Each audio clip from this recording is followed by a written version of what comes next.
returned to their status as Pubg esports superpower in the first half of 2026. 上半赛季主要是为了打进 EWC 嘛，然后就是以这个为第一目标，然后我们就现在进来了嘛，总体表现还是比较符合预期的。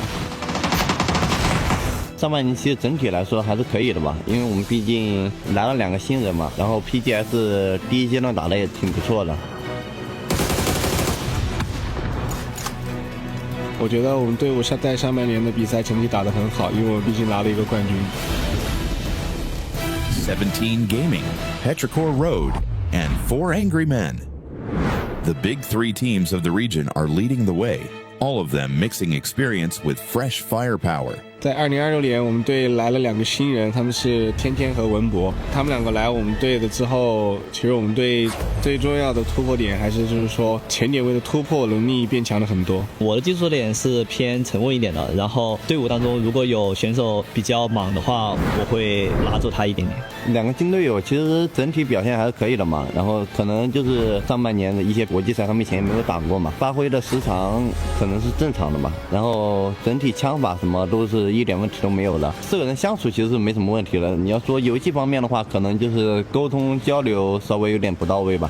But the big 3 ain't the only one chasing the glory, as China sends 2 more teams on the hunt for the EWC glory. The veteran challengers in JD Gaming and New Blood representing Tailu. 之前我们 PGS 的话，我们因为人员调整的问题，表现其实强差人意吧。关于团队的问题，我们最近进行了很多融入到团队的一些思考，然后我们相信我们现在的实力已经磨合的差不多了，所以期待这次 EWC 的发挥。针对这一次 EWC， 我们准备的还是很充足的。我们队伍不惧怕任何队，我们遇到了之后都会全力以赴。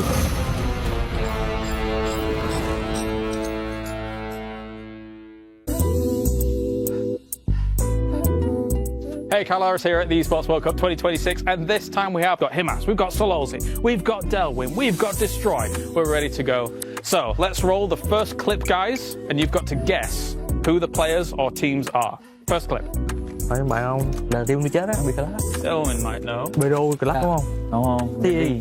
TE? Yeah. Versus? Gen Z. Gen G? Gen Z. NT. 1-0 for AGAL. Well done, well done. Second clip. Cái này tôi chợt nhớ luôn. Tôi hiện tại AG and cheated mine. 2 for 2. Oh, well done, boys. Let's go clip 3. Lee thứ hai á, Lee là V. Đúng không? Trình. TE? TE nào đây? Hồi nãy T-Fit vừa hiện lên tôi vừa thấy. Falcon đó đây. TE Falcons is correct. One more team. Navi này. Navi Falcon 7 gì vậy? 7 TE Falcons Navi. 17. No, you were right. Navi, Falcons, TE. 3 for 3. Amazing. Oh. Okay, clip 4. Liquid versus Gen Z. Gen G. Yeah. 4 for 4. Amazing. Okay, one more. Cái logo nhìn. Liquid versus T5. T5. 5 for 5. Oh my God, AGAL, so good. Okay, number 6. Punsen Blue. Yes. Oh my, wow. Okay. 6 for 6.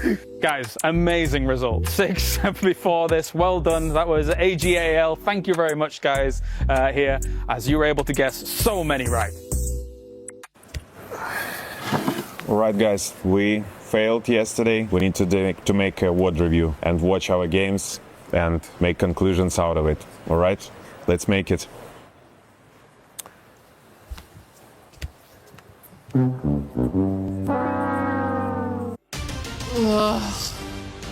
It's over. It's all over. And who are the biggest losers of the week? All of us who believed in KC. Why? It happens every time. I mean, they beat T1 and Faker. He just became an official EWC ambassador and then he got sent home packing. The arena was packed. The fans were loud. And the blue wall was blue. All to just get 3-0'd in the finals by a car company. Why does France always blow it at the finish line? Just like against England or the Waterloo. Maybe another game can cheer me up. For instance, our researchers dug up some interesting facts about Mobile Legends Bang Bang Women's Invitational after they were able to finish reading the title. The competition for these lady gamers, or as I call them, lamers. Nope, not that. These female athletes, or never mind, they don't need a nickname. But the competition this year was personal, because 3 players each from Virtus Pro and Twisted Minds have switched sides to play for the rival. Now that may seem cutthroat and cruel, but that's what it takes to win in this business. What's that? None of them even made the playoffs? They weren't really a threat and Vitality won once again? Well, there's plenty of room in the depression pit, ladies. Hop on in. All I want, other than my emotional support for babe, the feelings of comfort and normalcy. Did Free Fire provide? Of course not. Defending champs Evo's Divine barely showed up. Vitality's Secret and Aurora didn't even make the finals, all while Falcons, Twisted Minds, and Loud fell over to Lion, who forgot to even use their hands in League. But they did secure over 100 kills to get to the final. They want me to yell booyah here, but I'm afraid that if I do, I'm gonna start crying. Finally, in Dota. Wait, didn't we already cover the... No, that was a different game. I haven't been following closely since my Rune Eaters were eliminated by eventual champion P-Vision. They were heavy underdogs who made a splash before our hearts were ripped out. Just like with KC. Just like every time. Now that we've cheered and laughed and cried together, I only have one more thing to ask.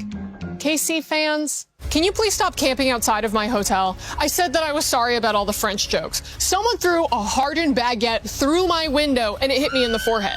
I even got hate mail engraved on a croissant. Okay? Please, stop. S'il vous plaît. Please. This is Cadrill's fault. Day 1 of PUBG at EWC 26 brought a ton of surprises. Twisted Minds, with Lou missing and the Tab having to step in, secured a chicken dinner along with a 2nd and 3rd place, sending them towards the top of the table unexpectedly.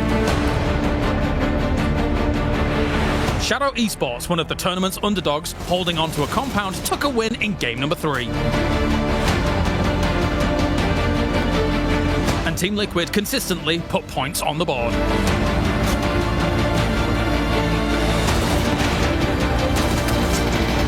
But there were some things that were not so surprising, such as Myth continuing their great run of form, looking unstoppable to top the table after day number 1.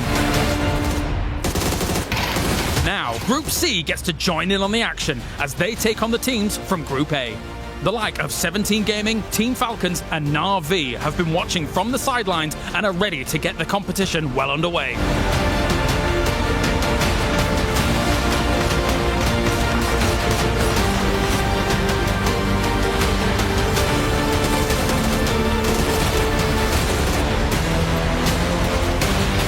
They take what they've learned from watching day number 1 and use it to their advantage? Or will the Group A teams off the back of day number 1 be warmed up and have the upper hand?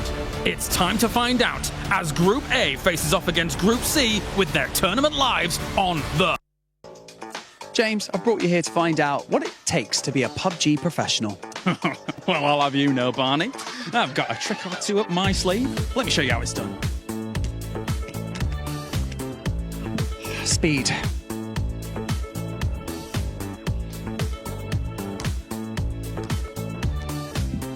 Accuracy. And a really solid defense. And a gun.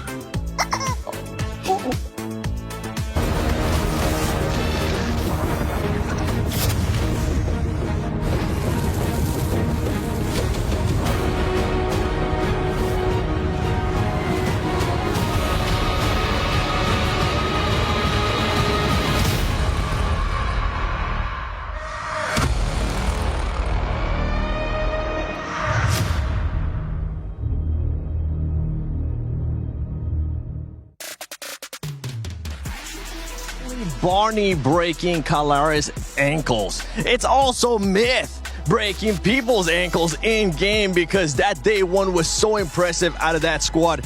Getting 3 wins out of the 6. Welcome back to PUBG Battlegrounds at EWC 26.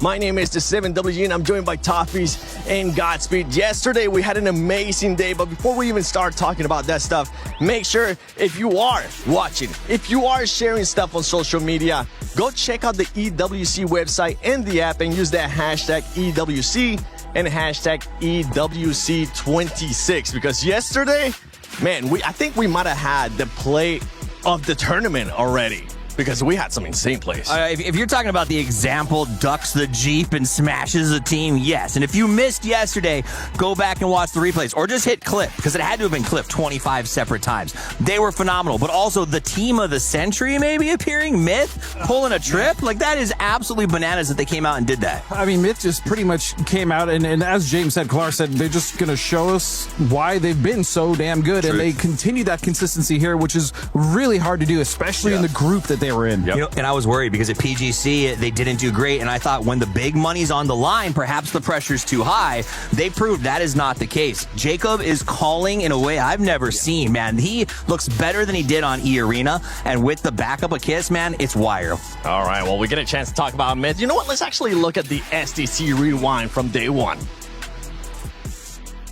Hey friends, and welcome to the STC Rewind, where we're going to do a dive into all the action that happened yesterday. And yesterday was spicy. We had a lot of fun situations that kind of developed, but to me, the most notable one was Twisted Minds, the champions from EWC last year, and PUBG coming out very little expectations, but having a phenomenal day. Yeah, of course, us having zero expectations, not because they were our champions of last year, but because they were playing with the coach. And the Tab did amazing yesterday.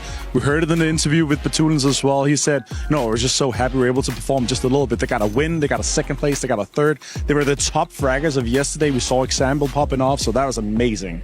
Always great to see, and a smiling Batulins is a terrifying thing to see, because you just never know what's going to be coming next.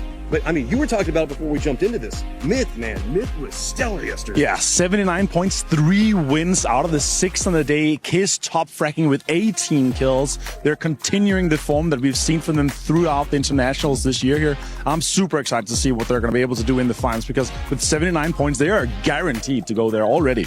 Kiss of death to the rest of the lobby right now, but Gam also had a very, I guess, consistent day yesterday, and that's kind of notable given that squad, because a lot of times they can be pretty inconsistent. We'll see them kind of go for some crashes, put themselves in some very vulnerable situations, but they managed to fight out of a lot of them yesterday. Yeah, once Tanwu's on fire, we know him throughout the years, he will get everything cooking, right? And he got all the kills yesterday. They're able to perform. They're able to be in, you know, that 45 to 50 points plus, right? But the most crazy thing of today is the top 4 is not playing. They're all in Group 3. Everything is going to be open for play today.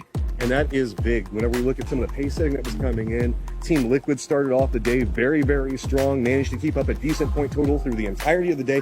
Love to see that, because this is a squad that's had expectations galore on their shoulders for so long. But the squad that kind of caught me off guard was Shadow. I mean, I love Setsuna as a player, but I had some expectations, but not that level of expectation. Yeah, them being able to come in today with just, 25, 30 points total, and they would be straight in the final. It was a huge surprise and a huge thing. Of course, we got 6 more games to play of PUBG Battlegrounds on the Qiddiya City grid, so that's going to be amazing to get things kicked off. Everything's going to be changing up today. New opportunities for a ton of squads that are going to be joining the mix, and I know there are a lot of fan favorites, most notably Falcons, who's done great at EWC time and time again. But we've got to dive into the action right now. Let's go ahead and throw it back over to 7 and see what's going to be happening next. Thank you, Avenger and Matt Rim, for that breakdown of what happened in day one. As we switch now here towards day 2, I'm pretty sure we'll get a chance to see the overall as well from all those great performances that we saw in day 1. And coming into day 2, honestly, with Group C coming in, one team that we saw do quite great yesterday, Shadow Esports, they're going to have a hard time today. I mean, I just am going to go ahead and say it. Like I said it yesterday, this may be the worst day of their professional career in terms of like how it feels, because they did so well yesterday, and I think they're going to have a rude awakening to what happens when you don't have your drops. I want to just be like, no, you know what? They're just going to power through and make it happen. But they're dealing with 17. They're dealing with a whole different lobby coming in. That's rotations. That's where they're going to loot, right? There's all the cutoff points, and I just think it's going to be really rough for them. Granted, I'd love to be surprised, and you and I would love to be wrong. It's just we've seen this type of thing before, so we have to wish them good luck. But it's going to be a tough tough day for Shadow. Yeah, being in 5th place, getting 35 points. As we're talking about this squad, I want to know what would be considered a good day for this squad in regards to points. They were able to get 35 points yesterday. I mean, a good day for them is holding on to the top 16, right? Like, it doesn't even, at the end of the day, what they're going to come in to do, I assume, is play defensive. Their goal is going to be to drop without losing, make it to circle 4 or 5, push center, and try to shore up their position and get as many points as they can. But it's not going to be an aggressive day of play for them at all. No, not at all. And I think 17 is really going to thwart them there. But, I mean, when you look at the leaderboard, GAM, a.k.a. the Expendables, man, they came out swinging. And then currently in 3rd place, 50 points, not the most. When you look at last year's cutoff, right, we're talking around 63 points. And that's the most important thing is you're not playing for first year, you're playing for top 16. And so if they can get even just 15, 20 more points on the day, they're looking pretty good for that cutoff. Here's the message for today, right? If you watch the World Cup, you saw a certain team from across the pond maybe pull their strikers a little bit early, maybe get a little defensive. And there's a temptation for that when it comes to these world level events. You can't do that. You can't do that. We learned that watching England. We're going to learn that today for those teams that play defensive. You got to play your game and you got to get aggressive. So GAM, I need them to keep coming full steam instead of trying to shore it up and say, just save my points. And I hope it happens too, because for some of those squads, I mean, you perform so well, don't change anything. I know sometimes squads tend to, if they perform that well, for example, the likes of Myth, right? They want to maybe take a chance to try something different. Myth might be a little bit different because they're so far ahead. And you know what, since we're talking about Myth, let's talk about our Sony story of the day, because it is Myth. The way that this team was able to perform yesterday, we said it already. Avenger and Matt Rim said it as well. 3 wins out of 6. Nobody expected that. We didn't expect for them to continue on the momentum that they have from PGS 6, but it was also the performances of the players. Yeah, I mean, let's compare that to what it's like to play this game normally, right? What's your win rate? It's not 50%, I'll tell you that, and it's not against the best players in the world. Individual performance were phenomenal. Jacob looked good, right? We talk about Kiss, but Baron and Scappy were really putting work in there. Scappy was scrappy. He was surviving when he needed to. I liked watching those guys. I feel like Scappy was, I don't want to say saving them because they didn't really need to be saved, but in those games where they definitely didn't get as many points as they wanted to, Scappy was there scrounging for those points, right? And he was able to get a couple kills here, keep them alive, maybe a few more placements, and that's really important. And on top of that, the amount of confidence that these boys have built just in that first day, as Martin said, they've already qualified, as far as I'm concerned, for finals. I mean, these, man, just think about the wrench that they can throw in the other team's kind of gears to try to slow them down, because the ball's in their court. They can literally do whatever they want today. They got the 3 C's of PUBG: communication. What was the other one? I forgot what it was. Communication, and communication. I literally had it in my head and I forgot because he said a C word that was really good.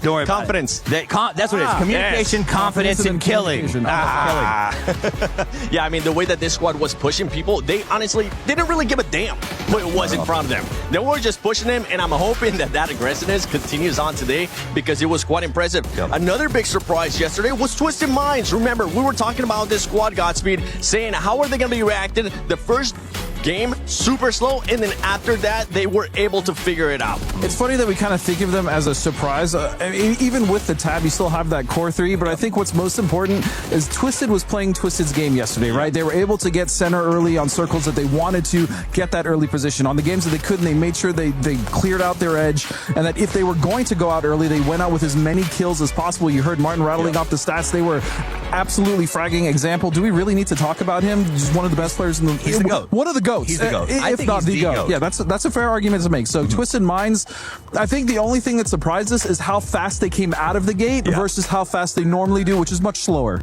This is why systems can work, okay? They are a system team. They build very aggressively on how the game is meant to function, which means when a sub comes in, who's the coach who helped build the system, there's not a lot of catch-up. You don't have to sort of figure out how you work together, because you know, just be where this guy would be, follow the system. Yeah, and for this squads, I mean, we're talking about the top dogs from Group A. Let's talk about those, in a way, bottom feeders that really didn't underperform yesterday, honestly. And it comes down to AGAL and Full Sense. Full Sense being the reigning champions. They expected a lot coming in, but right now, things are not firing. And the thing is, for everybody currently watching at home, keep in mind, this next 6 games will be the last 6 games that these two squads are going to be playing. Absolutely. Full Sense has been a big letdown since they won the championship. 100%. They have not changed their team. It is the same same roster.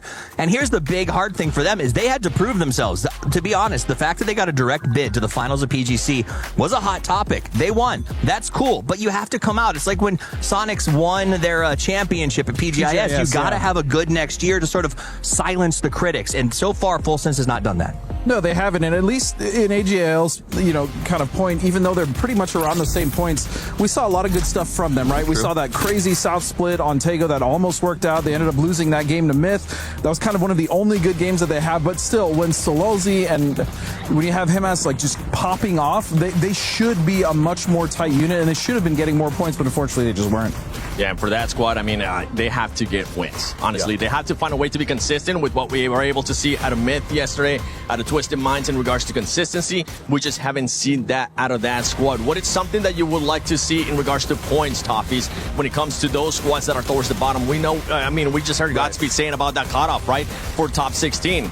With the way that they ended up finishing, which if I'm looking at this correctly, Full Sense ended up with 22 points, AGL with 23. They're going to have a miracle day. It's not unstrikeable, but they have to go aggressive. In the same way we said top teams can't play defensive, some of them will. And these two at the bottom need to take advantage of that. They need to look for those fights. They need to look for kill feed champing. So they need to see, okay, there's a knock there. There's 2 knocks there. We're going to drive the extra 200 meters to engage in that fight. But still the biggest issue, and you know it, Steve, better than anyone, is the other teams that are doing well. How are they going to play? Because, again, they can do whatever they want. They can go hot drop a team that they normally wouldn't, because that AGL is a good team to hot drop. If I'm Twisted Minds, I don't want to play against Himass in the finals. I might drop on him, right? And that's the threat. Camping rotations, the things that we saw VP trying to do yesterday, even though they struggled after that first game. So these are things that these teams that are struggling already are then going to have to deal with once they get into game 1, game 2, game 3, where things aren't going their way. Yeah, for some of the other teams coming in from Group C, we got 17 Gaming, T1, JD Gaming, Vicious, Navi, Genji, Team Falcon, Sharper Esports 2. I mean, this Group C is stacked. It's going to sting. I think in particular, Navi is one that I'm watching right out of the gate. This is a super team that has really, since they picked up Boostic, become, honestly, God's gift to PUBG. They play so well. They have ups and down days, though. So this is what I'm waiting for. Does Navi hit it hard in the first 3 games? And if they do, I think people have to worry just as much about them as Twisted Minds. Yeah, I mean, for me, Navi, also a team I'm definitely watching. Falcons, and Gen G really has not proved how good that roster should be this year. I'm definitely keeping my eyes on that team. For Falcons, what are the expectations coming in? I mean, we saw what happened with Falcons in the past, too. There's been rumors that they might be changing IGLs for this event. What are we looking to see out of that squad coming into today in regards to performances? You know, I talked to their coach this morning. He said everybody feels good. The attitude is great. Communication's working. I don't believe there's any IGL changes. I think, if anything, there's a bit of over-talking, but I think they're going to fix that. My expectations are they have to perform. We all know the Falcons and this event are tied together in every way. So they've got big expectations from the club, and if they can stand up and hold it on their shoulders, I think they'll be okay. Not that it matters, but they have big expectations from me, just because I want them to be able to do well. We're the ones. We have the club championship at stake, too. There's so much going on there for the Falcons. You know what? We actually have an interview with the Falcons. Hey, I'm here. I'm with Tiggleton as he's just joining us here for day number 2 of EWC 2026. How are you doing, Tig? Decent. Slept well. Good 9 hours. Nice. Okay, right. Well, I guess my first question then for you is, obviously you've come into this tournament here, day number 2, and I'm hearing there's a little bit of a change going on the Falcons roster. Tell me about it. I don't want to talk about it. Keep it under wraps for now, and maybe we can talk about it if we play well. All right, okay. You're going to let the results speak for themselves. That's fair. I guess another question is, has Trimsy had the breakfast of champions? I think we all had the same military egg slop. Like this, it's about the sustenance out here. There's no joy. The dopamine will come from the game, not from the breakfast. Okay, so how are you feeling about the games in general? Obviously, you were able to watch day number 1, how those teams are kind of playing things out. How are you feeling coming into this, considering your preparation, as well as kind of how you match up against these teams? I mean, we watched Myth yesterday, and we realized the tournament's already over. Just going to try qualify today, and then get second in the finals. You're giving me no inch here, are you? No. All right, get out of here. Thank you very much, Tig. Good luck for today. I'll see you in a bit. I'm casting. I'm just kidding. I won't bleed your ears with that. But obviously, laser paper thin. We are going to do a little bit of a prediction. Ooh. Okay?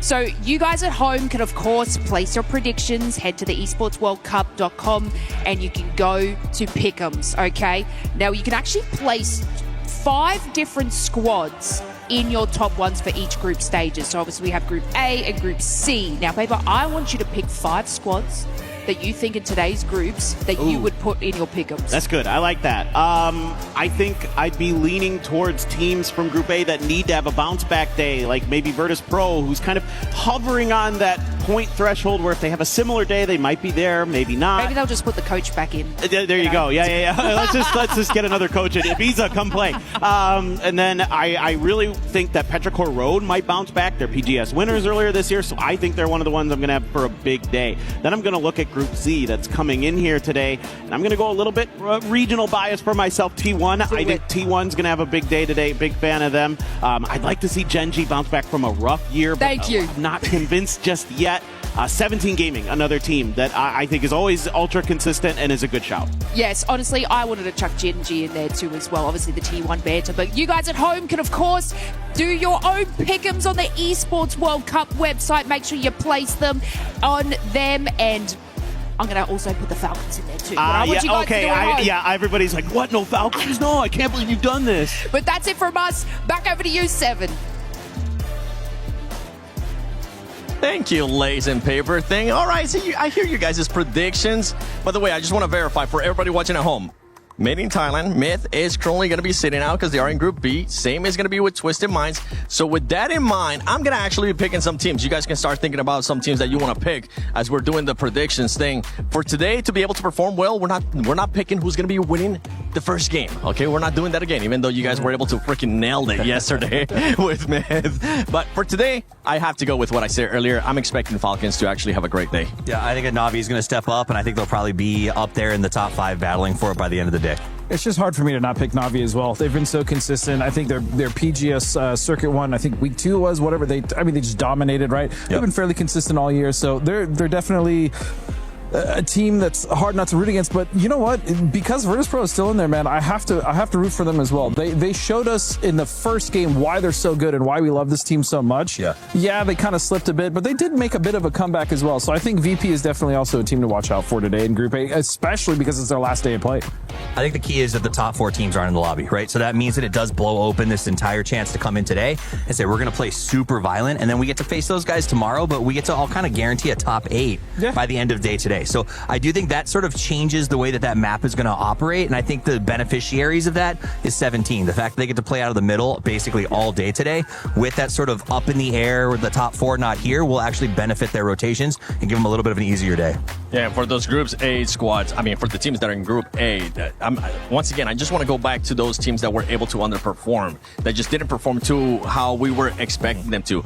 With AGAL, that's a squad that is currently in the club championship. They're sitting towards the bottom, as we saw yesterday with 23 points. I mean, if they're able to get anywhere near those 60, 65 points that we're guessing might end up being the cutoff for top 16, that will be amazing. But if they're not able to, if they even start off hot, one of the things that we need to start looking out for is just the pressure is going to start getting to them, because we have seen it in the past. I mean, I think my staple here is if you're looking for an indicator, how does Himas do in game 1, right? Like, does he come out and start putting frags? Is he solo, leaving his team behind? If he's going off on his own, they may fall apart. But if he has a good game 1, I think they have a shot at making some big numbers. Yeah, I mean, they're just not the only team, though. I'm seeing down here, though, like Supers. What about them? True. You know, Petrichor. They have no business being this low on the leaderboard. So I'm also, it's a rough day, but it's also their last day, which is the most important thing. So this could be the end of EWC for quite a few teams. That's the beautiful thing. I don't think we won't end up crushing any keys today. The crushing of the keys will happen tomorrow. We'll figure out which top 16 teams will end up going to the finals. I'm expecting for today to be as aggressive as we saw yesterday. And I think it's time to see if that is actually going to be the case here for today. Group A versus Group C starts right now.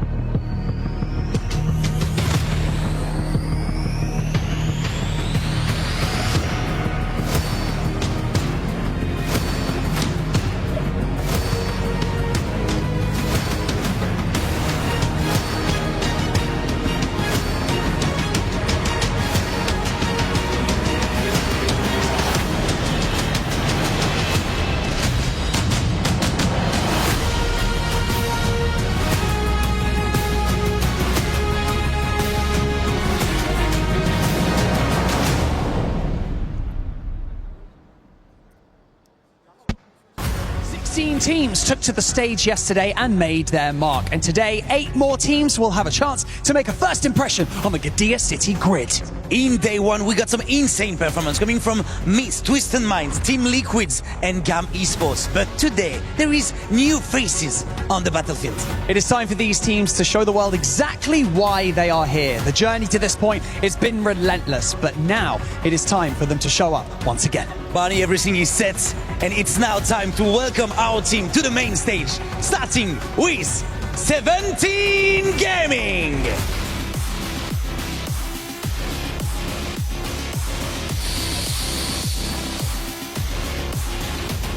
Navi!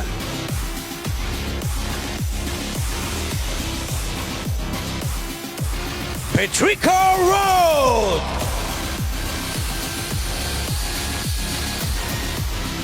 T1!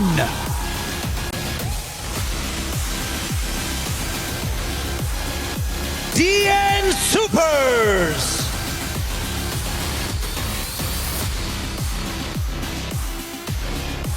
Tai Lu!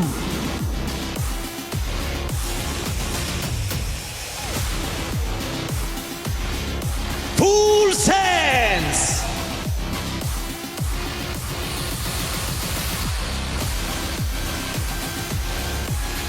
Gen G Esports!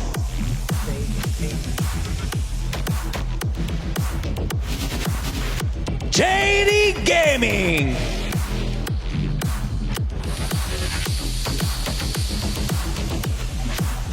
The Vicious Esports!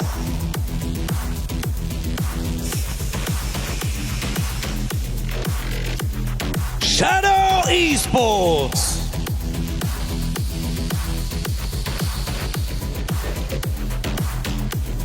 Sharper Esports!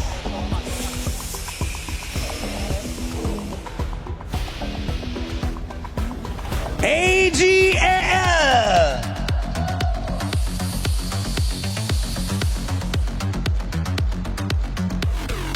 Virtus Pro!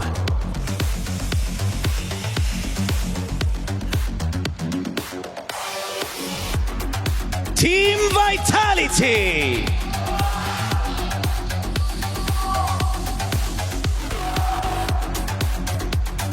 And finally, your reigning club champions, Team Falcons!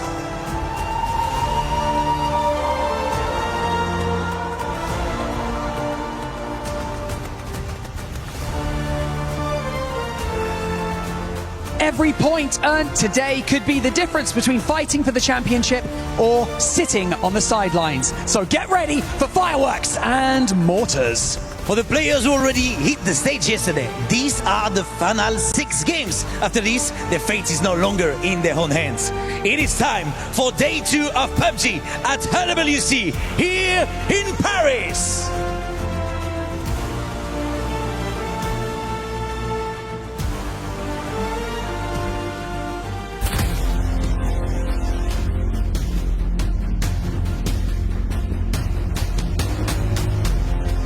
针对这一次 EWC， 我们准备的还是很充足的，然后我们也对我们的实力还是很有信心的。In general, we don't have an issue with anyone, but probably AL just because of their chaotic playstyle in the early game. We're playing so many practice before EWC, and we're ready.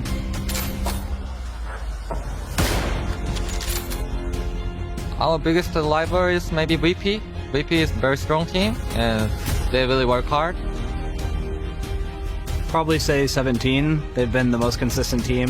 Navi's also been very good, but I don't know. Just as ourselves, you know, how well we play. 其实小组赛我们没有什么怕的对手吧，然后因为我们的整体实力其实也不差，然后也都是老对手了，然后他们的整体风格我们也都知道。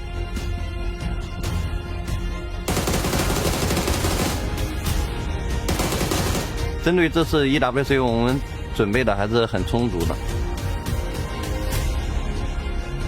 I don't want to not fight anybody. I want to fight everybody. We're going to win. We are a really strong team, and I am confident, and we can make to the final, and we can win this tournament.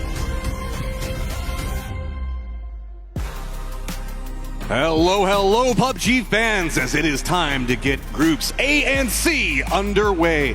Matchroom Paperthin going to be taking you through the first couple of games as, yes, guys, Falcons are here. I know chat's been going crazy for them, waiting all day yesterday, but now finally arriving and confident on top of that. Oh, for sure. I mean, that team is always going to be confident. You feel like they have a shot going into every event. We're always going to be talking about them because of their history and their success that they've been able to find. So definitely a team to keep your eyes out for sure. I think a lot of teams in Group A that I really have some big questions about, you know, VP, the Supers, who we just saw in that video, talking about how they feel pretty confident to win this thing. They did not have a good day. They need to do a lot better. I mean, with VP, the question marks aren't as big. It's more just like, you're better than that. I was expecting it to be a little bit higher. You can see that there was a little bit of dishevelment that was happening within the squad, but I think that they still should be all right. But this is also a much harder lobby than yesterday, in my opinion, specifically. But I know there's some differences on that one way or the other. Supers, though, I just got to ask, bro, what's going on? To me, when I'm looking at them, I don't feel like they're confident to take fights. I think in this meta in particular, yes, it's very, early center circle heavy. Like, you're trying to play for kind of the hedging your bets against the chaotic circles in that regard. That's why I think a lot of teams are kind of going for that. But they often weren't looking for those third-party opportunities, weren't looking for kills. And this is something I mentioned on the broadcast yesterday, that when you look at how they've done in PGS this year, they're one of the few teams that they do like way better in placement points than kill points, and that is a rarity and a something that you just can't be doing in this game right now. The mind-boggling one for me, hands down, mind absolutely boggled by AGAL. First game, 14th, 0 kills. Second game, 14th, 3 kills. Third game, 9th with 0 kills. Finally, we got a second place with 11 kills, and I thought maybe they were coming alive, but then no, it goes back to 12th, 0 kills, 13th, 3 kills. I know that we can talk about that there's some inconsistency in that squad, but what is going on? That squad should be able to find kills, no problem. I agree. I mean, it felt like, outside of that game where it came down to that, the situation was them versus Myth in the very end of the game, right? Came down to a tight circle, but that one's harder for me to put my finger on because you don't get to see a lot of them because they were getting knocked out of the game so early. Yeah. So we weren't kind of focusing on them as a whole. So what you did see was them hemorrhaging players in the kill feed early, whether it be like Delwyn or Hemas. I saw them going down, first 10 minutes multiple times, and that can't be happening. Okay, enough questions. We've got the airplane taken off, and we are ready to go. It is going to be way down to the south. Plane path starting south of Novo and kind of ending to the west of Gatka. So this is going to be pretty crazy here. Don't forget, now we're adding in some heavy hitters of 17 Gaming. I mean, we've got, of course, Falcons and the big question marks with Na'Vi, and how crazy do they go in a group stage? Oh, for sure. Na'Vi, a team that you absolutely are expecting to do damage here. I mean, especially with what you saw from Twisted Minds yesterday, and VP still did okay. I mean, yes, it isn't up to the standards that maybe we've come to expect for VP, but you expect Na'Vi here to be just as good as those other two teams. So certainly should be a pretty solid day for them. I of course, am going to talk about Gen G because they've been struggling a lot this year. You would think bringing in Soul and Salute, that dynamic duo from the 2003 PGC Championship team that were absolutely going crazy for them, hasn't really worked out, and bringing D from the Americas over to the team as well, who looked really solid last year. Everything just hasn't come together. I was a little bit sold on the idea of the squad. D coming into it I thought was kind of interesting, but we just haven't seen anything cement in. And you're right, this is a squad that really you think that you could just kind of put Salute on one side of a circle and Solo on the other, and they just kind of meet in the middle and find themselves a victory at some point. But it's just not really been happening, as we got long stretches coming up from JDG going up to Georgia Pole. It is also going to be Setsuna and the boys just to the south of them. But Sharper gets the lion's share of the circle that is mostly fields.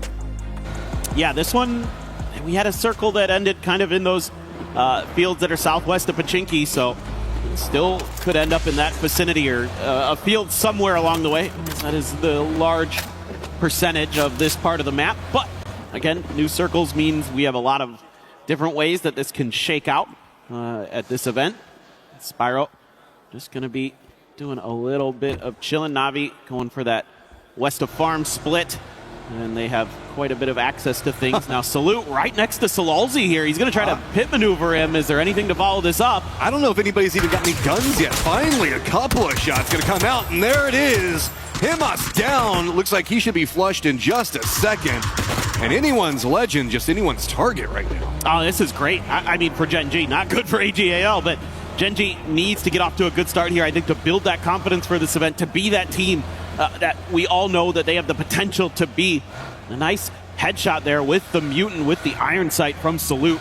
After a nice spin out, really well orchestrated there. They do a little bit of punishing onto AGAL, and then they're going to retreat back towards Milta. And this is a very aggressive move coming out from Gen G. We're playing down next to Milta. They pushed all the way up next to like tunnels and everything else like that, and just to secure one.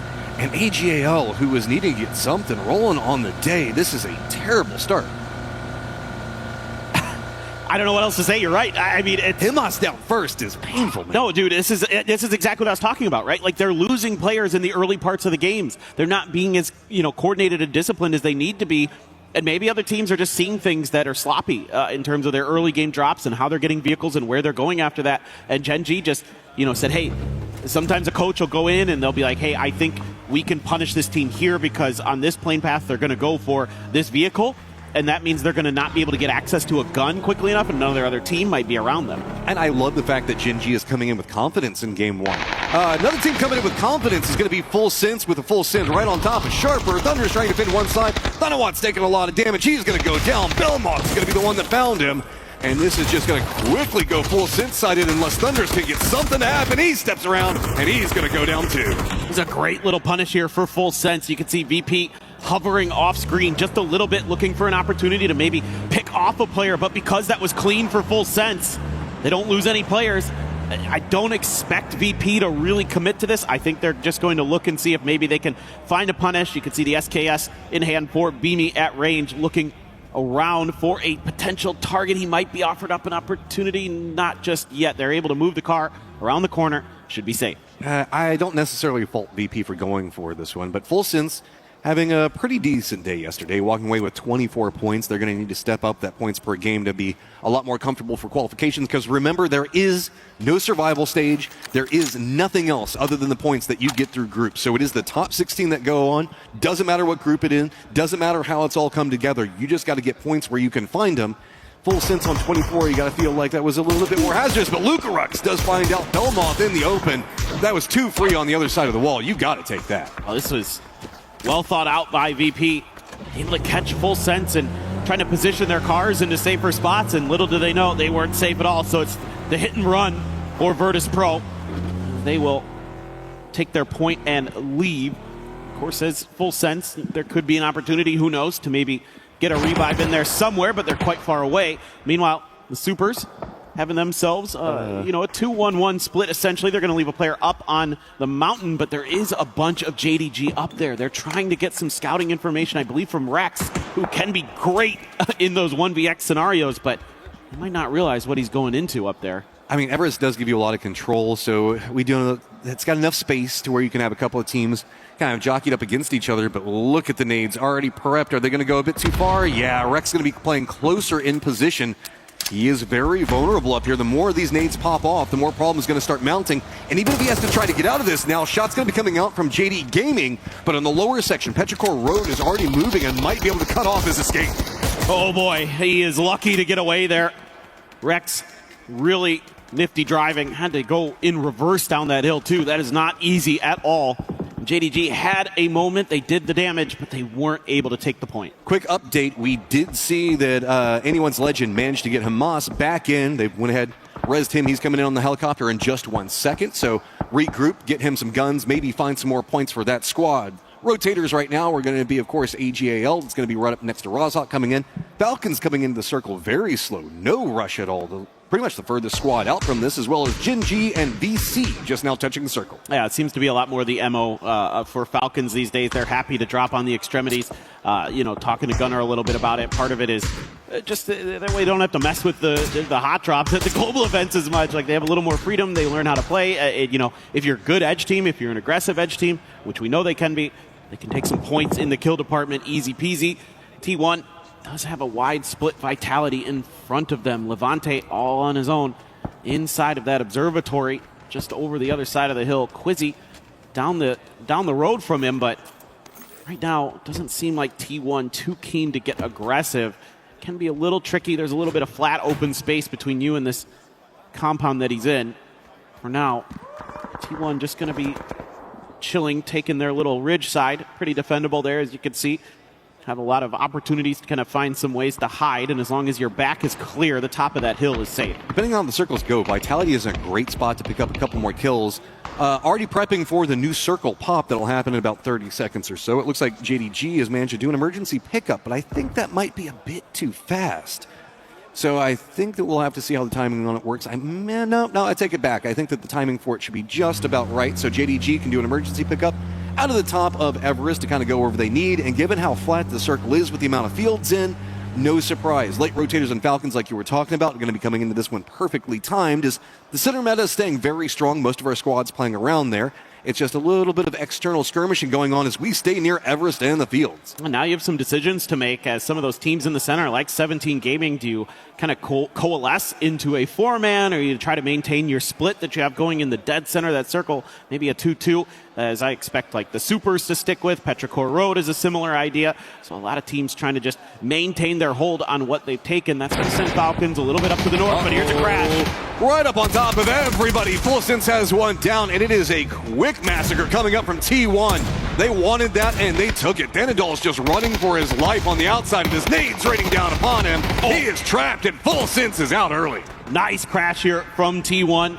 They find the weakened Full Sense and eliminate them very quickly. And don't take too much damage. EN there.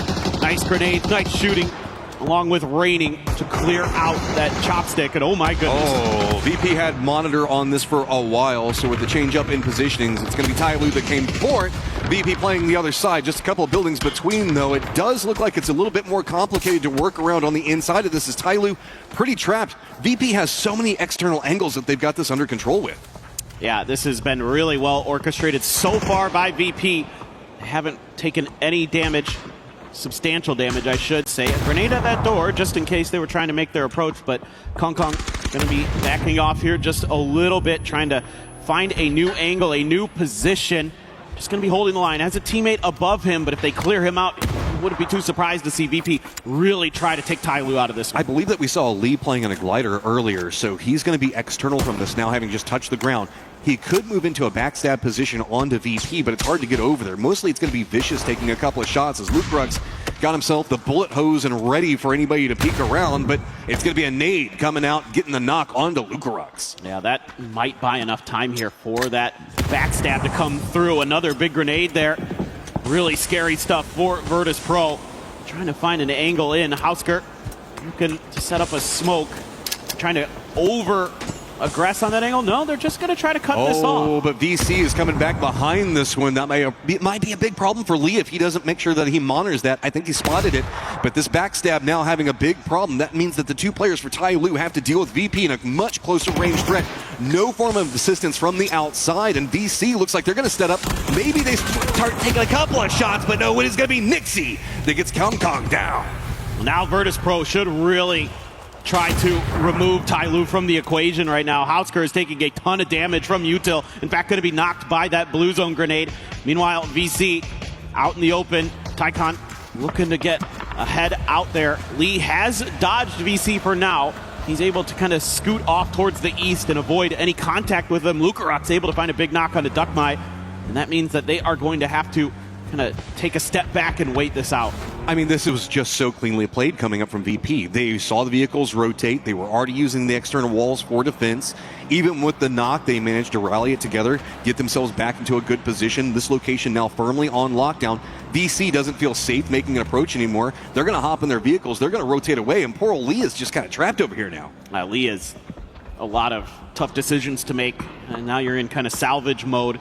Are you going to be able to get anything put together? Should be mentioned that Himas was revived for AGAL, so he will be back into the equation. Maybe not, as well geared, I should say, as some, but should be A-okay. He did spend some time over in Rozhok with some friends, so I think that he might be pretty okay.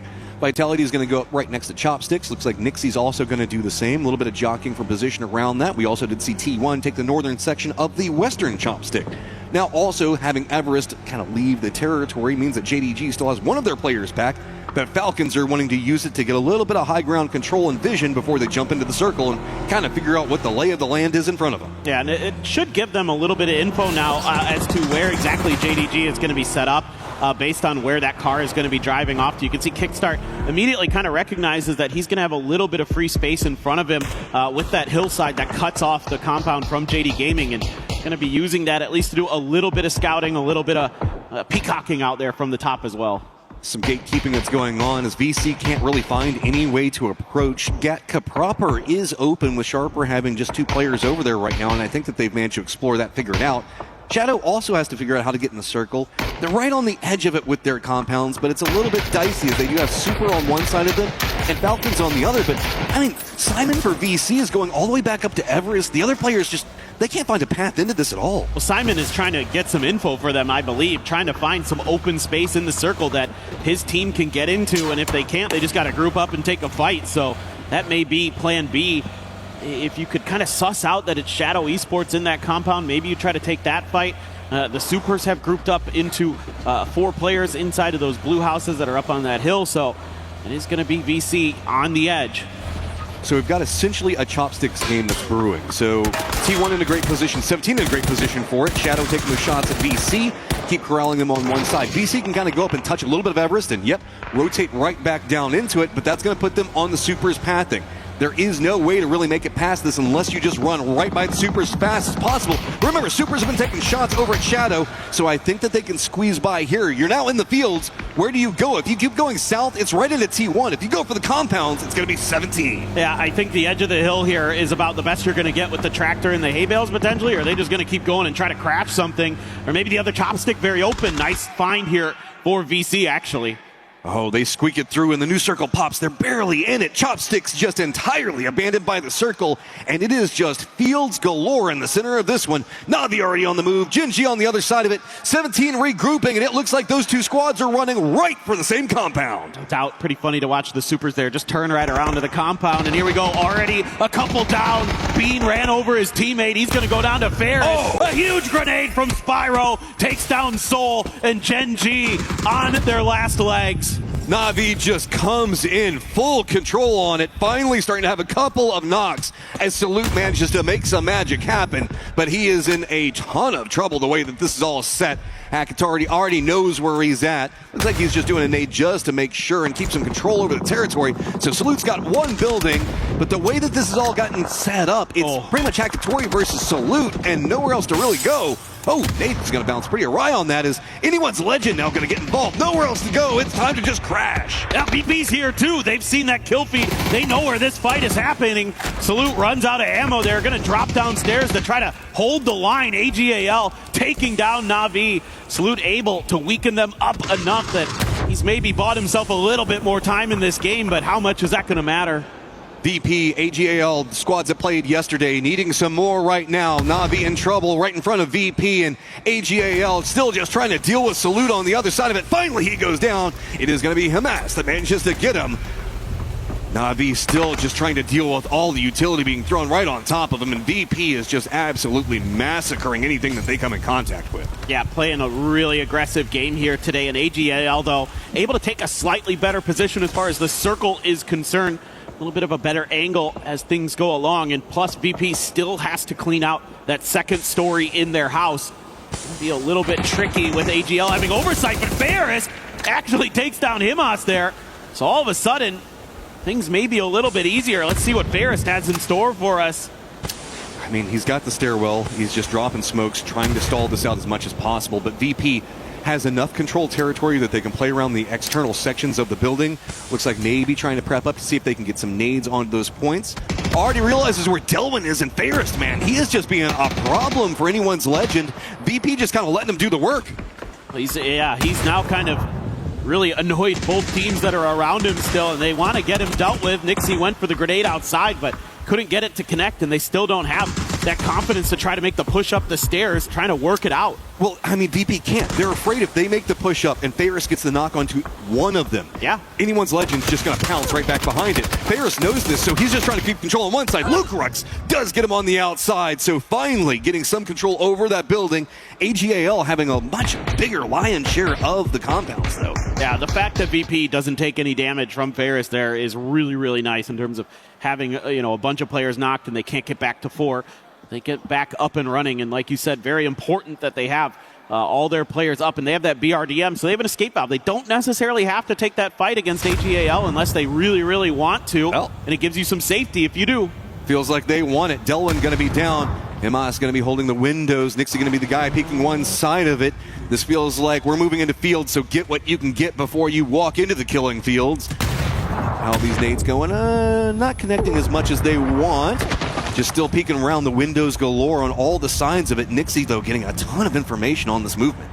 Yeah, he has taken quite a bit of damage, but you're exactly right. That information led to Corexi being able to coordinate with the frags, get that first big knock onto AGAL. The fight can continue. Look who's showing up behind this, though. Lee might have something to say about this, but more players dropping for AGAL. Beamy getting 2. Now it is just down to Moss. The guy that went down early does manage to get Delwyn back up, but where do you even go? It feels like every single window when he goes for peeks, there's nades rolling in on top of him, and he's got to be so cautious. Smokes everywhere. Visibility near on naught. He's just going to start holding the stairwell as Delwyn's going to go down, and he's back by himself. My eyes just look to Lee. He's just going to use this opportunity to just try to sneak by this fight, but Emas with the pump shotgun, very concerning. As VP, you got to be worried that you might overcommit to this fight. You've already taken 3 down. Look at Lee. Is he going to steal it? Okay, I thought for a second he might steal the BRDM. I like this from VP. They want to get timing on the circle. They did the damage. Hamas is just going to be up by himself. They know that.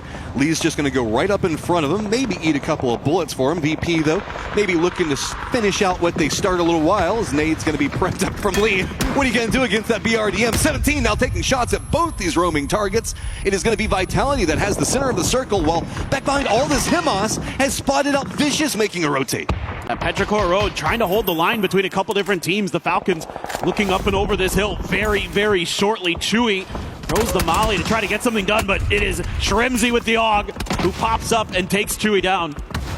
Yeah, Petrichor Road, JDG, Falcons all having to move away from different angles. Specifically to the west, it's going to be Supers right in the center of the circle. Vitality has vision on what's going on over here. So Falcons, while they've got the high ground for now, know that they've got a lot of threats very, very close. Wouldn't be surprised if they just try to sweep this one out, see if they can finish off Petrichor Road, maybe Nons as well. Oh, there you go. Yep. No problem at all for Kick. Gets the grenade right where it needs to be. Still have JDG up on the edge of this hill that has to be dealt with. Should be pretty doable for the Falcons, you would think, but Tiggleton getting lit up by a bunch of different teams. I mean, there are 4 different teams shooting at him. Oh, Nons! Big play comes up at the end and ruins Falcons' day. Tig now down, getting flushed out. It is everybody in the lobby. 17 Vitality, as well as VP, all just trying to decimate Falcons. Oh, that was a push that had to happen for the Falcons. They had to go for kills. We'll see. Kickstart's going to be able to hang on, get a little bit further, get some more points into this one. Supers now as well need to be making a move as 17 south of the circle, looking to try to sneak in behind Virtus Pro and Vitality. Supers, I don't know how much they're going to have to work with here. They should still have some vehicles, you would think. They've been hanging out of that compound for quite some time. I don't know if vehicles matter in this circle because it is really flat. Hay bales. I mean, there's that little bit of a ridge that we saw Falcons trying to play, but you just saw what happened whenever Falcons tried to move over there. If Supers tries to wrap down to the south, they're just going to bump into 17, who still needs to get in the circle. So right now it's VP, Vitality, EU, complete control over the circle. While we've got T1, I mean, 17 having to move a little bit, but 17 at least knows where the threats around them are. Yeah, I mean, as Supers, you're trying to go somewhere on that northern edge. I mean, you're going to have great vision into this circle at the very least, and you can kind of piece out what hay bales are still going to be there, what little dips and things like that you can just kind of hang on to, where you can start digging your trenches with the picks. If you can find those open opportunities. And you're looking for a timing here while 17 is trying to make their way in. Here we go, the big wrap. Where are you going to go? If they go to the north, they're going to have a lot of firing lines thrown at them. VP is a bit more focused on 17 right now, so there's some movement to happen over here. They're just barely getting inside the circle. The smidgen of a ridge going to be enough. You can see bullets already cascading down on top of them, but now T1 has a denied angle of approach. If they crest the top of that hill, it's going to be Supers that absolutely demolish them, while Supers, you're in the circle, but there is so little vision to be had, and T1 going to be walking right into their waiting arms as there's just nowhere to really go. I haven't seen Vitality looking in this direction at all.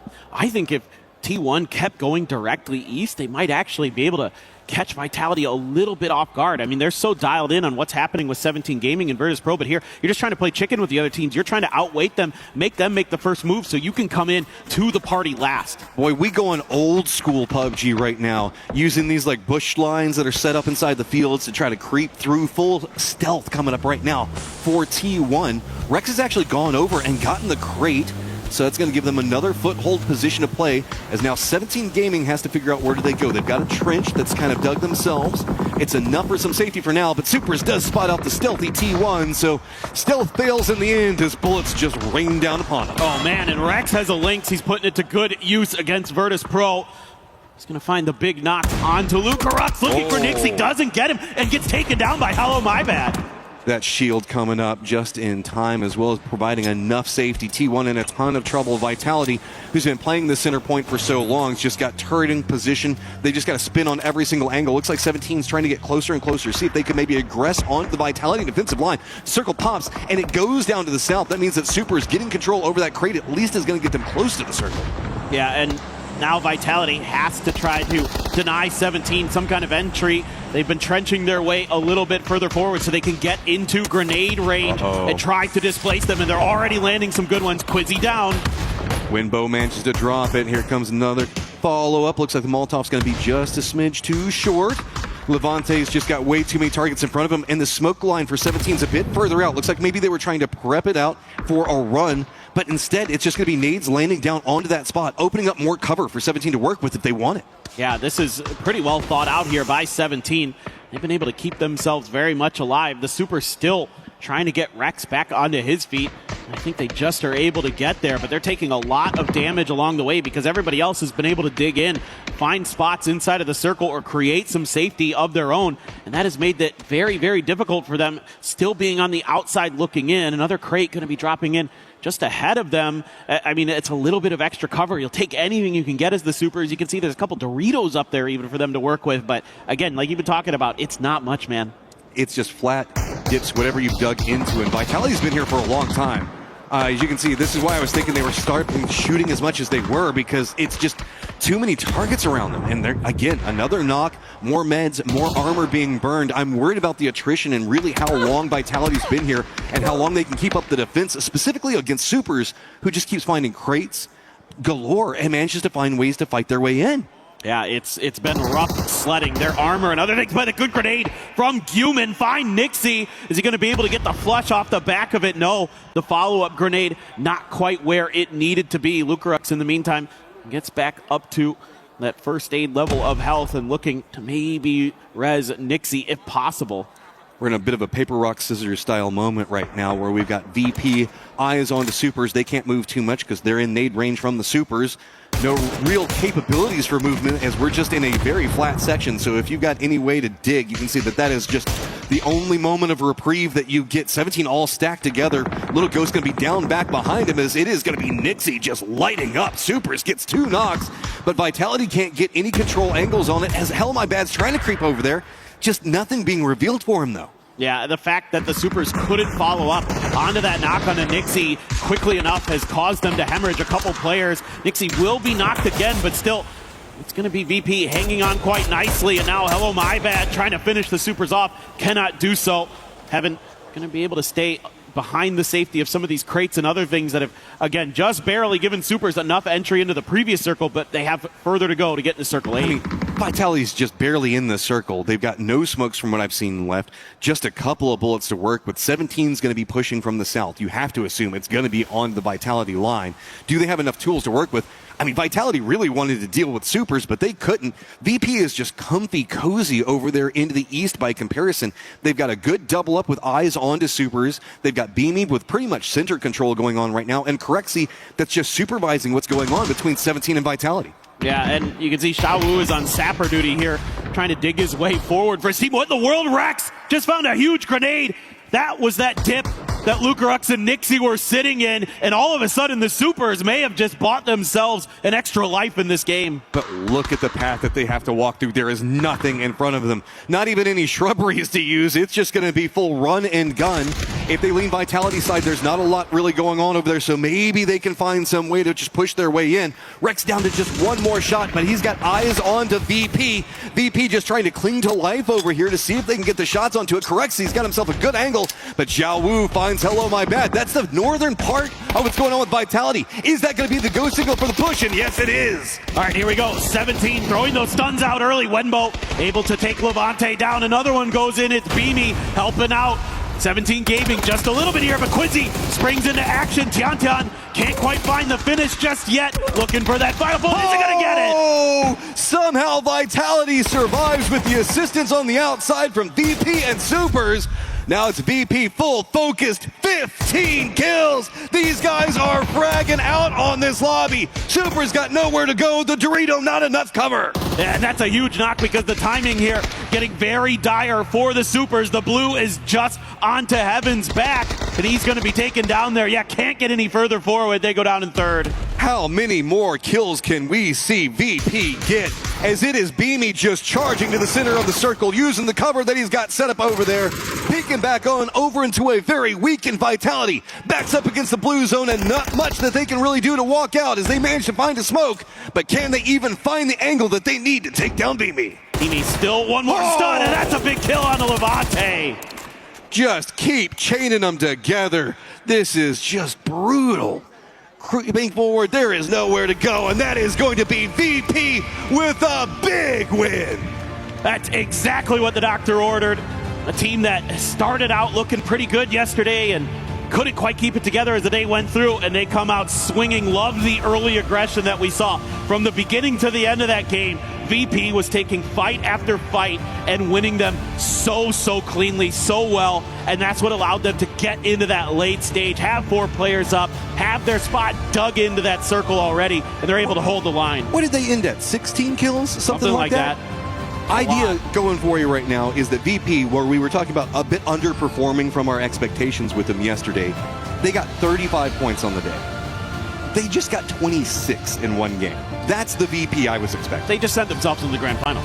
I mean, I think that's basically guaranteed now. This is just a ridiculously good performance, and kudos to everybody else that managed to find ways to make something work, because we saw Supers were just trying to chase the circle for so long inside that, and Vitality, while they did get into position early, there was just like nothing for them to find. There was no crates, no nothing. Yeah, I mean, Vitality had to defend against a lot of teams. Okay? Yes. Here. Was that Nixie? That sounded like Nixie. That was a Nixie if I've ever heard it right there. I want to give Vitality a lot of credit. They were dealt a really tough situation there because there were a lot more teams that had to try to fight through them than VP. So they were defending on like 3 different angles. Yeah, they had Supers that were messing with them, 17 that was making the foot push that was right on top of them. And again, T1 back there for a while. They just didn't have a lot to work with because they were having to take care of so many threats around them. And yeah, Vitality is another squad that played yesterday and needs to find points. So a later stage performance coming in from them, absolutely big. As let's go ahead and toss it back over to the studio.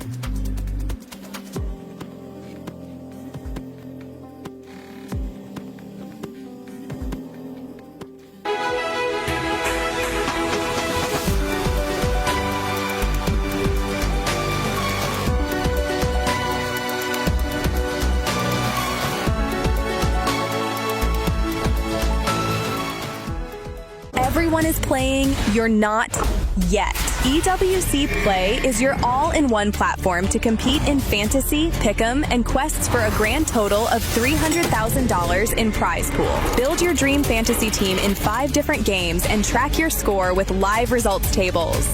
Predict the winner of every game, every group stage, and every tournament. Complete daily and weekly challenges to earn boosters that help you climb the global leaderboard. Got what it takes? Join EWC Play now.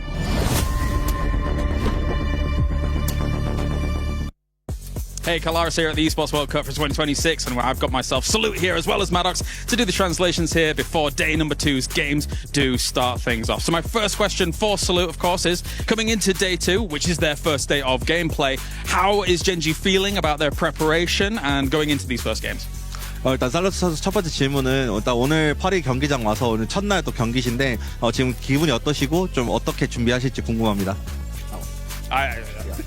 일단 파리의 날씨가 너무 좋기 때문에 컨디션이 너무 좋고 그 다음에 경기장이 EWC에서 너무 좋은 데를 제공해줘가지고 좀 마음 편히 준비를 하고 있는 것 같습니다.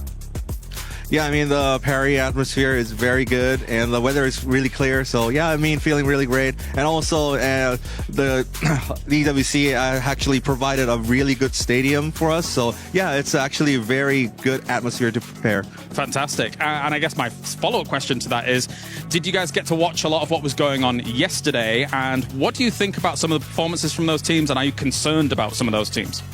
이제 두 번째 질문으로는 이제 어제 경기 한번 보시면서 이제 슬슬 준비하셨을 텐데 어제 경기 중에서 좀 이 팀은 진짜 좀 걱정된다. 이 팀은 진짜 경기해야 되는 팀이다라는 팀이 있었는지 궁금합니다. 일단 저번 대회 때부터 좀 미스 팀이 되게 잘해진 것 같고 굉장히 경계되는 팀인 것 같습니다. 굉장히 현재 폼이 좋고 4명 다 자기 위치에서 할 거를 다 잘하기 때문에 그 팀이 현재 제일 잘하지 않나라고 생각을 하고 있습니다. Yeah, since the last PGS, I think Myth has been definitely a titan. So yeah, I think their gameplay is really great. Their form, all of their 4 players' form is actually really great here, and also their cohesive plays are actually showing off. So yeah, I think that Myth is actually the one to look for. Makes a lot of sense. All right, 감사합니다. Thank you very much. Gosu, the flute. Oh, so good. Oh, Genji. Oh, what a win. Interview, please. No, come back, please.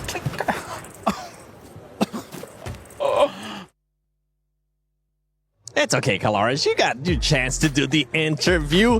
But if you're VP, if you were able to do the pick'ems earlier on, you're feeling quite happy right now because this was a squad that was averaging about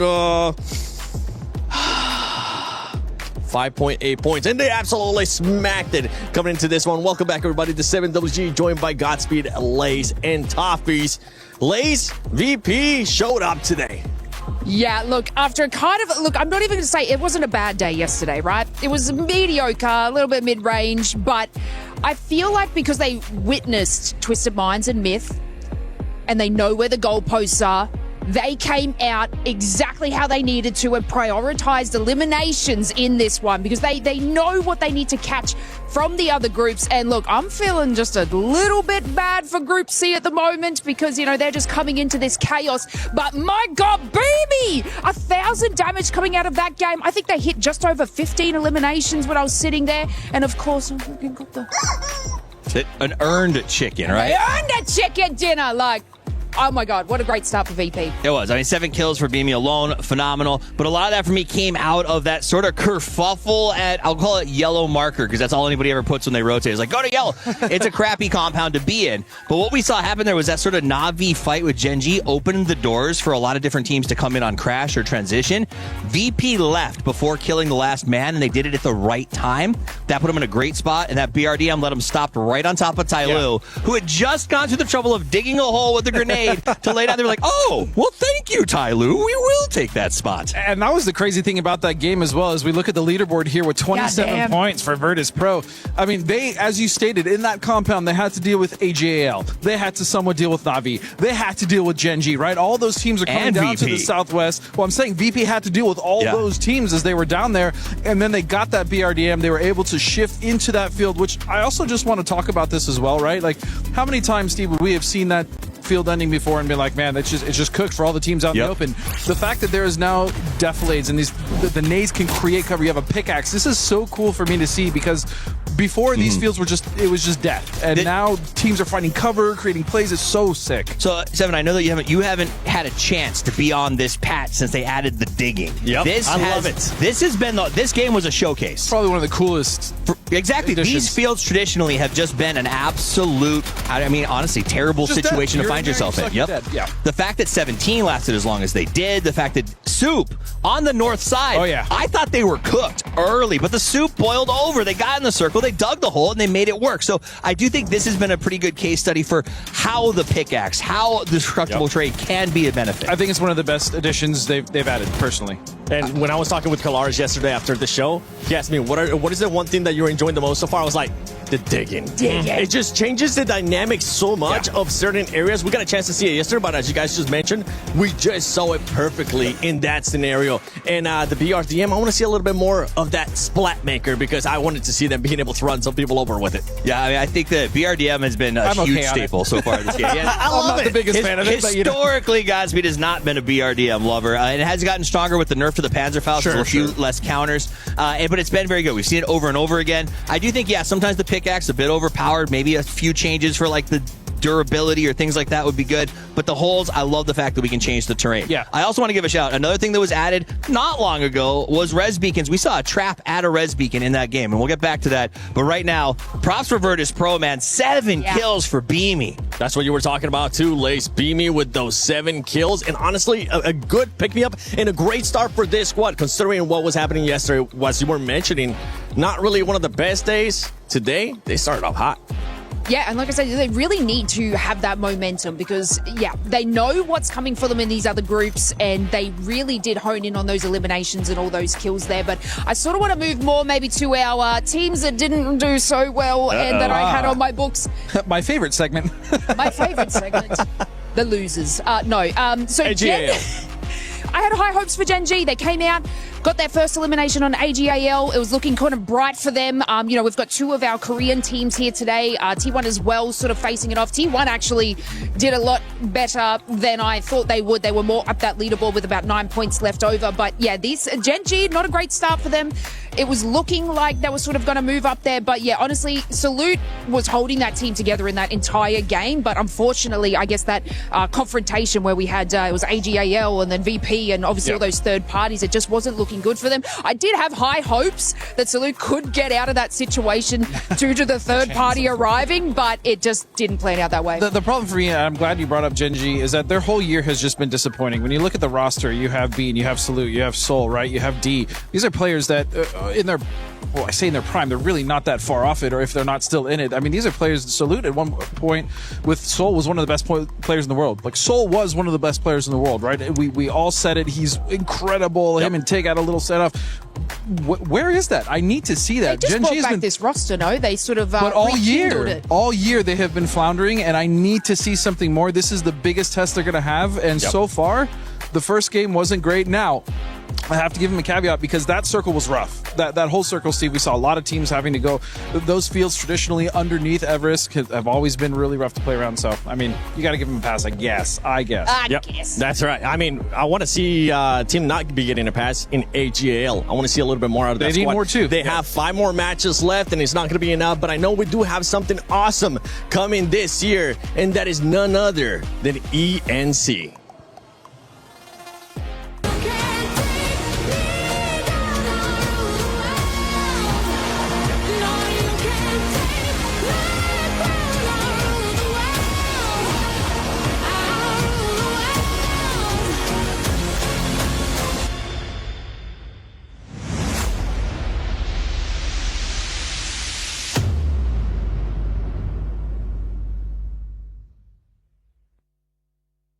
That's right, ENC is coming your way a little bit later on during the year here, as I have got Porosaurus here to...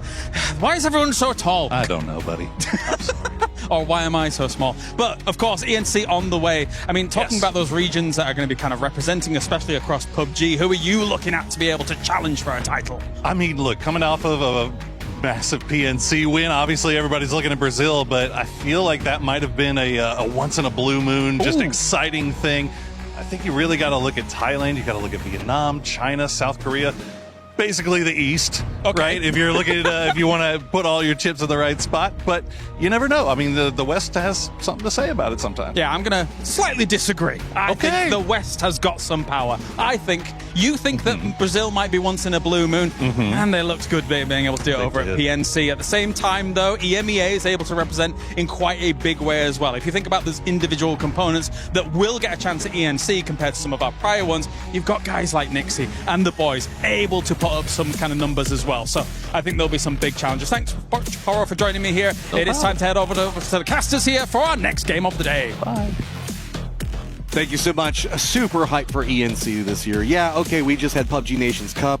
but I love whenever we watch what's going on with the Esports World Cup in general. Now getting another, I guess, a different flavor. You know, we got some vanilla, got some chocolate going on. Mix it up, get some fun going on with this one, because we just did the qualifiers for that. I think it was me and Poro, and it was just so fun already. Yeah, no, I mean, that's going to be a great event, just top to bottom. It's so much more like interesting in a way, because it's different than what we're used to, where teams can just kind of bring anyone together from around the world and put together these great teams that we get to see here at EWC, at ENC. It's all that country pride, it's all those things on the line, and the stakes are going to be so high. Everybody's going to want to be gunning for that big prize that you can get if you win. So we'll have to wait and see. But this plane path, pretty fair, right down the middle-ish, a little bit east, but pretty reachable for most of the drop spots on Taego.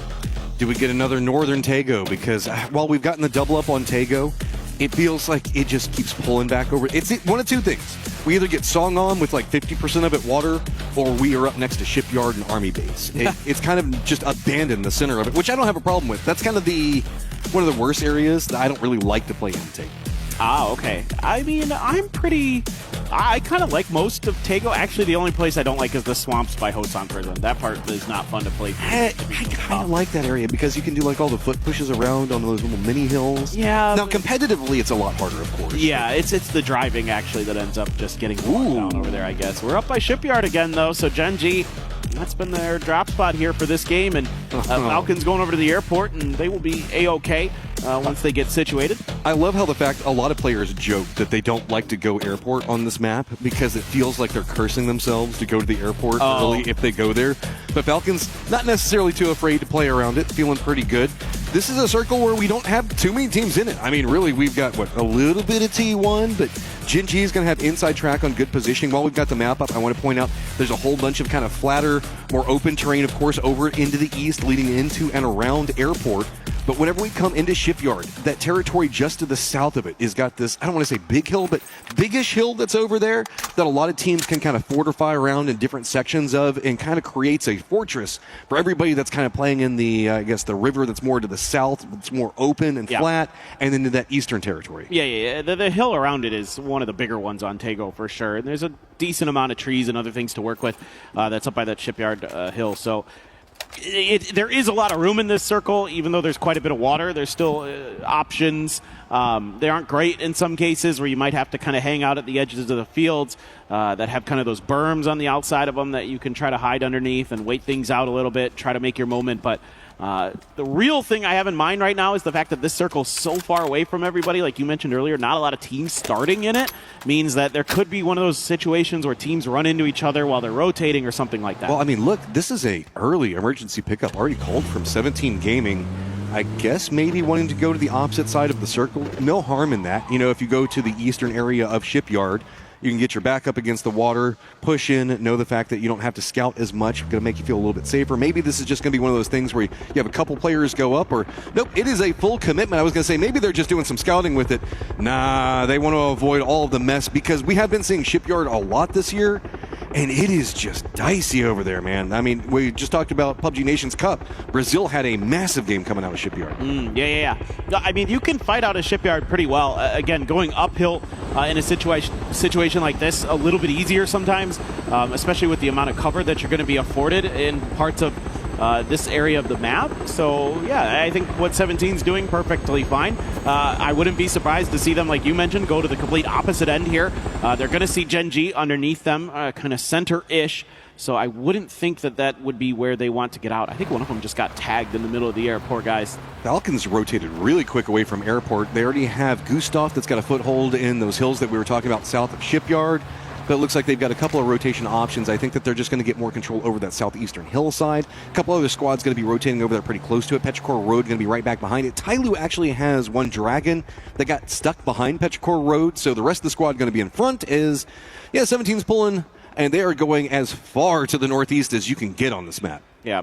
I think this makes a ton of sense. Yeah. Looking for maybe some vehicles that didn't get scooped up along the way, and, Wenbo's already got one for the team. And VC going to roll into Shipyard proper, try to figure out if anybody's in here. Gen.G has a player close. It's Bean and somebody else over there with him. Looks like D, as they went into a 2-2, but they're going to drive away from this. Don't want to give Vicious Esports an opportunity to find a free pick or something like that. Or maybe they're just going to spread out a little bit. They're leaving D on his own. So while we're looking at what's going on with the circle, also remember that we do have, I guess, the river that turns into the dried river. That's a big core component of this circle going down into the south, and the territory that's just going to be to the west of that, that's also incredibly hilly. We don't know how the circles are going to pop, because remember, these are the new circles. For all we know, we could go back over to the west of Shipyard, just because why not? Really, Super is the only squad that's playing over there right now. I dare you to cross that bridge next to Shipyard. It's not going to feel good, and I don't think that they're going to go that route. But we've got a lot of late rotators down to the southwest, where we can see Full Sense about to make their move. Anyone's Legend's going to be very close to them. Sharper is going to be back behind that. Even Shadow down there is... A lot of squads are like, nah, man, I don't even want to go center on this one. I'm just waiting for Circle 2. Well, this is what I'm a little worried about for Gen G, is D's all on his own. He needs to get the heck out of here, man. He is getting surrounded. He's going to have to do some damage. This is a very interesting push coming out from VC. They see an opportunity. They abandon Shipyard. They go for the hillside, get themselves a decent spot. D's going to be playing the other side of it for now, but this is pretty vulnerable, specifically with 17. Hearing this firefight, they're also moving in pretty close.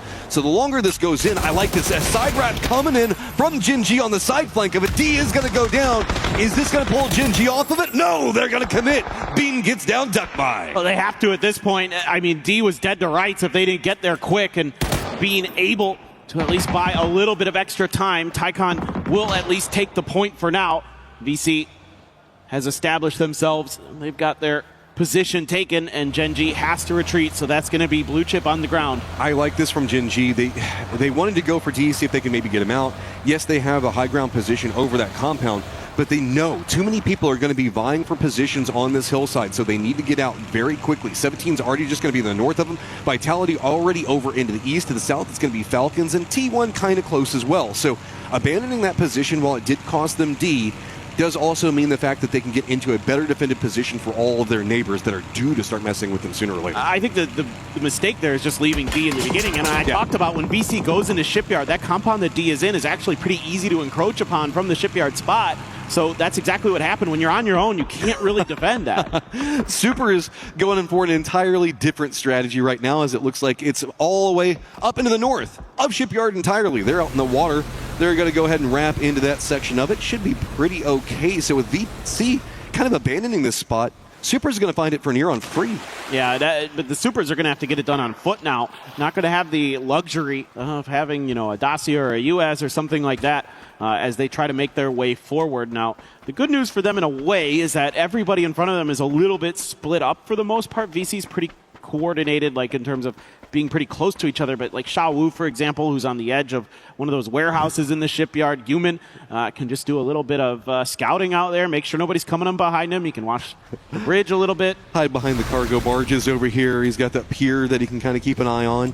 I mean, there are a couple of foot push capabilities coming out, and I wouldn't be surprised if Supers went for this strategy, maybe to see if maybe they already have or are looking for another emergency pickup that they could use, because we often see bouncing out of Shipyard in that strategy pretty common. There's a couple of foot push paths that you can go for, but that's a problem for later, because this circle is going to stay on Shipyard. It's just the guys to the south, so let's get ready. T1 is going to have to be defending or really abandoning that position, while it's going to be a VP, AGAL, Navi, JDG, Full Sense, Sharper. I mean, we even have Shadow as well as Petrichor Road all having to regroup on the hillside we just keep talking about. Yeah, it's going to get a little bit chaotic maybe. It's starting to really narrow down the amount of playable terrain that is going to be available. AGAL once again going to be in a fight early, but Salalzi spotted out Hausker before he could get that Panzer put into place. And all of a sudden, Tai Lu on the ropes early here against AGAL. Lee was getting, I think, called back in or something here. Falcons taking a bit of a fight against, I believe, Vitality out there. Tiggleton's going to take a point for them, but Kong Kong trying to hold the line. Some grenades are going to hit him, though. He's going to throw a stun in response, but if that frag, it almost got him. The longer this goes on, the scarier it gets. JDG still needs to get in the circle, and they're going to be wrapping over here. They might choose to third party. AGAL feels like they've got the momentum already set up for themselves, but they don't want to overextend onto anything right now. They want to try to reset the pacing just a bit more, see if they can get any knocks. Lee's on the other side of this right now. Has a lot of vision on at least Sololzy on position, but this is kind of isolated. Not too much he can do. Nade's going to land pretty close to Sololzy, but it's going to bounce a couple times, so continue on its merry way. It's going to peek around, and Sololzy just denies Lee to do anything. Yeah, point blank there. If Lee had cooked that frag grenade a lot more, he could have maybe gotten Sololzy there, but it wasn't cooked at all. He just kind of tossed it in. Meanwhile, Delwyn trying to use the edge of the smokes. Yes, indeed. Goodbye. To try to do something about this. Hemas hits his teammate. That didn't go good. Well, you know, if you go with explosions enough, sooner or later there's going to be a problem. One Dragon, now the last one up for Tai Lu, but only one up. And Himas, as he's trying to go for the res as fast as possible. JDG is starting to get some vision on the outside of this. Fulsen's also encroaching from the south, so the longer this goes on, the more problems continue to mount as One Dragon's across on the other side of the road. I don't know if he's going to go for anything else here, as it's just going to be pretty defended. I mean, he's going for a couple of peaks, but nothing's revealing itself. This looked like it was going to be a pretty clean fight for AGAL, but it's gone very sideways very fast. Sorry, I saw that Vince deny the grenade, and it just reminded me of whenever Barney denied the shot coming up from Kalaris earlier today. Right. That was just full rejection. Yeah, just denied. Absolutely. I mean, not that it would be hard to stop Kalaris. He isn't, the most athletic. He was trying. He was trying his hardest. But his best is never going to be good enough, Matt. I forgot you guys have bad blood. That's part of the lore. Yeah, the lore. Yeah, exactly. All right, AGAL looks like they should be able to get their fourth man back up, and poor old One Dragon living up to his name as he is all by himself down here. As JDG going to go ahead and move away more into the west. Looks like Full Sense doesn't really want to get too involved in this. Vitality actually calls an emergency pickup just in case. They're not going to need it. Circle pops right on top of them. And good old Supers, now you got to figure out how you're going to get out of Shipyard. Of course, a couple of pads, but it looks like 17 is going to regroup. And I'm more caught up in what's going on with T1, VP, and VC right on the edge of the zone. Yeah, for sure. That western edge may get a little bit bloody.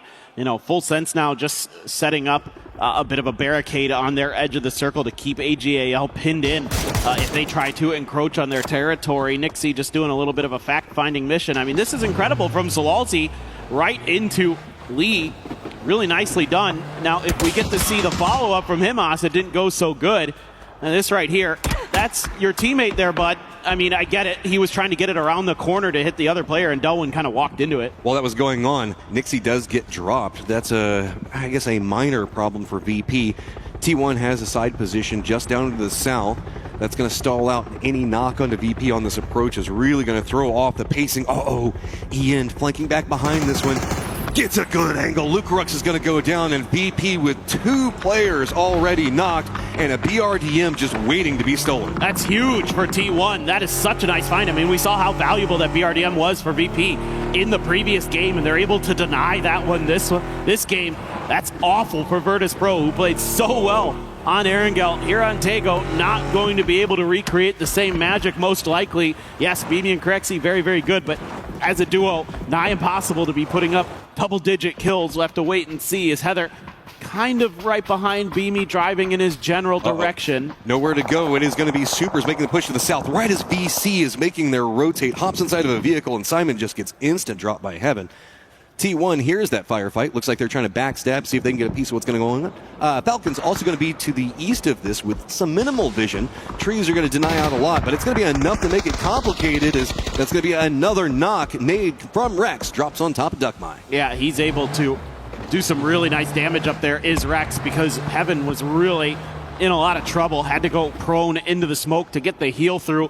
Like this from the Supers, they got to clear an edge, and if they can deal with VC, at least make them weak, then they're going to buy themselves a little bit more space. Now, the concern, of course, is going to be that Falcon's also going to be up ahead of you, and you got a little bit too far ahead of the rest of them. Did Rex there, and he pays the price. He almost gets knocked by Falcons off screen. Meanwhile, the rest of Supers trying to find some kind of safety into this next circle, and they're getting harassed the whole way in. I mean, there's a couple little divots and shacks that you can play, but none of it feels super good. At least get you away from the Na'Vi firing line just to the south. Anyone's Legend also going to be approaching on a similar vector to this and maybe distract T1. So with DL down, it's going to be Tig that managed to get the shot, but I think this is pretty safe from that firing line. And now T1's having to focus back onto Anyone's Legend, so that should be resable and safe. Shack Life, best life for now, is it's going to be a circle pops and moves away yet again as, man, Super is just chasing the circle. Yeah, now it's just getting even more difficult. There are going to be more and more teams fighting for this territory.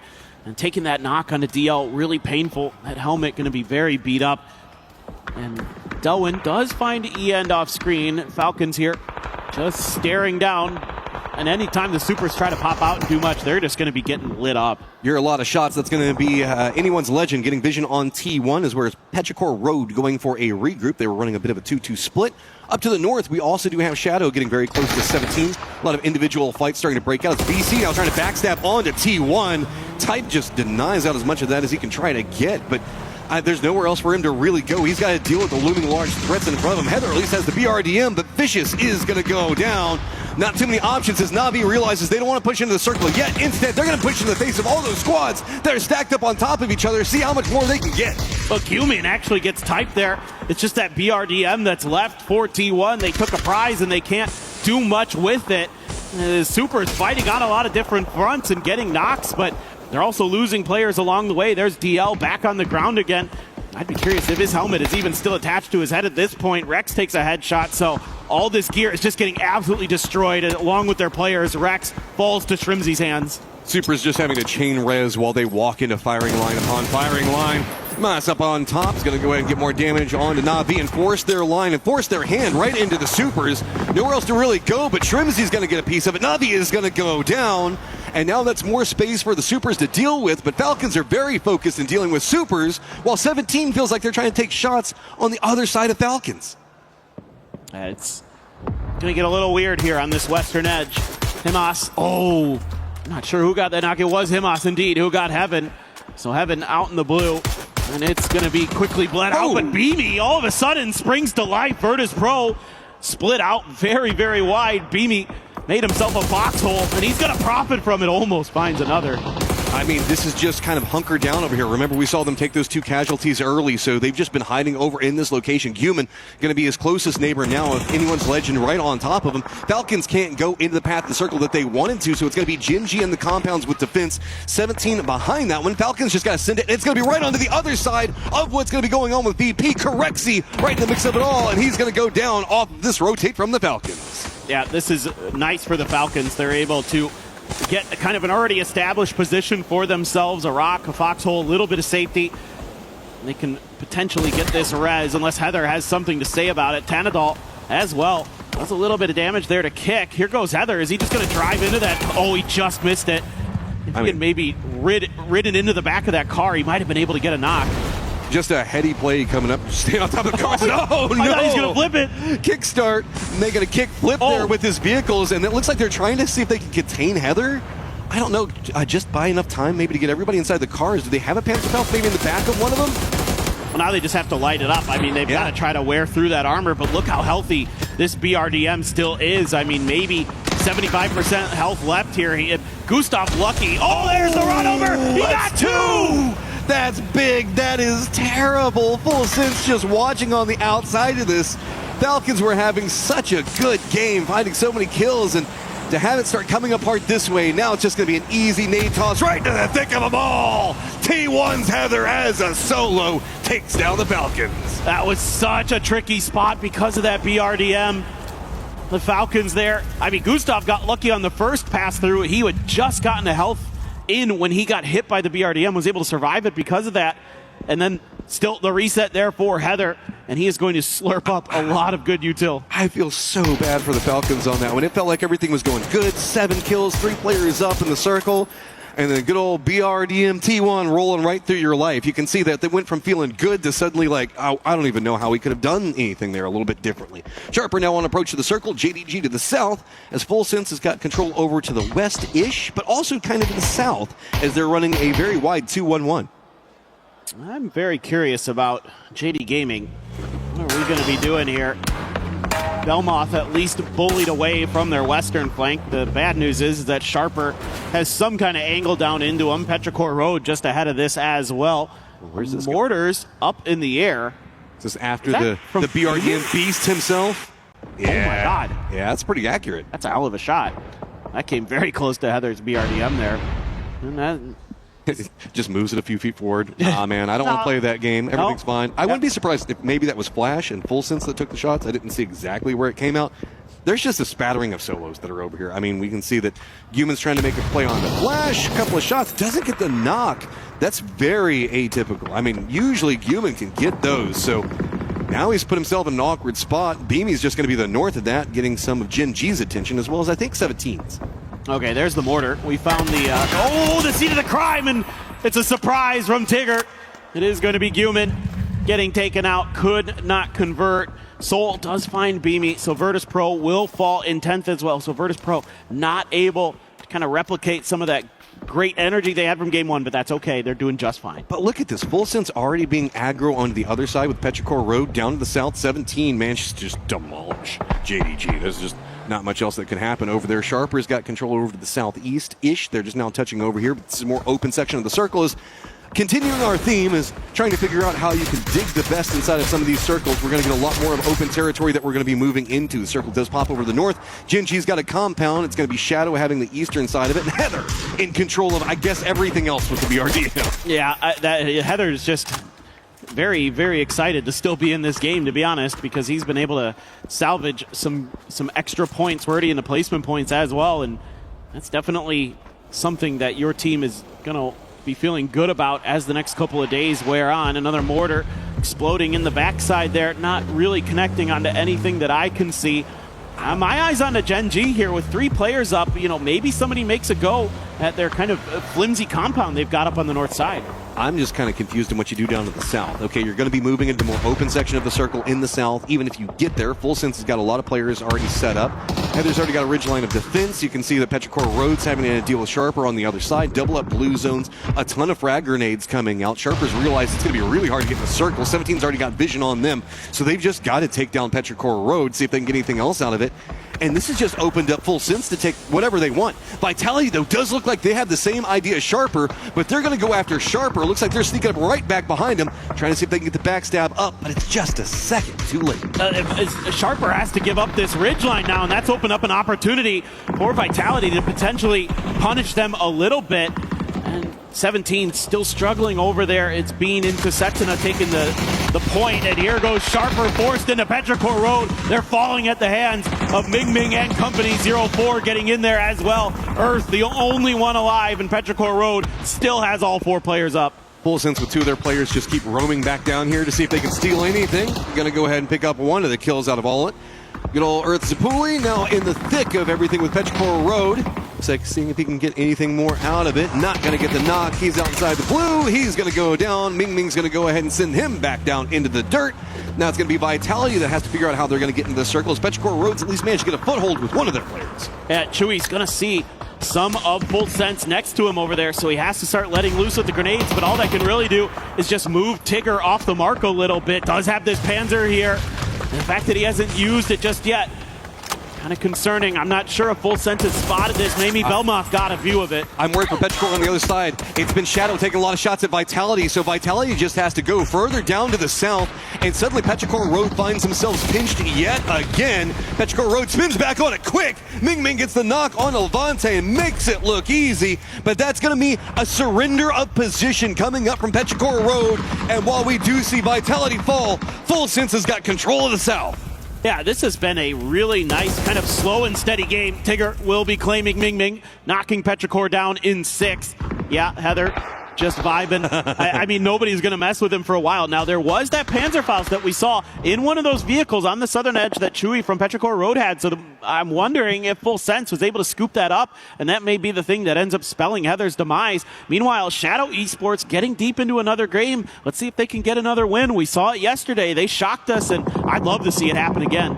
Most of the circle is going to be to the top of the screen over there where you see Heather kind of roaming around. Gen G's got to leave their compound position. We also do have Shadow that has to push their way in. Heather's just kind of roaming around trying to see where he's not going to get shot at, to see how much more placement points he can get. Actually, he's going to jump back out, take a couple of shots.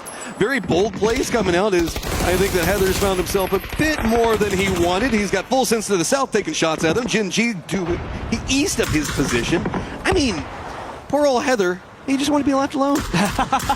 No one's going to be happy with that when you're in a BRDM, though. I think it blew up. Yeah, it's gone. He has been flaunting it, to be honest. True. He's just been roaming around in front of everybody, be like, look at what I've got, guys. Yeah, it's like the oligarchy over there. Well, finally, he's going to be going down. Soul will take him down in the end. That BRDM only had so much health and eventually gets blowed up. But this BRDM still very much alive. So Shadow looking to see if they can maybe get a little bit further into this circle, digging. I mean, you got quite a way to go here, Hansy.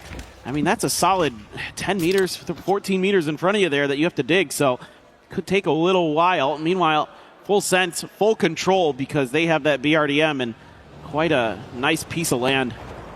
Most of the high ground for Shadow is going to go away, and even if you keep digging more forward, you're going to start putting yourself in a vulnerable spot. So yeah, I like this. Go for the rocks. Not quite yet in, but at least now you're committing down onto one squad because there was no real way. You had to either go Gen G side or you had to go Full Sense side, and Full Sense has been doing such a good job on covering their movements. Every single time that they need to bounce into a new position, they've been roaming around. I'm talking these guys are putting in the miles. They've been over into the east, over down in the south, control of the west, time and time again, finding a new position to play from. Yeah, well, the kills haven't been, astronomical for Full Sense. They've been really good at not, giving up themselves for free to other players. Now, Hansy does go down, but Flash going to steal that point away from Gen G's salute. That's huge. That they get these points where they can. Full Sense, are defending PGC champions, want to do better than they did on day one. Up to 36 points now. So far, I think Shadow just knows that this is cooked. Yeah, Tigger's got a present waiting if they peek around.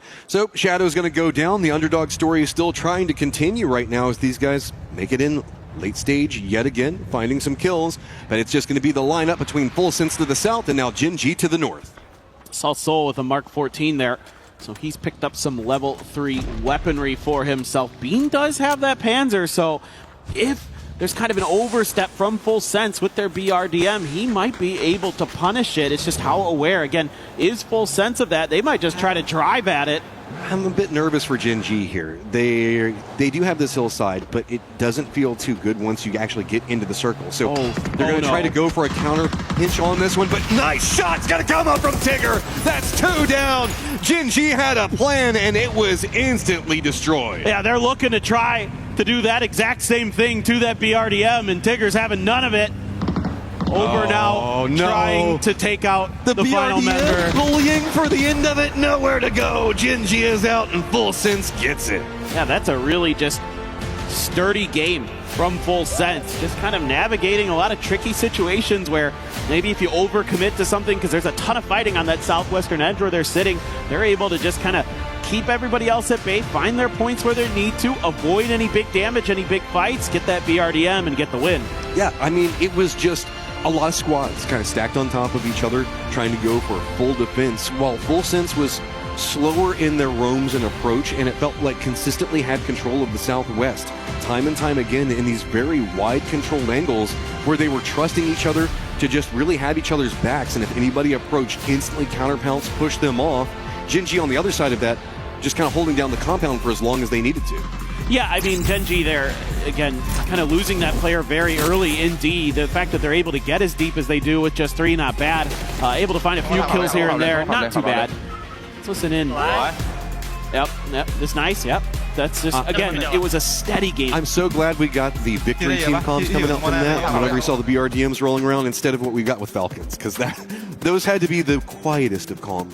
I mean, what do you even do? Poor old Falcons and Heather. Respect for doing it, man, but that was one of the dirtiest things I've seen in PUBG in a while. It's just tough if you don't have the Panzer, you know what I mean? Like, what are you going to do in that situation, especially when you're kind of stuck and you're taking damage, and it's just really hard to kind of find a way out of it. And Heather, to his credit, played it nicely. That's kind of he has a huge advantage, but still that was a great done. salvage game coming out from them. Of course, we talked about Falcons and the weird BRDM stuff that happened with them, but they still had a decent kill count coming out from that game. Shadow, later stages, time and time again, finding just enough, it feels like. Well, they're hanging in there. They still need to pick up the pace maybe just a little bit. I mean, we were kind of talking backstage what we think the point cutoff is going to be. Somewhere around 60 points is kind of what we were sort of feeling at the time. That's the inherent average that we tend to see. Exactly. I mean, and so it's pretty standard stuff when you're playing 6 games a day for 12 games total. It's just I need to see just a little bit more from them, but they're hanging in there. Their macro at least can be good when they're given opportunities. They can hang in there. You know what I need to see? anyone's legend surviving for, I don't know, Circle 4? Yeah. I don't know what's going on with them, but it is just... the rotates are just a problem right now, man. I don't know if it's their scouting. I don't know if they're just more confident in their approach than what they actually wanted. It's just absolutely crazy as we've got another squad in the hunt, and that is going to be Vitality. I believe Coloris has Levante on the stage. That's right. Thank you very much, guys. Of course, Levante here, the big man himself here to talk about everything that's going on. So my first question, Levante here, to start things off. This game just now, you're in the compound, Circle 6 shifts away from you. What's the plan for the team? Найти поинты, сделать игру максимально хорошую для нас, зафармить все и попытаться зайти в плейсмент-поинты, найти киллы, найти плейсмент-поинты, в целом все. Ну, шифт, конечно, неприятный.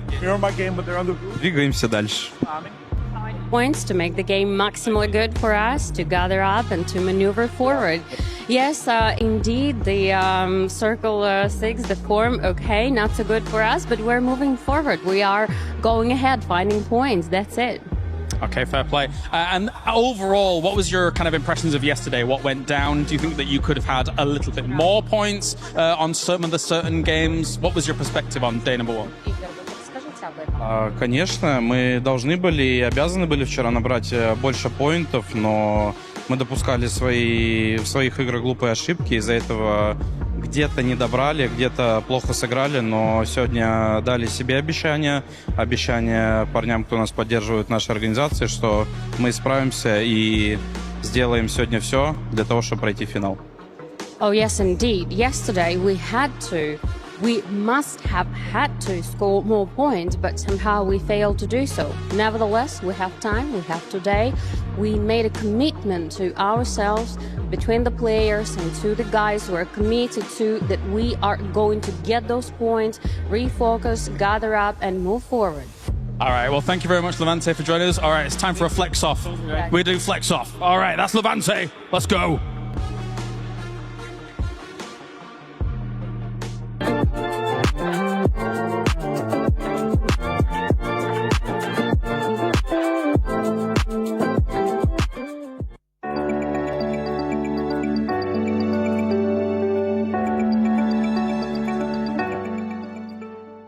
He can come in here and play my game. He knows nothing but go! Tyler Wine, you're done.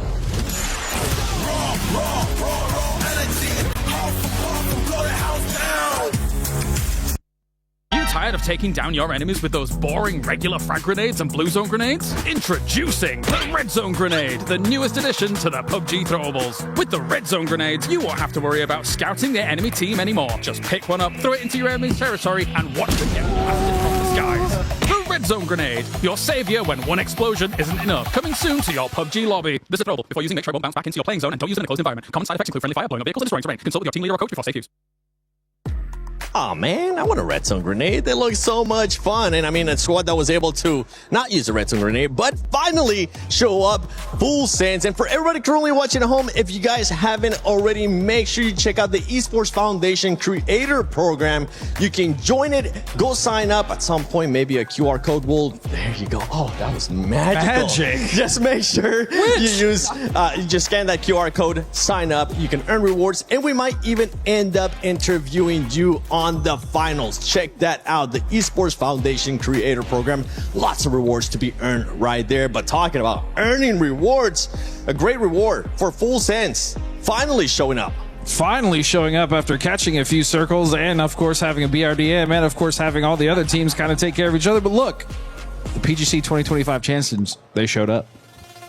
We said in the pre-show they need to step up and have a day, like the fact that you win the world and then kind of have to make a name for yourself, struggle back, prove to everyone you deserve to be in the final can be a tricky thing. So to get a win here, whether it's by an inch or a mile, doesn't matter. Chicken is a chicken. It cooks the same no matter how you get it, is good for them, and I think sets them on a path to maybe grind it back up. Do we think they were gifted that because Gen G just full sent with no capabilities and got blasted in the face right at the end? But I'm just going to leave that right there because what?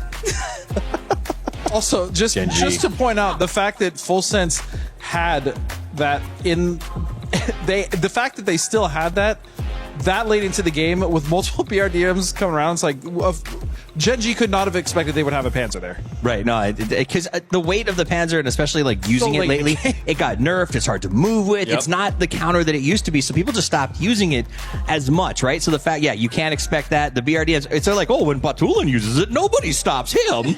But here they come. Oh, there's a pocket Panzer. No one likes those. I'm glad you guys are talking about that stuff because I got a chance to finally see the Splat Maker in action. That BRDM. Yeah, by the way, you'll get a chance to see it. The one I was actually talking about, it's none other. Oh, this one. Oh my god. That's what we're talking about.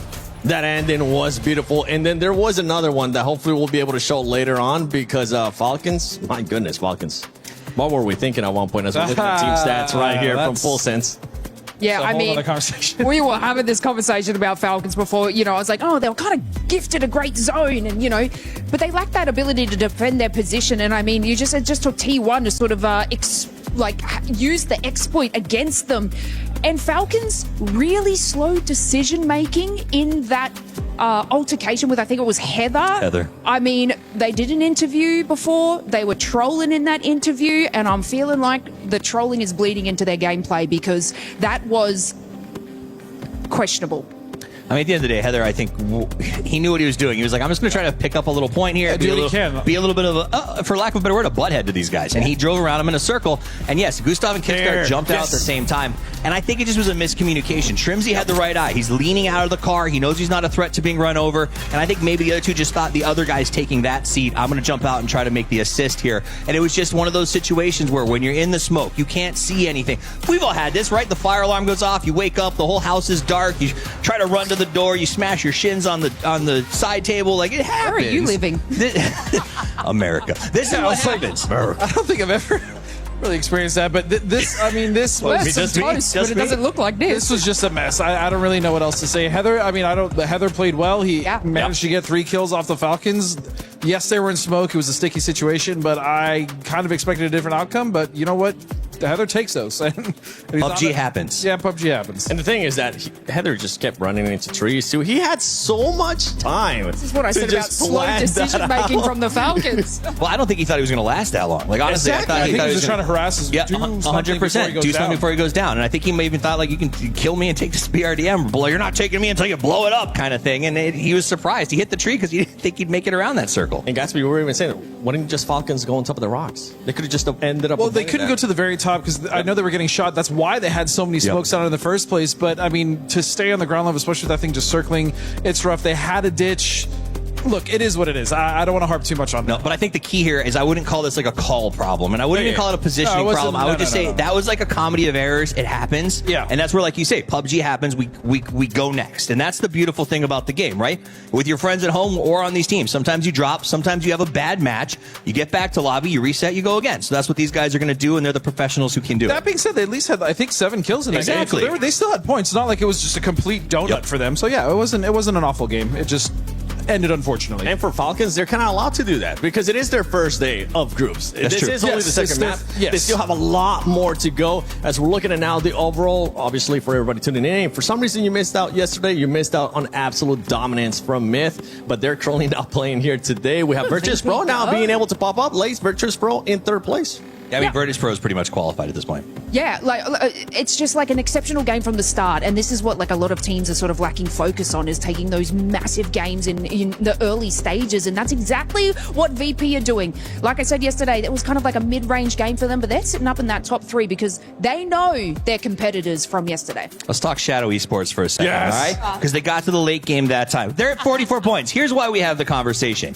This is an example of, can a team make it work? They are shocked by how they walked away yesterday. They actually end up with a decent game, too. They've got 4 more to grind out that extra 20 points. Do you think they can do it, Godspeed? He's sighing. He sighed loudly. You guys couldn't hear it at home. I don't think so. I don't think so. I think this lobby, as it continues to manifest, I think the teams that are better than them are going to figure it out, and I think they're going to get trapped in rotation mainly. I'm calling it now. He was much more polite here on the desk than he was in the green room. They're going to have rotational issues. That's my guess for them. I agree with that. I think as much as it'd be fun to go all in on them, I don't know that I can do that just yet. Yeah, you know, I ended up saying that my predictions have been going off on the pick'ems, but to be completely honest, Lace, I kind of just want to see them in the finals. I know you guys are saying that it's going to be hard, and honestly, we kind of saw that in the first game as well out of that squad, as they ended up with a big old donut on that first game. Here, being able to bounce back, but if they can maybe just string some good performances, they just might end up doing it. Yeah, well, if we're talking about donuts, let's talk about another team that's been sort of sending those in, and that's Na'Vi. We're 2 games in. I know it's early, but I've seen 4 points, I think, total coming out of them in 2 games. I expect better when it comes to a team like Na'Vi. And I would agree with you, but for whatever reason, they just haven't been able to get it together. I don't know. That team, it's difficult for me to pinpoint what exactly the first 2 games. The first one, the circle was rough, right? Yeah. Second one, still, it's rotations. They couldn't even make it in. So I think that's definitely something, as long as they can just, maybe the first 2 games, they weren't feeling it. Maybe they kind of had to go a little wider on their rotation than they wanted to. But either way, they should. I still think Na'Vi is okay. I'm not super worried about them. They didn't really get to capitalize on like a many eliminations in match 1. So that was probably their sort of time to get the points on the board. But yeah, game 2, I just didn't even see them show up. I saw Vitality's get sent in. Their last player getting patted on the back by the coaches looked like he was masked up and not feeling great. So that could something maybe get our team on the floor to go look into. Because again, Vitality in that race needs to be on their game. And if they're doing it with a player who's not feeling at the top, like that is something that can have a massive effect on the team. It hurts your comms. It hurts the speed of your thought. It really can get in the way. Yeah, well, for this squad, especially for all the squads that are in Group A, you do have 4 matches left. For some of the other squads in Group C, you still got some time. You know, Falcons will let it slide. You did end up getting the 7 eliminations. I just wanted to see the Splatmaker in action once again, but I'm hearing we have something amazing with Kalaris in Avenger on the stage. That's right. Thank you very much, guys. Of course, there's a lot of great players here, but we wanted to talk about some of the very best so far here from Esports World Cup 2026. I am with Avenger, once again, another very tall person here to talk about everything that's been going on so far, and we'd be missing the point, I think, if we didn't start with good old Kiss Magic. Yeah, we have to talk about it. Of course, him coming here, changing into the French Kiss, getting 18 kills in just 6 games. Not playing today, but still leading that is just insane, right? Sure, we've just played 2 games so far today, and it's all up for grabs. After the second game, Levante actually jumped into second place of overall damage, still behind Example. Yeah, got to hear from him just before, of course. He's able to, he's flexing on the lobby. He's muscling everybody out of the way. He's one of the very, very best here so far. But of course, as you say, in terms of that damage done, yeah, you don't quite have Example here to be able to keep that going. But you say, what, 2 games still in hand, and he's still able to put up those kinds of numbers? I think Levante is something like 3,000 damage, and Example, with 2 games less played, is 3,500 something. So still leading by more than 500 damage, having played less. So yeah, crazy amount of damage done yesterday. Remember that game on Miramar where he was on the roof, fragging out, getting tons of damage, but few kills, but he was farming that game. All right, well, that's the bronze. Let's talk about some of the brains here as well. I mean, I'm not going to stick with Twisted Minds right now. I'm not going to talk about Batulus because he's always kind of in the focus of all of that. I want to go back to Myth. Because Jacob, really, with what they've been able to do so far, with PGSs as well as yesterday, that's a scary formula. Yeah, every time we talk to them, every time we hear from kids, like, yeah, they're praising him so much, the way that he's putting them into these situations where they're able to frag out and get into positions where they're 3 or 4 alive. So Jacob, very much so. For this year, I've been so impressed with him. So hopefully they can continue to push that on. All right, well, thank you very much, Avenger here. Of course, you should keep your eyes on all of these players. It's time to go to the commentators here for our next game of the day. Okay, got about 4 games left on the day, and 4 games are left in the livelihood of a whole group. They've got to make sure that they get everything that they can get right now. We talked a lot about Levante and the capabilities, but this is a guy that's got to make sure he gets points at the end of the day. No doubt. I mean, he's had a nice day so far. One of our top fraggers here throughout these first couple of games. So that's a nice start for Vitality and Levante, but still work to be done for sure. I mean, you can't take it easy right now. You got to keep up the pace, got to keep pushing to make sure that you finish this day as strong as possible. You don't want to leave kind of that point cutoff anywhere that feels dangerous. And I'm scared because the desk was talking about it. Na'Vi has been kind of non-existent so far. There's going to be a point where that stops being a thing. And once that happens, they're going to start eating up the points around them. I mean, there is a world where maybe that Na'Vi just doesn't have anything big that happens on the day, but that would just absolutely surprise me. AGAL needs to get something big going. We can look on the other sides of this, and if you are a Shadow fan and they are in the hunt, they only need a little bit more. They just need to find something. It's really them and Vitality. Can they find just enough to really squeak in about another 20-ish points? Yeah, for sure. There's still hope for Shadow Esports and, for Indonesia. I mean, definitely something to be said about this team and their way to at least get deep into games. Like, they're relying a bit on placement points. That's good enough to at least get you into that grand finals potentially. We'll have to wait and see. I want to talk about Na'Vi just a little bit more because I think this is a map where they often can really start to rack in the kills. We've seen it in the past with Hakatori, and especially where he'll drop like 9-10 kills on this map, go absolutely crazy here. So definitely going to be one of those teams on this one that I am keen to see pop off. Weird circle into the plane path. It is going to bounce pretty far down into the southwest away from it. So that means that T1's going to be in a pretty decent position. Petrichor Road is one of these squads that we're kind of thinking about, is Petrichor Road. They're going to have an odd rotate into this one. It's also another squad that, I mean, since Ixlift has always been kind of a face for it, a lot of people are very focused in on what's going on with Petrichor Road. And so let's go ahead and hear with Ming Ming what's happening. 这张地图我最喜欢它的市城嘛，然后因为它地方城大，收的东西物资也很多嘛，然后也很肥，然后转移路线什么，我感觉也都挺好走的。你可能就像教练说的吧，然后周围其实没有什么很大的很多人嘛，周围可能就我们的一座主城。 Quick, easy, efficient. Petrichor Road. Pull that into your game a little bit more. Quick, easy, efficient. Find some stuff, man. That's all I play for. I just want easy and efficient. That's what I'm all about. So I'm glad to hear that. You know, one of our all-time great players in Ming Ming definitely knows what's up and definitely keeps it simple, and that's my kind of gameplay.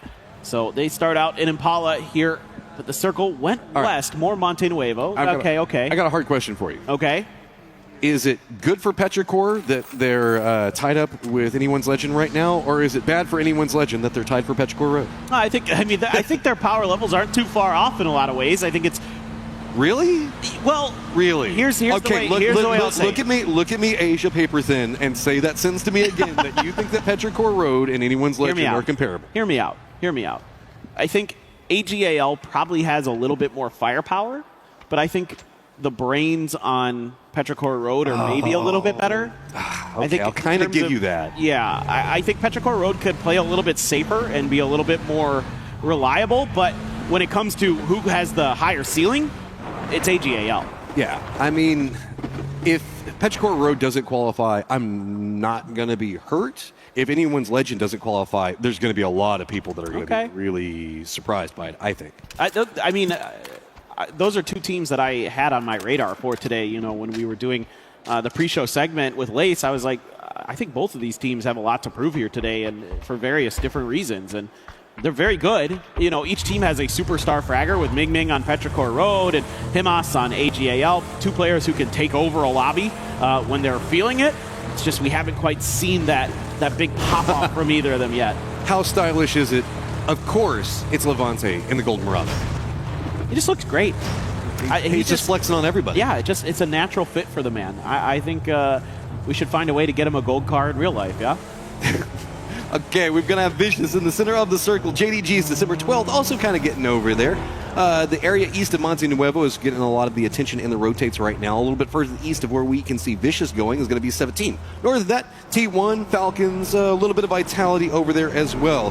Coming out of Picado to the north of it is going to be Supers. To the south is going to be Na'Vi. But VP's making a wrap right in between Na'Vi and JDG right along the road. Ooh, that was a good grenade there. Did 40 damage to E-End. So the Falcons trying to put some pressure onto T1, but this is the strong side of T1. They're in a 1-3 split with Reigning quite far ahead of the rest of them, and Falcons is just committing to this. Shrimzy leading the charge with the M249. The grenades are going to splash out, but they're not hitting the Falcons, so far, T1. I'm scared. It's Heather on the side of all players for Falcons to be going against right after that last round. Heather, though, not finding the opportunities they got inside that last game and just quite yet. In some trouble, and their couple of shots going to connect and not going to get the knock. Seeing if maybe a repeat was going to happen, doesn't find it. Nade's going to be prepped up. They're a bit flustered, so it looks like they're trying to get some space away. Shrimzy is going to get the knock on E-End with the molly. I was just about to say, if that molly flipped into E-End, he's in trouble. Type trying to get in here to do something. Heather trying to hold the line, but now Falcons is kind of dug in. I mean, Type's got to get Tigleton down, and he hasn't just yet. See if he can find any more. Just a couple of taps from the bullets. Tig's doing a good job on juking away, but there's just too many T1 players on the outside. Tig's going to go down, so you've sacrificed Tig to get control of the building. Can you get anything else? Heather is now close range threat. Reigning and Type now regrouping. Now Reigning had to drive back to try to relieve some of the pressure here. And so far, Falcons haven't been popped. Oh, what a bunch of shots from Heather. Gets up into the window, and Gustav had no idea he was there. Man, Heather is just like Falcons kryptonite right now. See if they can get enough timings on this one. This is very far to the north. No other squad's really capable of third-partying any of this, so T1 can just kind of take their time. Dancing around the outside of this, maybe Sharper could go for a wrap back around, but sounds like we have a C4 being prepped and ready to go. Runs around the outside, but it's going to be Type on the defense. Falcons out real early. Like that C4 there because it forces Falcons out into the open where T1 has control. That's beautifully handled. And they could even potentially get a revive. There is that station that's just to the north of this that they could go for.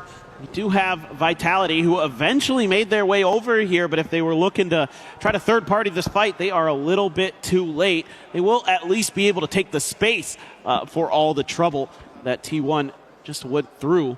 And Falcons as well, out early again, a tough go of it. Oh, no. Yeah, right as soon as we saw him walking over. Okay, whose fault is that? The person driving the car, I'm assuming? I mean, we were just bigging up Levante in his cool car, and then he does that. I mean, look, when you're vibing and you're just kind of like rolling around, yeah, you know, sometimes. Maybe he's hating. Yeah, just a little bit. Oh, we see me rolling. Hating. Okay.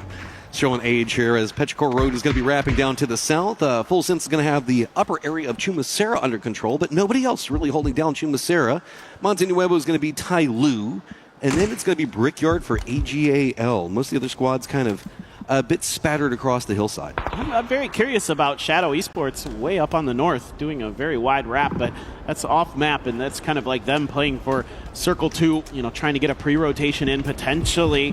17 and kind of a normal split in the center. They're going pretty wide. Most teams are. The Supers as well, split along the Picado Mountains on the south edge of the power grid. Meanwhile, Petrichor Road trying to get in their cars a little bit earlier, see what's available around the edge of Chumacera and potentially a little bit further forward. So we have two different ways that we can kind of see this. Well, really three. If we pull back over to power grid, that's going to favor Vitality, T1, Supers in their positioning. Go more of that Chumacera staying center area.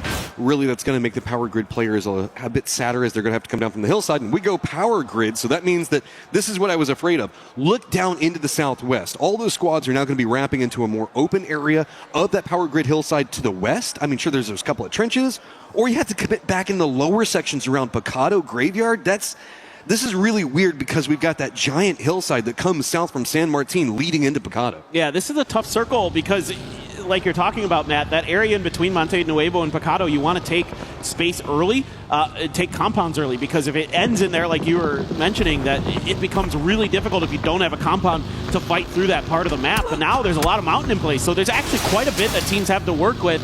Bukarux is getting tagged up just a little bit by Navi from range. This has opened up an opportunity for JD Gaming to keep on keeping on. There were some helicopters up in the air, some emergency pickups being thrown into the mix, but maybe AGAL the only one who's going to commit. 17 heading back home to Picado after being gone for all of a circle. Other side of Picado, it looks like Genji is going to be trying to take that to the south. Full Sense is going to be ramping it back behind Petrichor Road as well as Navi. AGAL with their emergency pickup could be going literally anywhere. Shadow still nowhere near the circle. They're going to be coming on the other side of Monte Nuevo, as it is going to be Vicious going for more of an approach onto that lower hillside coming out of power grid to the west, as well as Tai Lu taking control over that just a bit before them. I want to talk about where Sharper is right now in relation to kind of the circle and how much control they have. I mean, they have everything from San Martin all the way down to halfway into this phase 2 circle. That is a huge amount of space they've given themselves. They're very spread out, though, so there is opportunity maybe for a wide-wrapping team to punish them. But if nobody does, I would expect that Sharper is going to get pretty darn deep into this game potentially and look to do some real damage here, but we'll have to wait and see. T1 does end up getting back up to their full strength. Now, they did have a knock on the outside of the power grid area there, and there's that emergency pickup. So this is, where does AGAL go? This is what I'm looking at. Sharper, if they can keep AGAL from getting in the middle of everything and causing problems, it should be A-okay, and that's damage done. Oh, is it enough to get the knock? They do manage to make landfall. So Crash into a great position right above Genji on one side.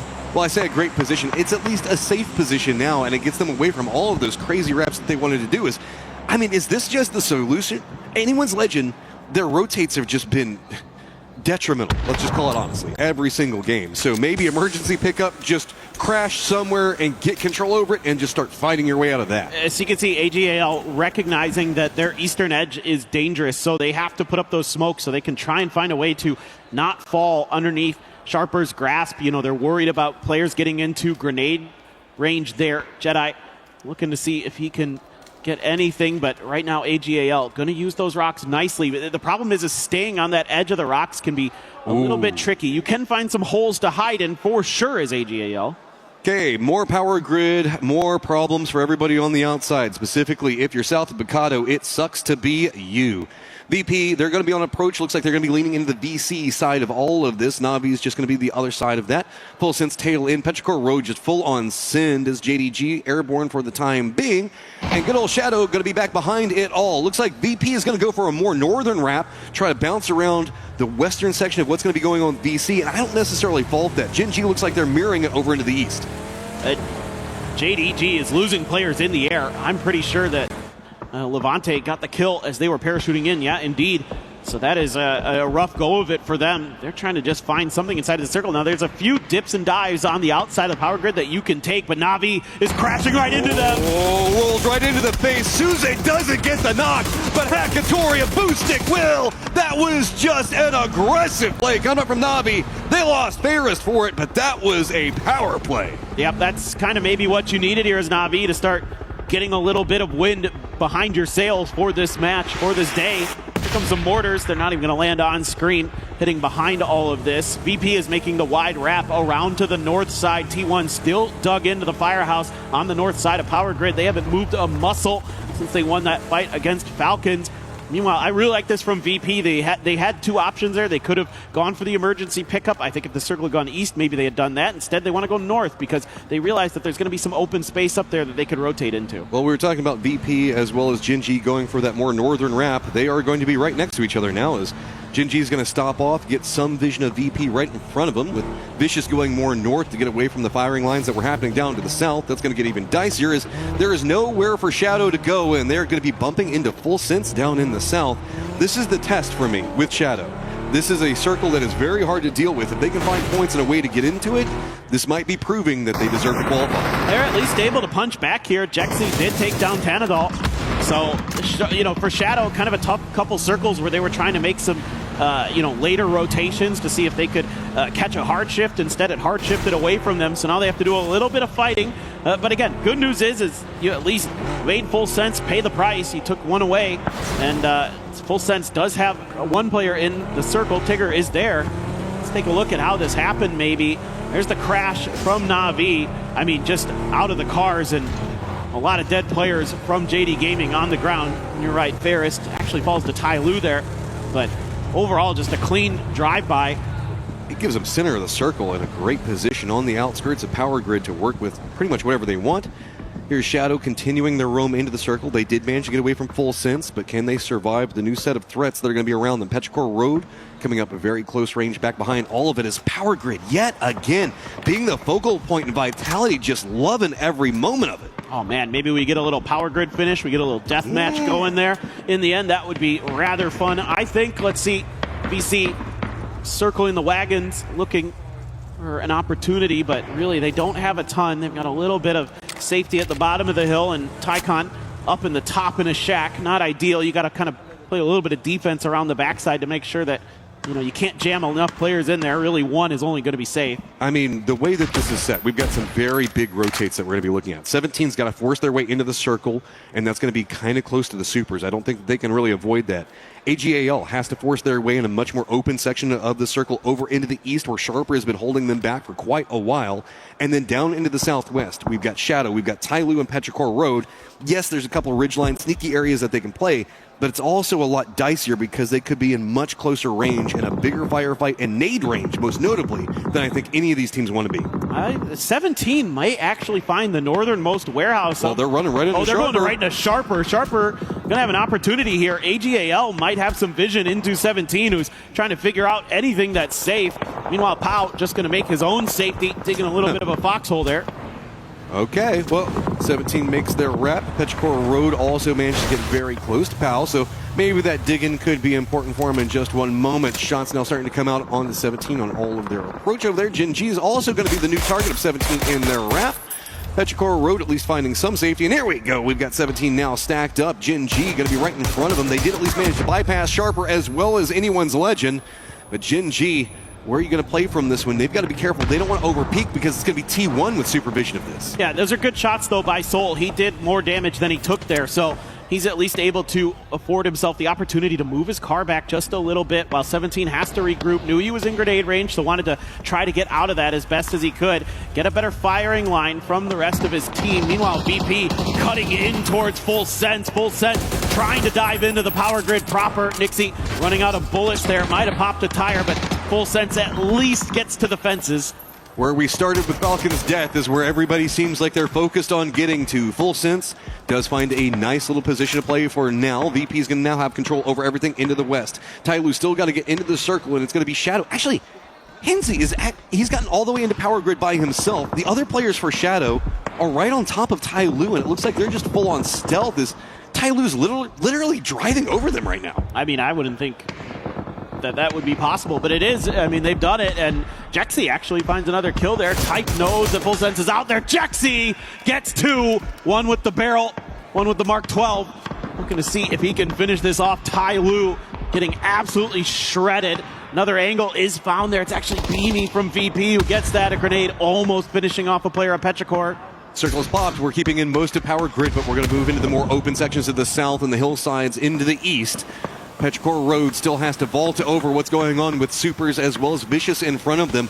Luckily, Tyloo falling off to one side has denied out a competitor onto one angle of approach. But I don't know how Petrichor Road can fight their way into this. There's just too many squads around them holding too many angles. Ooh. If they fight their way into the north, they're going to have Human back behind them. If they try to go east, it's just going to be VC holding them out.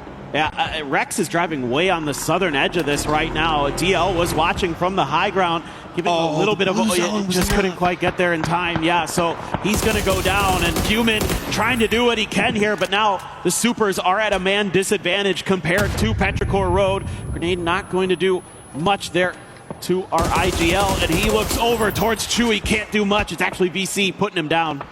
Okay, Bob saying head needs to start popping some heads as it's just him and what angle of approach you go for. VP with nowhere to go. They're going to run back down into the Shadow defensive line. Good shot's going to find or on at least one knock off the start onto Lucarux.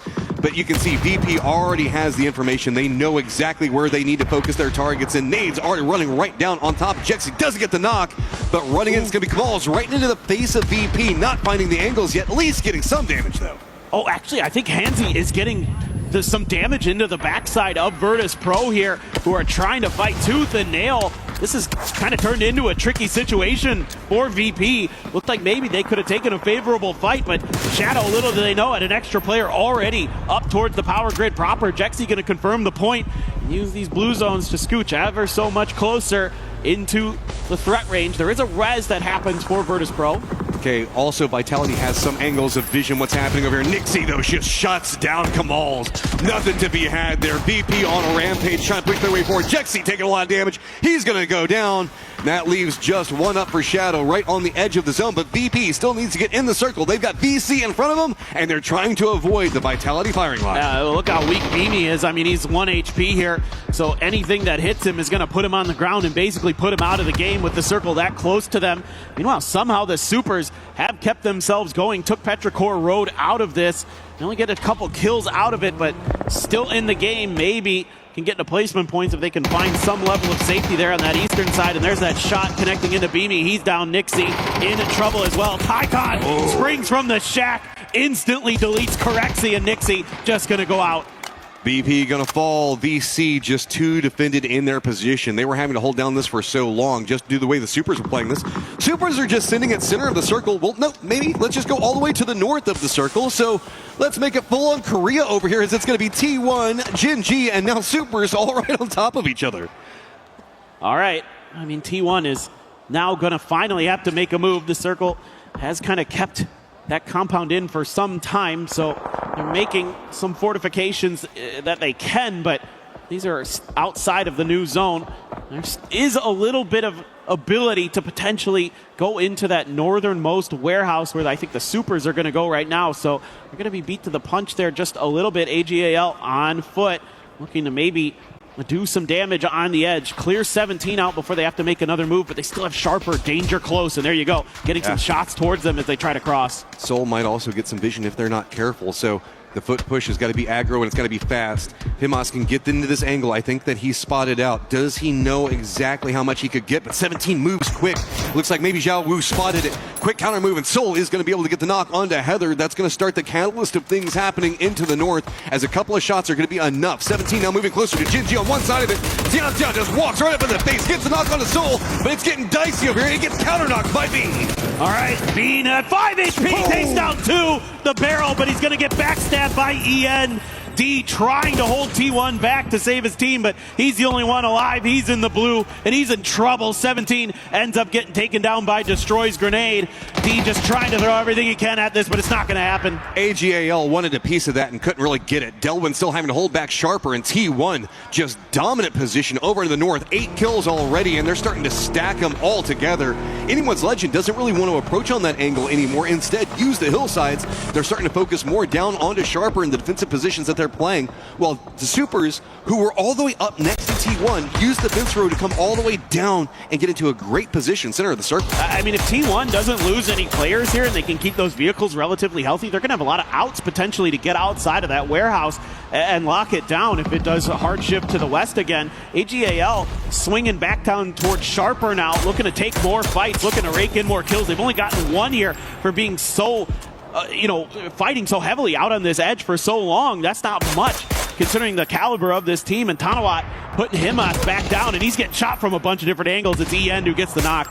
A lot of squads that need big games since they played yesterday and couldn't really find anything. Going to be in good positions for the circle. Anyone's Legend, though, just getting picked apart. Too many different angles, and it's going to be Sharper finding everything.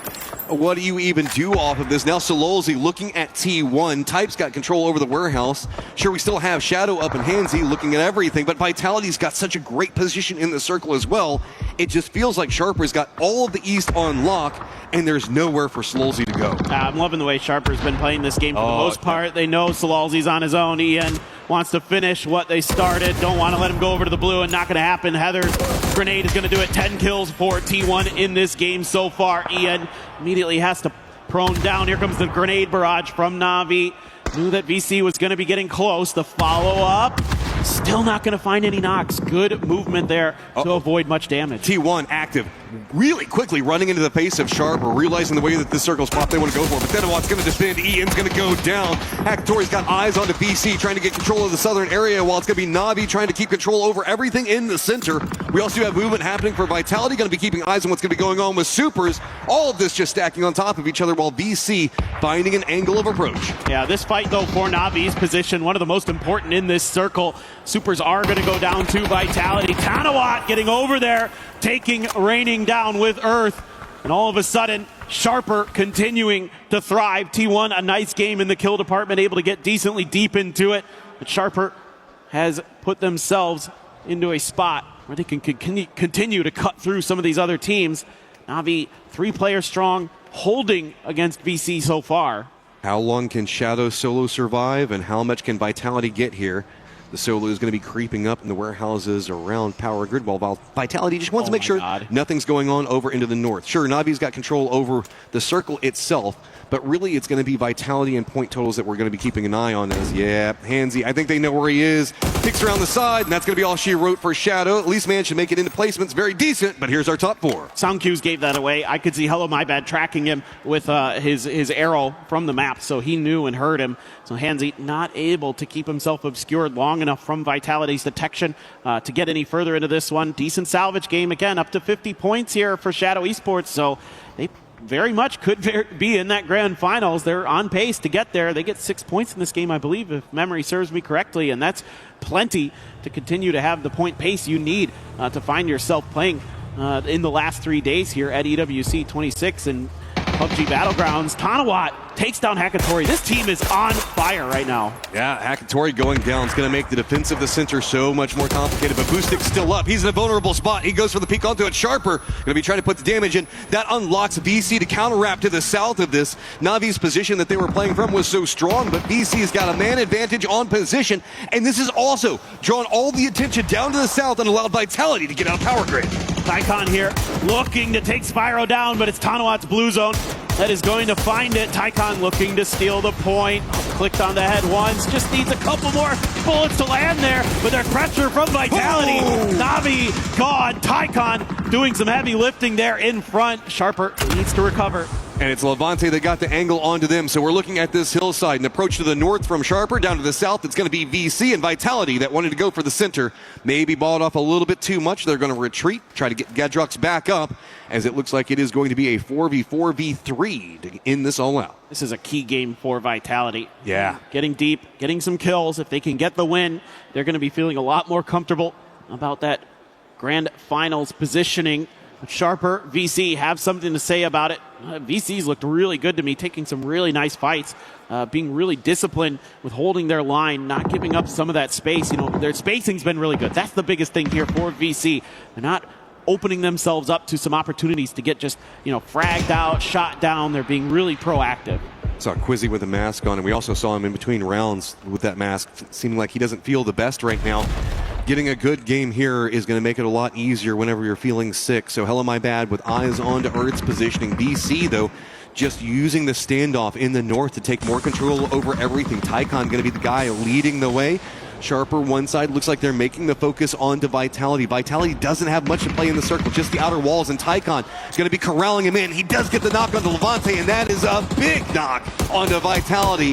Sharper looks like they've got a good lock on position, and hell, my bad, now also under duress. Great read here from Sharper, knowing that there wasn't going to be much of an opportunity for VC to swing the other way through, but Tanawat, he's going right into the mix. Tycon finds Gedrox. One player left. Tanawat couldn't quite see him. He tries to go for it. You're out in the open. Hello, my bad. Going to get one before he's taken down. Quizzy gone. That is the end for Vitality. Time to be vicious. 9 kills up on top. Sharper stacked on top of each other, and with the car push, they managed to get some kills, but they are now in a very vulnerable position. Earth just back up against the blue zone along with Jedi, as it is VC with control over the center, and they realize this ain't gonna work. They're gonna surrender over the blue zone, and that is Vicious Esports with a victory. Yeah, again, really good spacing in a lot of those fights, and they play that game really, really nicely. That early setup they had, I really liked, where they had Tycon up in the shack and 3 players down below him to guard it, because that's a really tricky position to defend if somebody gets underneath that shack. So really like their setup and the way they're able to use that to catapult themselves into the late game. But it's the big game for Vitality. They need more still. They want to qualify. We love Levante and that crew, and this was such a late game performance coming up from them. Shadow also making it into, 5th place overall after what was a little bit of a dicier start on everything.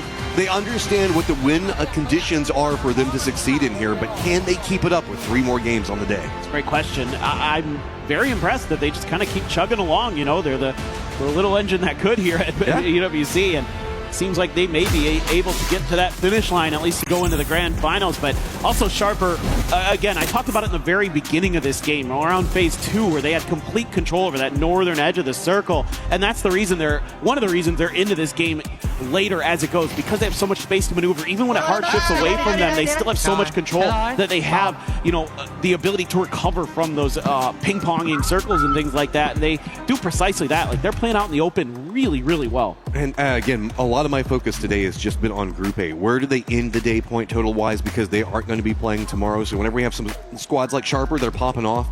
The focus for me is just how do the squads around them and Vitality find any form of successes, as they're just going to be having to sit and wait and watch tomorrow. Oh, that is just so nerve-wracking to have to do. This is absolutely ridiculous, but we're going to go ahead and try to get game number 4 all set up. We'll be back in just one moment.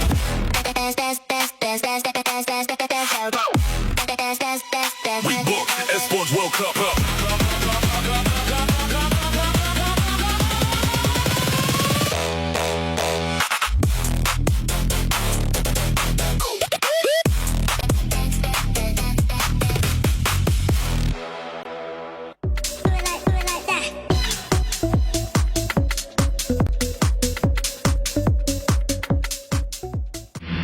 lot of people are haunted by their past. I'm inspired by it.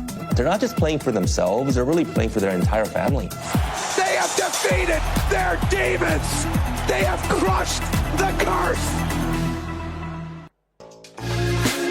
Oh, hello. We are here for the Sony Media Tour at the backstage of the Esports World Cup 2026. So let's take a look at everything that's going on, as we have got some of our players already getting their hero shots done as well.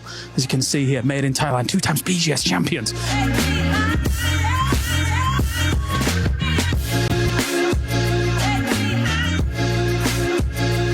Look at the size of that tripod. Whoa!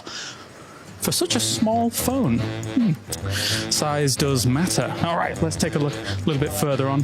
Kiss, what a legend, what a legend. Maybe we'll chat to him a little later on. Let's move on further down, of course, though, as we've got a lot more all this stuff going on. I can see Team Liquid in the distance here, getting all of their media sorted. We're getting a lot of introductions into how all these players are setting up, how their feeling is for the tournament as a whole, of course. And you can see they're getting mic'd up as well. I think I'm going to be talking about some stuff. A very different setup here for Esports World Cup 2026. As you can see, another lovely stage. And over to my right-hand side as well. Actually, I could even sign this myself. This is for all of the players to sign as they do come along. But right next to... don't know who that is. I'll just put myself right there. The real goat of esports. So we can now make a little bit of a move on into the quiet zone. Come in. All right. Whoa. Spooky. All right, as you can see, as is signified over here by the quiet zone. Pay close attention, because we're going to be on a little bit of a trip, an excursion through the quiet zone to see exactly what is going on. A wild Avenger. A wild kiss. Exactly. Right, let's take a look at what's going on in here as well. As you can see. Oh, sorry. You can see Parasaurus over there is getting ready to do something. He's about to say something incredibly stupid, but maybe, just maybe, we'll get a glimpse of it later on. All right, let's take a look in what's going on in here as well, in the quiet zone, and peek in. As, hey, we've got Avenger there, and we also have Virtus Pro, Beanie and Lookrooks, being briefed, apparently, on what they need to do here. All right, more here in the media area, as we do have ourselves, hey, the Falcons boys! Oh. We got Shrimsy and Kickstart. How are you doing, man? Sir. I'm doing fantastic, and you? Not too bad. Feeling great. Awesome. I love the pajamas. They're awesome. All right, let's get these boys in here. We're going to film a little bit of media with these guys as well, as we're going to have them guess some of the plays from previous tournaments. Anyway, that does it here for the media tour as a whole. So I'm going to get on with the Falcons boys, and we'll see you next time.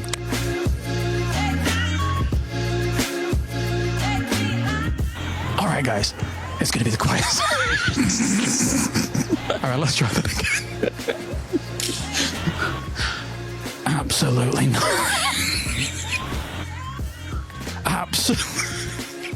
One more opportunity to see players in their natural habitat. Nothing. Spectacular scenes here at the Esports World Cup.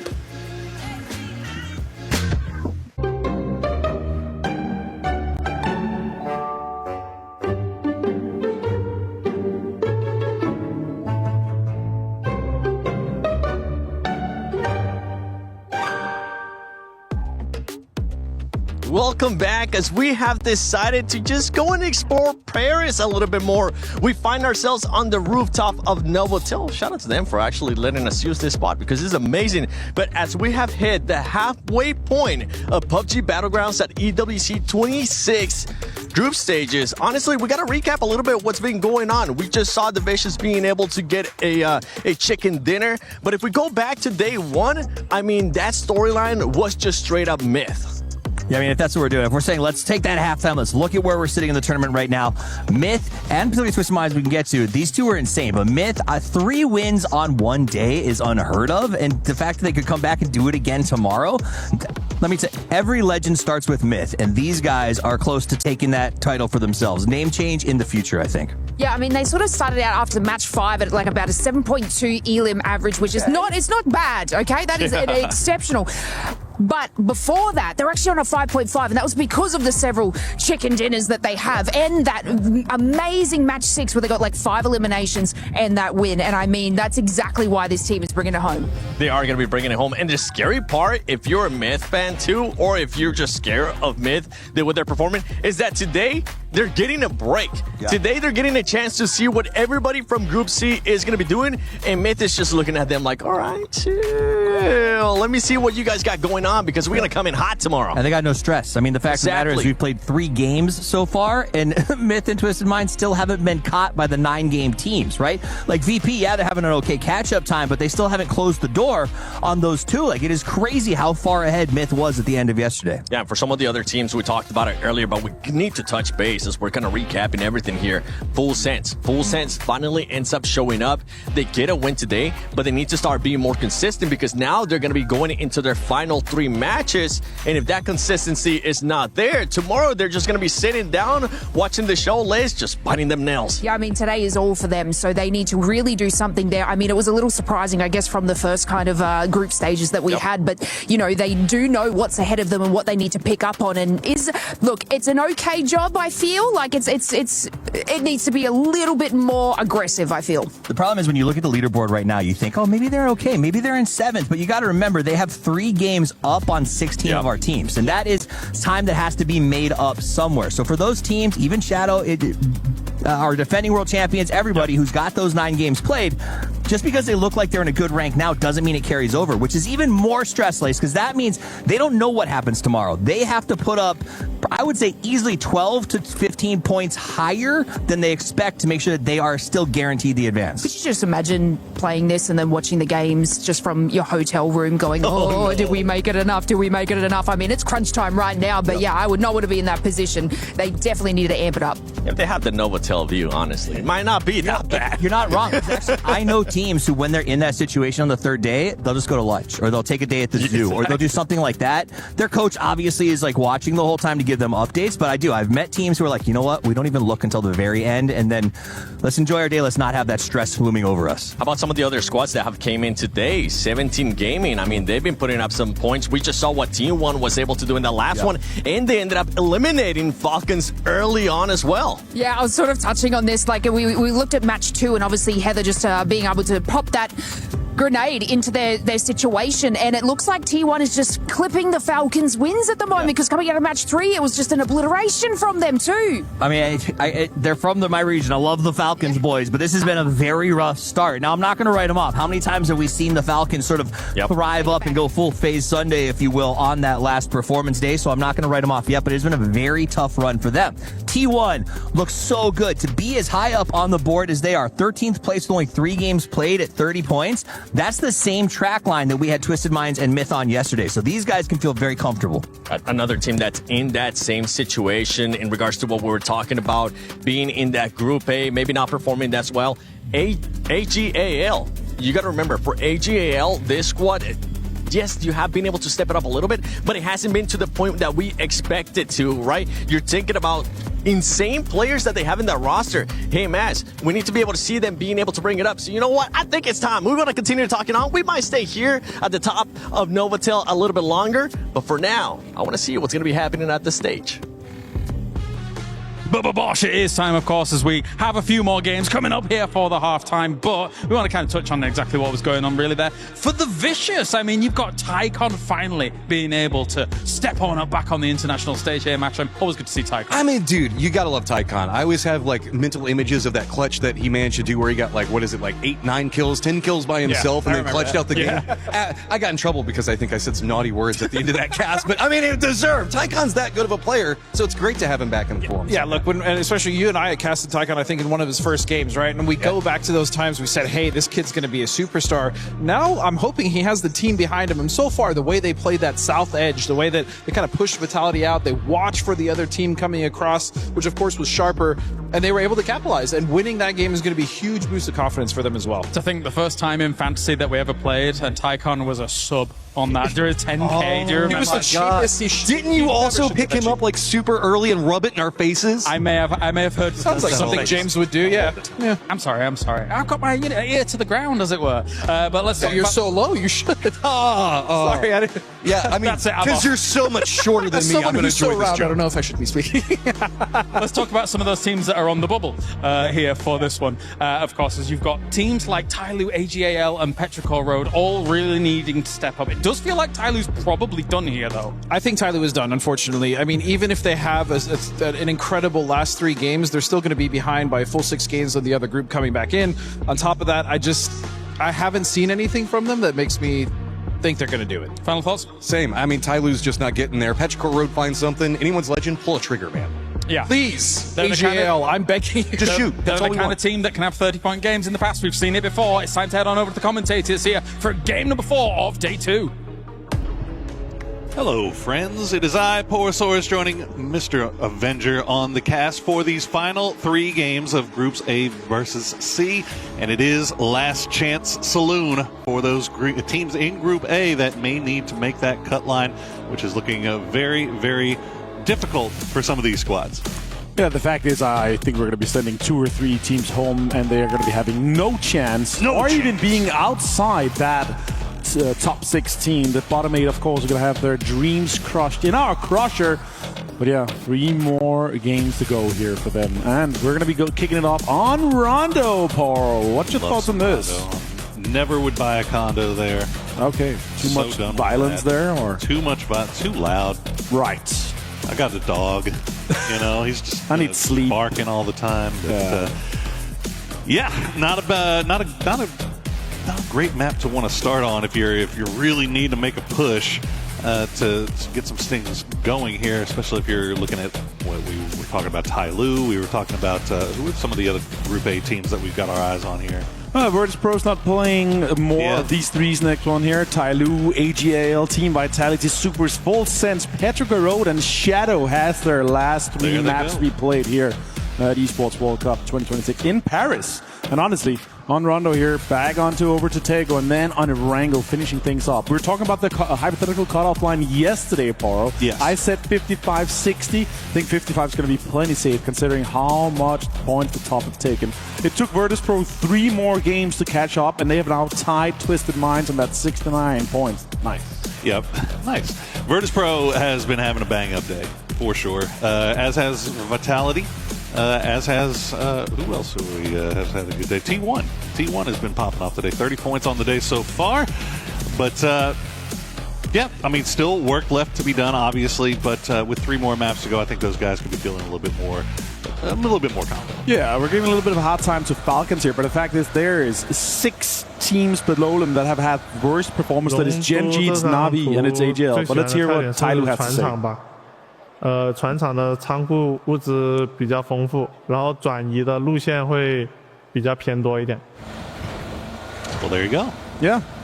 It's a short interview, and it's also been a short pleasure of them today. Unfortunately, 1 point in 3 games. 19 points yesterday. They're on 20. Currently very, very far down the leaderboard. It's going to be a little bit rough for them. Sure, there are some other teams that have obviously only played 3 games so far. Navi, Gen G, AGL, Petrichor Road, and JDG have also a very low amount of points today here. 12, 12, 10. It's somewhat low after 3 games, but then again, we've seen it before, Paul. We have seen these chicken dinners with double digits, and it can definitely be happening for JDD here with a Jiaotin home turf circle for them. They've only had 7 points so far today. This is their game. This is their chance to turn that around. Yeah, this is, we were having discussions in the green room prior to the game and talking about teams like Tyloo. China as a region have delivered some very impressive performances this year so far. The switch to TPP obviously working out really nice for Petrichor Road, for 4 a.m., but it feels like that region is getting very top heavy.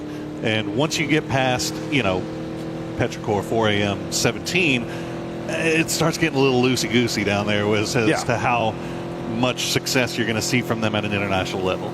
Yeah, and 17 Gaming has had uncontested spots most of the time throughout the day here. They only have 2 more points than Falcons. They've not had the best of games so far, and they have fantastic loot. But for this circle here, they have a pretty easy entry towards that central stadium area here. JDG's always getting ready, and they're already taking some of the best spots right now, looking to see if that gas station is free already.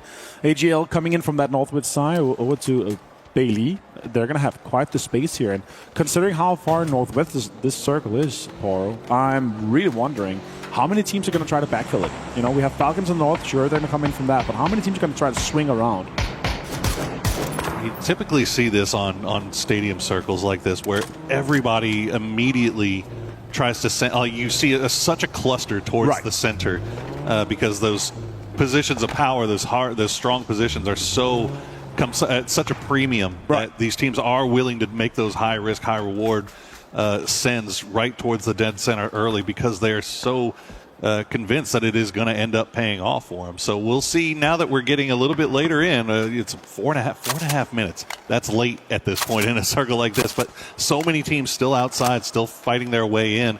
It's going to be interesting to see how many try to go and still send towards that center or who will just kind of play around the fringes. Yeah, about half these teams already looking at how can we get into this circle, try to get some of the priority here. And also, let's break it to you guys. Rondo in general, especially for land ratio, this area has so much unplayable terrain that is counted in land ratio. It has water, it has these high ground, it has these pillars. Now with this, that we don't have land ratio, we're going to have some wild circles. We could be ending on straight next to the rocks on stadium. It's going to be really interesting to see how the teams apply the strategies that has changed just since this meta has just updated just a month ago.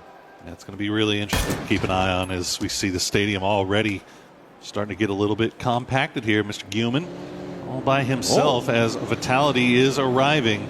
The rest of the supers nowhere near here, so Guman leaving. Yeah, I would think so. Yeah, be pretty quick on the trigger there, and trying to get out. And he's just going to go ahead and rejoin Mr. Rex. That's an alpha move, to be honest. You just 4-man roll up into stadium, assuming that the team that's looting there is already spread out, split out to some of these compounds on other priorities that we have here.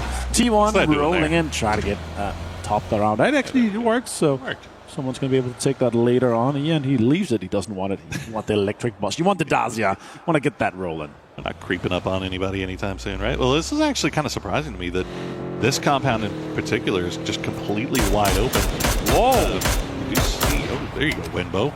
Nice shots there to start things off. But yeah, 17 just kind of coming in a little bit on the later side, but are, again, as we were talking about earlier, sending it really close towards center, not playing around on the periphery because they know the likelihood is that this area is going to be in now, and you want to get something hard cover that you can play. You don't want to be forced into playing any open areas this early. Yeah, I actually thought Suse from JDG is going to take that gas station, but yeah, 17 just rolling in aggressively, taking that. We've seen so many endings close to that, and you know, the ridges just south of it, but that was because of land ratio. We had so much circles went away from that stadium area because you had all these pillars, all these high grounds around it, right?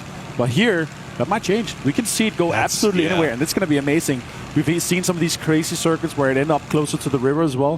Falcons is definitely hoping for Hardshift North. They're coming in somewhat late here, you know, 10th team or so to get in. They have no information what's ahead of them. They're going to be spending a lot of time gathering that information.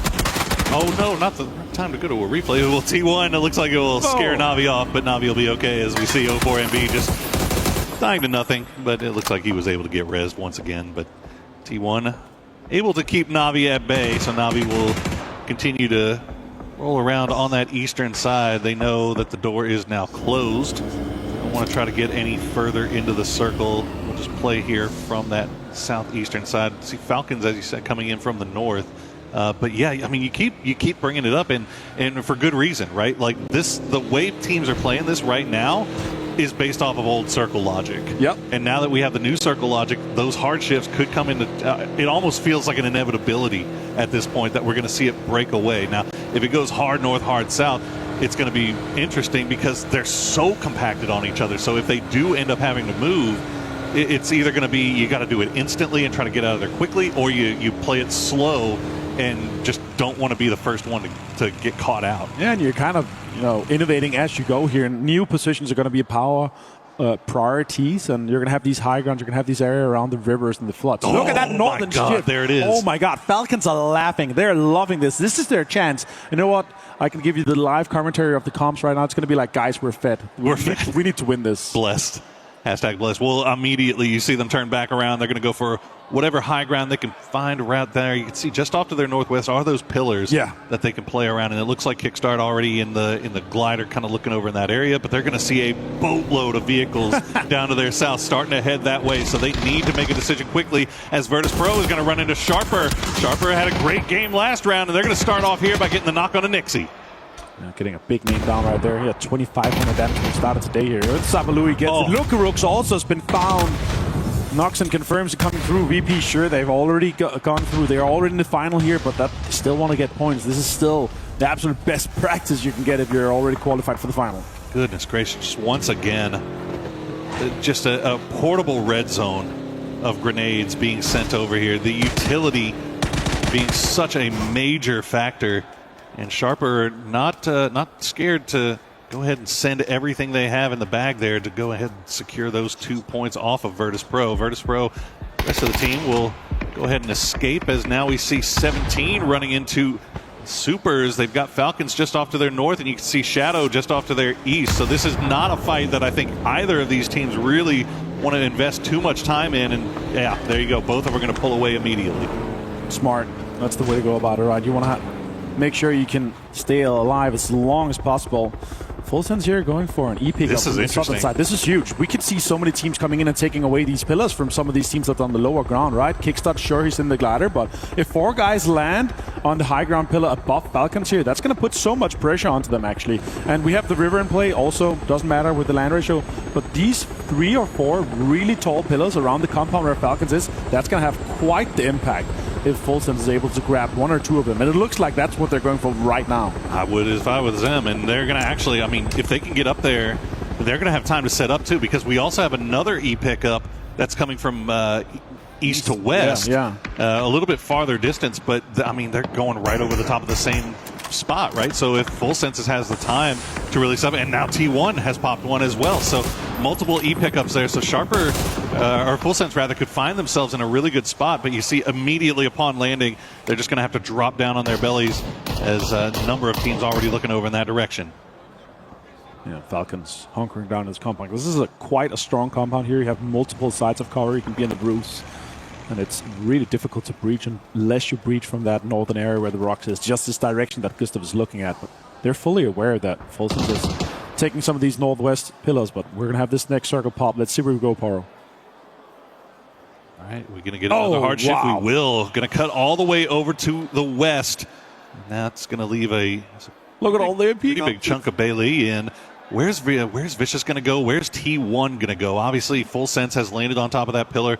Right now, you see Falcons currently content and hanging in their compound. Why wouldn't they? As you see a number of teams trying to make their way past. It looks like they're going to be able to do it.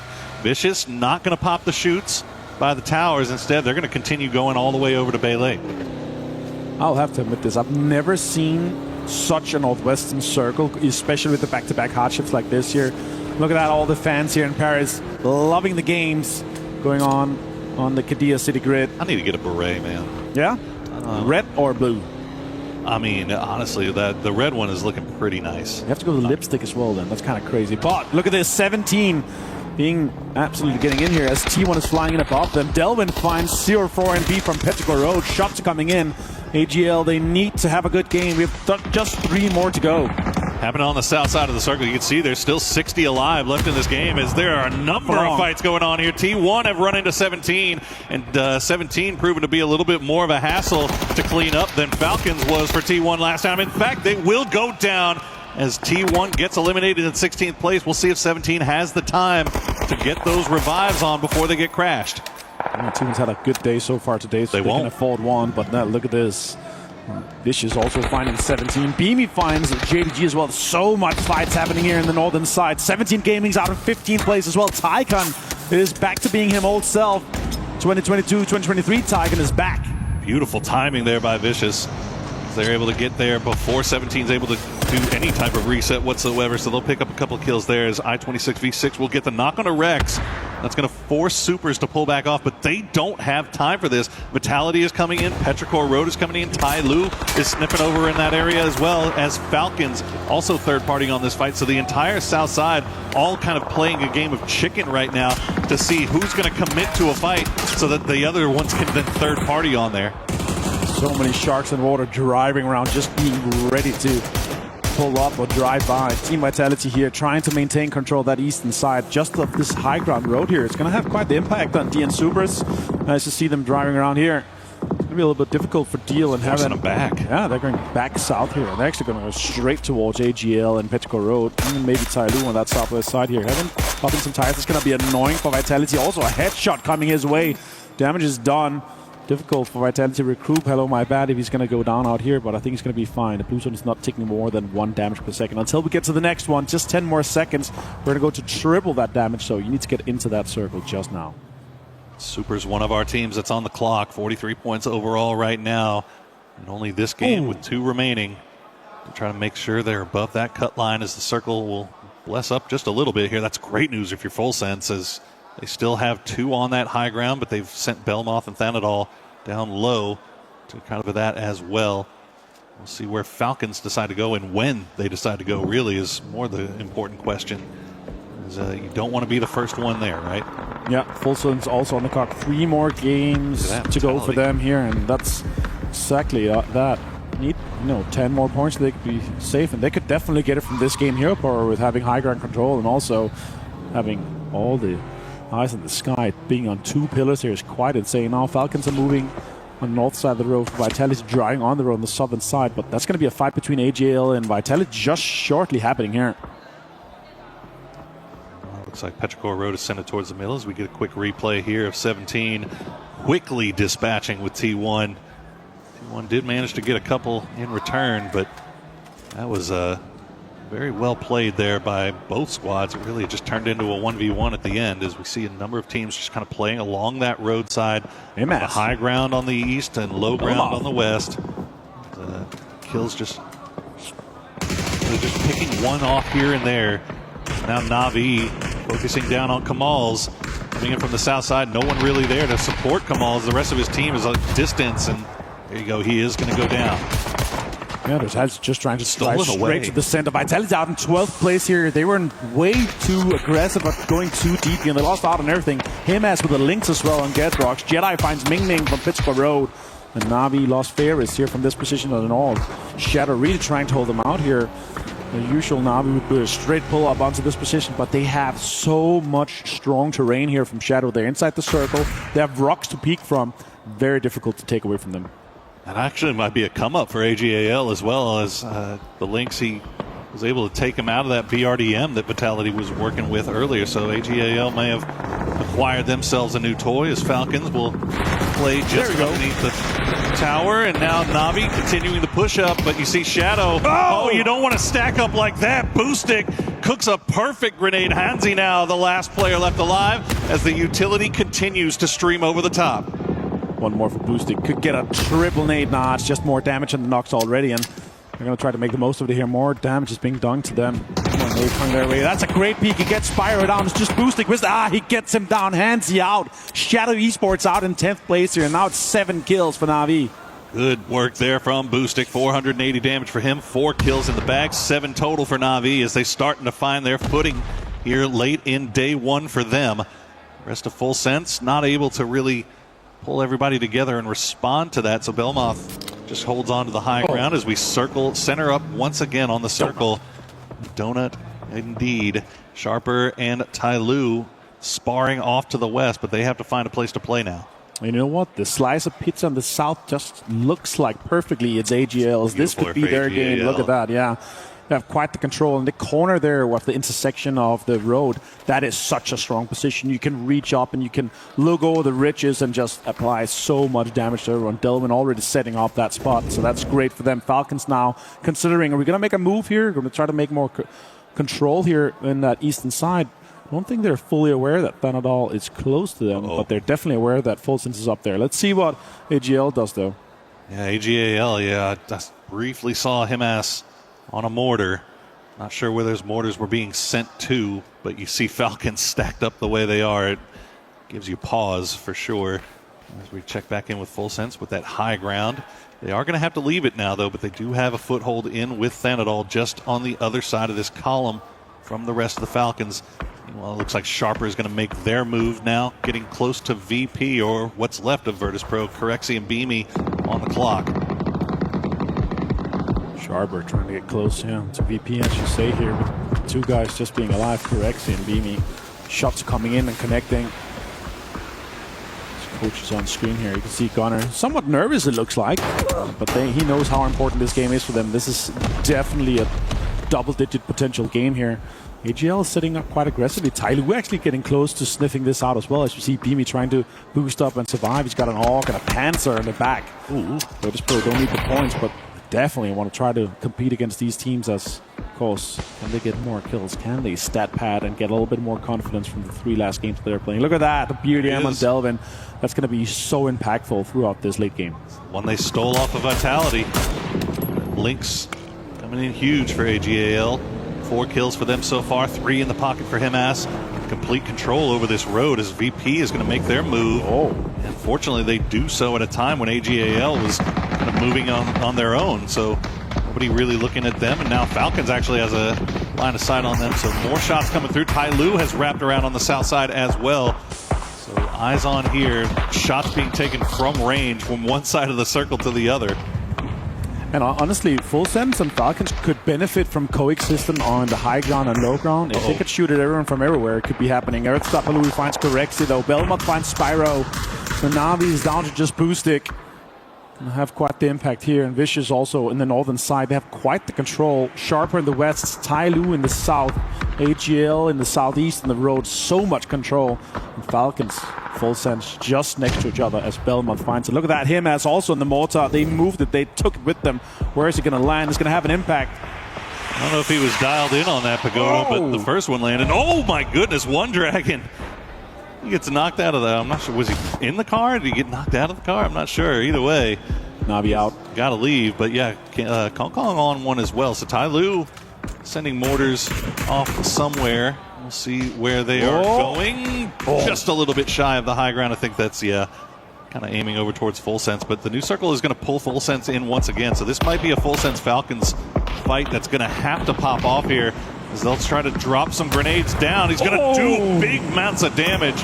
Not going to get the knock to start things off, but that one might. Oh my goodness, the one bounce off the rock, keeping them alive as Falcons just hear explosions ringing in their ears. That's going to be rough. You're going to have to spread out just a little bit more. You cannot have 2 guys that's that close to an 8 here. They're 2-2 stacking, trying to spread out, trying to apply some of these utilities that they have. Headshots are coming in as well for Shrimsy. Now all the smokes are being applied here. They're slightly in on the lower side of this rock here. But now peeking over, peeking across. Ticket gets found from Destroy from AGL from the other side of the road here. Lots of impact. Beamy finds 2 on Vicious. Simon and Tyken is down. Of course Beamy had the Panzerfaust, and now Beamy's got a BRDM of his own to play with. Well, what's left of it. Either way, he's by himself. He can maybe survive just a little bit longer. We'll see. He'll at least use it for cover, if nothing else, as Vicious will try to make their way in, see if they can finish him off. Meanwhile, Falcons trying to take out what's left of Full Sense. They have just been hanging around, getting shot at by AGAL from the low side. Gustav will find 1, he'll find 2, and now it's down to 1 for Full Sense.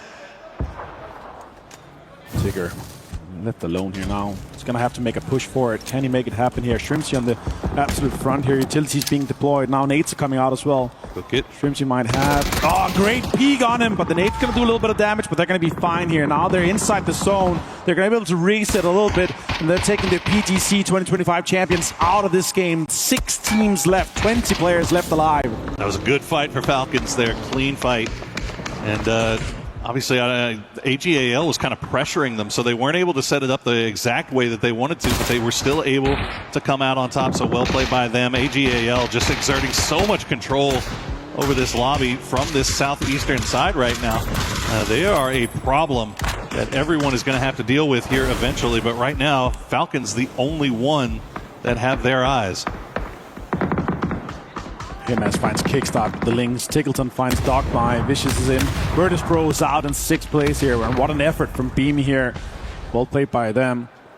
Now we're down to AGL having this much control here. It's going to be so difficult for the rest of the lobby. Falcons trying to survive as much as they can. And look at that, Southern shift straight onto AGL. This is their chance to make it to the finals. If ever you needed a game to go your way, AGAL going to hit this one as Delwin gets the knock on the kickstart once again. Falcons just getting pressed from all sides. Now Vicious taking shots over there, but now Sharper has actually got a flanking angle over here onto AGAL, so they can't focus fully on Falcons anymore. They have to be looking over towards Sharper. 642 damage there on, I think that was our Zapalui that we just looked at, but you see what Falcons are having to deal with. It's not great. It's not great at all. Yeah, it's going to be difficult. No utility left, no smokes in the M7, everything. just nothing. Obviously their focus now is trying to get out and get Vicious out of the game and eliminated here. There's 2 potential kills on them, and also the point for placement. That'll be a 3-point play for them. But let's see how this applies here. Sharper also a potential big game for them here, and they need it. 18 points so far before these 3 games here. So now they're going to be pushing up even further. Gustav finds Tanawat from Sharper. He's going to be able to confirm the point. I'm not sure though. Tanawat kind of get caught in no man's land there as the rest of his team still playing on the other side of the hill. They're going to have to move eventually. It looks like they're focused in on Tai Lu right now. They've kind of given up Thanadol for dead. Can't really blame him as Tycon will just spray through the smoke, see if he can find something. He's going to get some damage, but not going to get the knock. But Powell will. He'll find Gustav. He'll find Kickstart immediately following. And now Vicious, there you go, Tig is going to get the return knock. Tycon's been spotted out. Let's see if Tickleton's Mini is still popping. He's a 1v1 here versus Tycon, but a lot of cover here for Tycon to play around. Absolutely stolen kills left and right and center. Him as finds Tanawat. Huge rate as well. Yeah, it is. Him as is finding Thunders as well. Takes Sharper down. One Dragon goes down to Sharper. It's a big 3-way fight by the big teams left alive. And now down just Jedi, Hausker, and Kong from Tai Lu. Falcons is out in 5th place. Tai Lu showing signs of life here at the end. Kind of talking about them prior to the game, saying that they don't really have much of a chance. We don't have a lot of faith in their abilities to come from behind this point. But yeah, good night, sweet Tycon. Of course, it's going to be Delwin that gets them too, isn't it? Well, AGAL, we were saying earlier that they looked to be in a fantastic position to secure a win here. And now they have complete control as the circle will pull to them once again. And Tai Lu is up against the wall. Tai Lu's on the clock. We're talking about them. This is their chance to put points on the board. And they need to win. They need the points. They need the kills. They need a lot. Yeah, they need everything, basically. Especially considering they had 1 point in the 3 first games of the day here. And so far now with 2nd place, 6 points for placement alongside the kills that they have. So it's a good one for them. But I don't see them winning this game here. There's a 4-man strong with full 3 gear, with FAMAS, with Lynx. I don't know how many bullets Hennis has left, but Hausker is taking lots of damage here. He has a Panzer. Could have an impact. I don't know if Delva's going to be too greedy with that Beard and getting too close. I don't think so, yeah. I mean, you could see just the way that AGAL is posturing right now. They know they're in a 4v3. They're not going to take any super high risks here. They have control of the circle. They have everything they could possibly want. And we'll see Tai Lu. They're going to put 2 in the vehicle, try to send it, but that's going to get absolutely lit up immediately. Hong Kong going to have to hop out, and he's going to get spotted by Sololzi. Somehow Hausker is still alive. He's able to get behind a tree as the Panzerfaust comes through, but he will get the knock onto Delwin. One Dragon. They'll spot him at. But, you have to imagine Tai Lu kind of in a tough spot. There's no way. You're not going for that res, right? That's crazy. Delwin with oh my god, the confirm from Hausker and Tai Lu here. Great utility usage from him. 6 kills for them so far, and a 12-point game considering they going to be pushing up until 13. Still going to have 2 massive games. Shots comes in. Himas gets so much damage done on to Hausker. You're not going to get that res. Surely One Dragon is going to get absolutely slaughtered with all the utilities being thrown in his direction right now. The red zone comes through, and that's going to do it. AGAL clutch out a huge victory for themselves here at EWC. Absolutely cinema here for them. They were looking actually pretty rough so far today, but that game was their absolute victory here. What a way for them to do it. They were in 33 points going into this one here, and now with the chicken dinner, with all the kills they're able to get here, they're going to put themselves into 50-plus area here, so that's going to be close to finals. That was a team that we had very high expectations of coming into yesterday, and obviously not really delivering in a big way. I mean, it was an average day for sure, but they needed more if they were going to secure their spot. Well, more will they deliver here today, and they've still got 2 more games left to play, but fantastic work by them all the way throughout this game. I mean, taking that roadside and honestly, just as soon as they were able to take out Vitality, it was almost just set in stone from that point on. Yeah, absolutely. As we look back here, him is absolutely slaughtering Hausker here. What a great way. And look, 6 nades. Him has had 6 nades when there is just 1 player left standing. The bombardment of the red zone just starts here. And look at that. 5 kills, 7 kills I think he ends up on here. What a way to do it from, and also tons of damage to come in. Very cool, calm, and collected there, aren't they? Yeah, I felt like that's so expected for them from that position. We were talking about it already, minute 12. Oh, yeah. They are going to win this game just based off that position with the utility they have, with the links, with the FAMAs that Delvin was able to get, and also at BRDM. It's so strong. It's, for me, it's almost like a top 4 is guaranteed with the BRDM. It almost feels like it sometimes. Well, we have seen teams kind of run into trouble with them sometimes here and there, but I mean, when the position that they had that time around, it was going to be really, really, I mean, I don't think we saw anybody even take a shot at AGAL there for about 15, 20 minutes. Well, there you go, 23 points for them, and that's going to do a load of work to securing their spot here in the grand final. Vicious Esports and Ty Lu, though, showing out here at the end. What a great day and start for Vicious. So I actually didn't have high expectations for them, to be honest. It's a situation where Tycoon is just back, maybe? Like it's a newfound motivation. Did he ever leave? I don't know, man. Last year, 2025, 2024, he was a former shadow of himself. Remember Dubai, remember 2023. He was an absolute beast. I don't know if he's going to be able to continue to do this throughout the final, but Vicious is looking great. They're looking poised. Absolutely. Well, we have a quick interview, so let's throw it down to Mr. James Colares-Carroll. Yes, that's right. Thank you very much. I'm here with Shrimzy to check in on what's going on so far here for the Falcons boys, one of everybody's favorites and one of my favorites in Shrimzy as well. How are you doing so far, man? Doing good, and you? Not too bad, not too bad. I want to ask you about the first, half and a bit of the day here, of course. A lot of people are looking at Falcons as one of the big names here for EWC. So what's been your perspective so far on how the games have gone here for Falcons? Games have actually gone pretty decent. I think we're playing pretty well. A few things haven't gone our way, and it's led to a lot of points not being acquired. But I think that's just PUBG sometimes, and you just have to keep pushing. Bit of a tough rondo here for this one. Obviously, you guys had a decent shift north onto your compound and been able to take that spot, but then the circle starts shifting away. You send Gustav forwards for that scout, but then beyond that, you're kind of stuck up against those rocks. So what's going on communication-wise, etc., in those kinds of moments?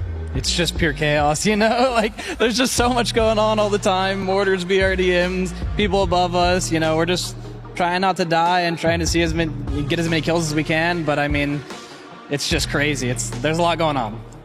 Confident about your chances to be able to move on, though? 2 more games here today. Obviously, you've got another day in hand as well. You thinking it's going to be okay? Yeah, of course. We're one of the best teams in the lobby, and we're going to perform like it for sure. If I get you some waffles for the Breakfast of Champions compared to our previous breakfast, do you think that'd work? I need it. The Breakfast of Champions, very important here for Shrimzy. Thank you very much, mate. You can get them back, as now we head on over to even more here from the EWC.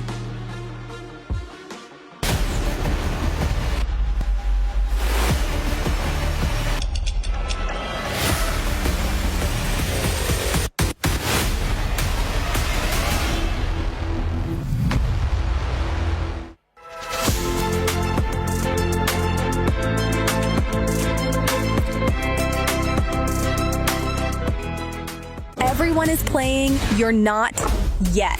EWC Play is your all-in-one platform to compete in fantasy, pick'em, and quests for a grand total of $300,000 in prize pool. Build your dream fantasy team in 5 different games and track your score with live results tables. Predict the winner of every game, every group stage, and every tournament. Complete daily and weekly challenges to earn boosters that help you climb the global leaderboard. Got what it takes? Join EWC Play now.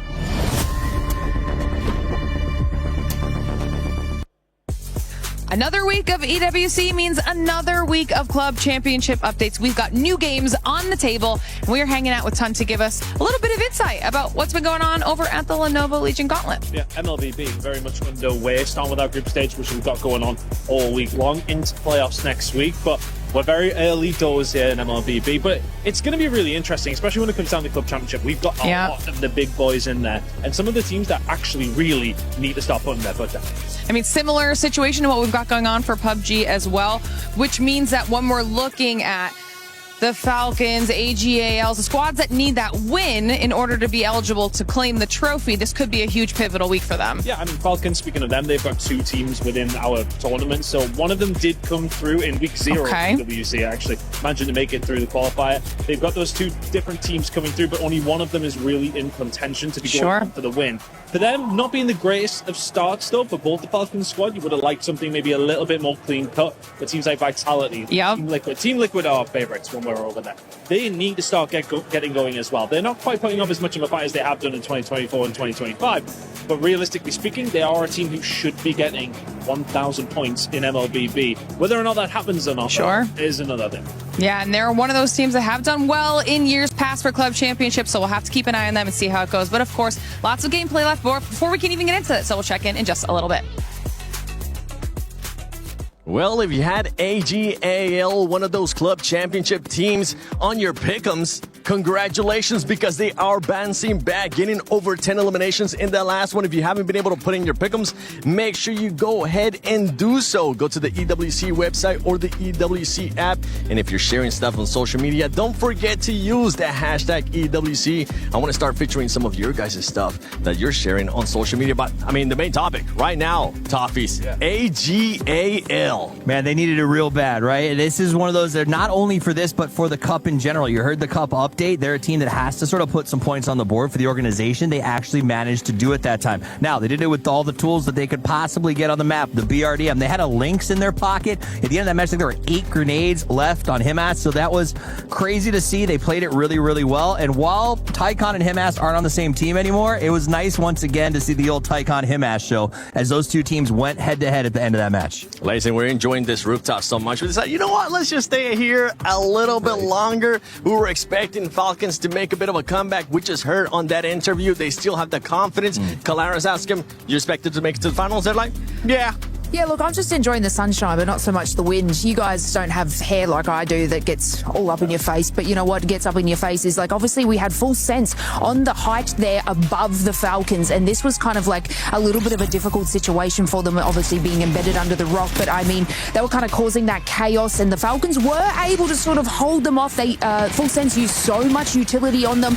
The grenades were flying in, yet they still kind of kept that composure so they could keep that sort of southeastern side to make their way in. But look, it was a little bit better of a game from them, and obviously we heard the interview before saying they're like, we're doing well. I mean, it's not super reflective of the leaderboard for them, but like it's nice to see that their mentality is still saying, look, we've got this.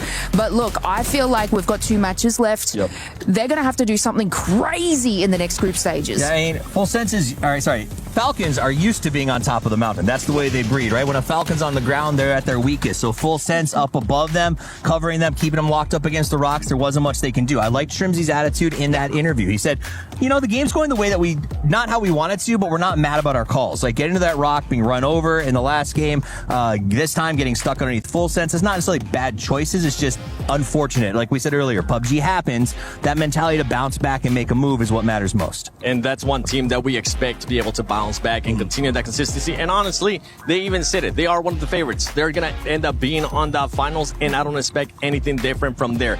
Talking about teams that are going to be going to the finals or might not be able to make it to the finals, because now we're moving into the last 2 matches of Group A. And this is why that win was so big for AGL. But we got to talk about some of the other squads. I'm looking at Tai Lu. Now they're going to be going to the last games. It's going to come down for them to pretty much just go for broke. Yeah, I mean, sitting at 32 points with 2 games left to play is not where you want to be. We think the cutoff's going to be around 64 potentially, maybe lower. They might get lucky because there's 3 sponges so far that are developing, but that is going to be a little bit of a tough move. I will say, if they had managed to win that, going, and pull out a couple extra points, I think it was better, but at least they now have some momentum. They can say, you know what, it's not our calls. We are making good choices, and that confidence going to 2 more games, maybe that's the difference maker. I mean, what if we even pull it over to Na'Vi sort of sitting down in that? They're making some awesome calls as well, like sitting at this sort of mid-range of the leaderboard. They were able to get that push on Shadow.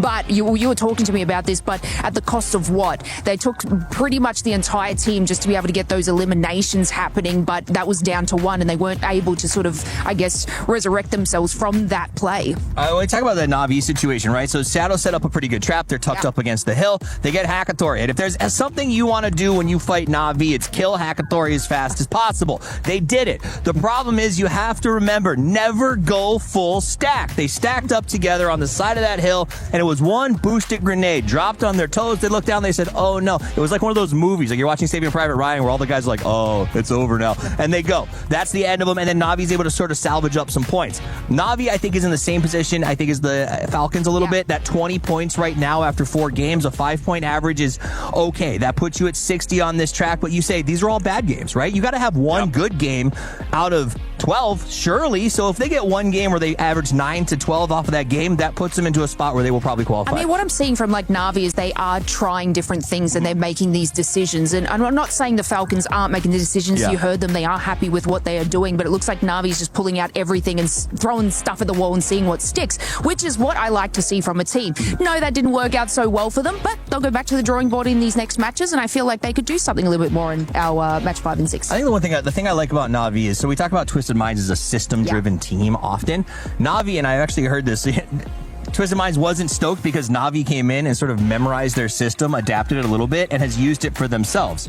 So I think the idea that Na'Vi is system-driven, but when the fight breaks out, they become very sort of work on your own or work in duos. The system is dead, let's just frag. I think works really well for the modern environment and the way that PUBG has been evolving so quickly. This is one of my picks for teams over the next 2 years that will continue to just keep climbing that board and be world champions at some point. And for Na'Vi, they just came in today, too. So they still have 6 more games tomorrow to go. They got time. If they're taking a little bit of time, that's completely fine. One team that started off hot today, and it has slowed down in a way, but even though they've still been getting the points, it's VP. VP, in the way that they're positioned currently in the overall, they're looking like they're going to be going to the finals. But at this moment, I mean, if you're going into the last 2 games, they could use that to play a bit of a spoiler role to some of the other squads that are also in Group A that are having a hard time. Yeah, it's one of those, do I take that risk? Do I sort of mess with someone and they come back around? If there's a $2 million tournament, that's the one to make bad blood on, right? So they could mess with someone. That's not VP's nature generally. I think what they'll do is try to run up those numbers a little bit, because you also want that confidence. You want to walk with swagger into the grand finals and be like, yeah, we broke 110. And then everybody else is terrified of you. So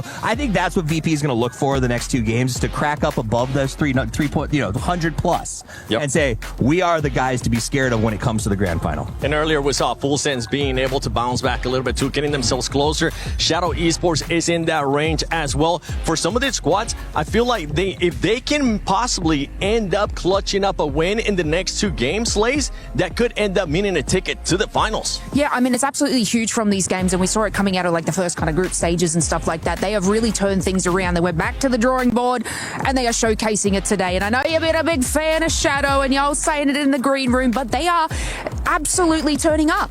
I'm all in. I'm all in on Shadow Esports. Toppies doesn't agree with me, but the thing is that I'm all on Shadow Esports because of Toppies. I said good day one.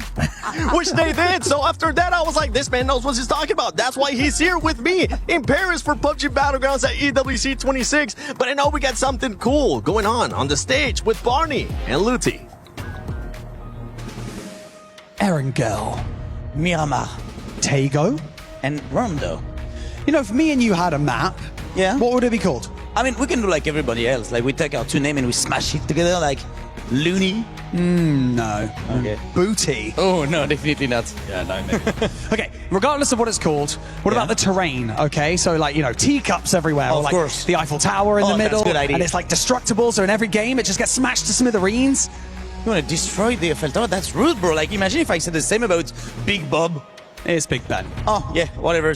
You know, map are good and great as they are now. So game 5 around the corner now. And for some of our players, there are only 2 games left in the group stage. That's right. The points threshold is starting to take shape, but our teams from Group A really need to step up and do something and end with a bang if they've got any chance of making it through to the grand finals. And so with that being said, it's time to head over to our casters. Let's do this.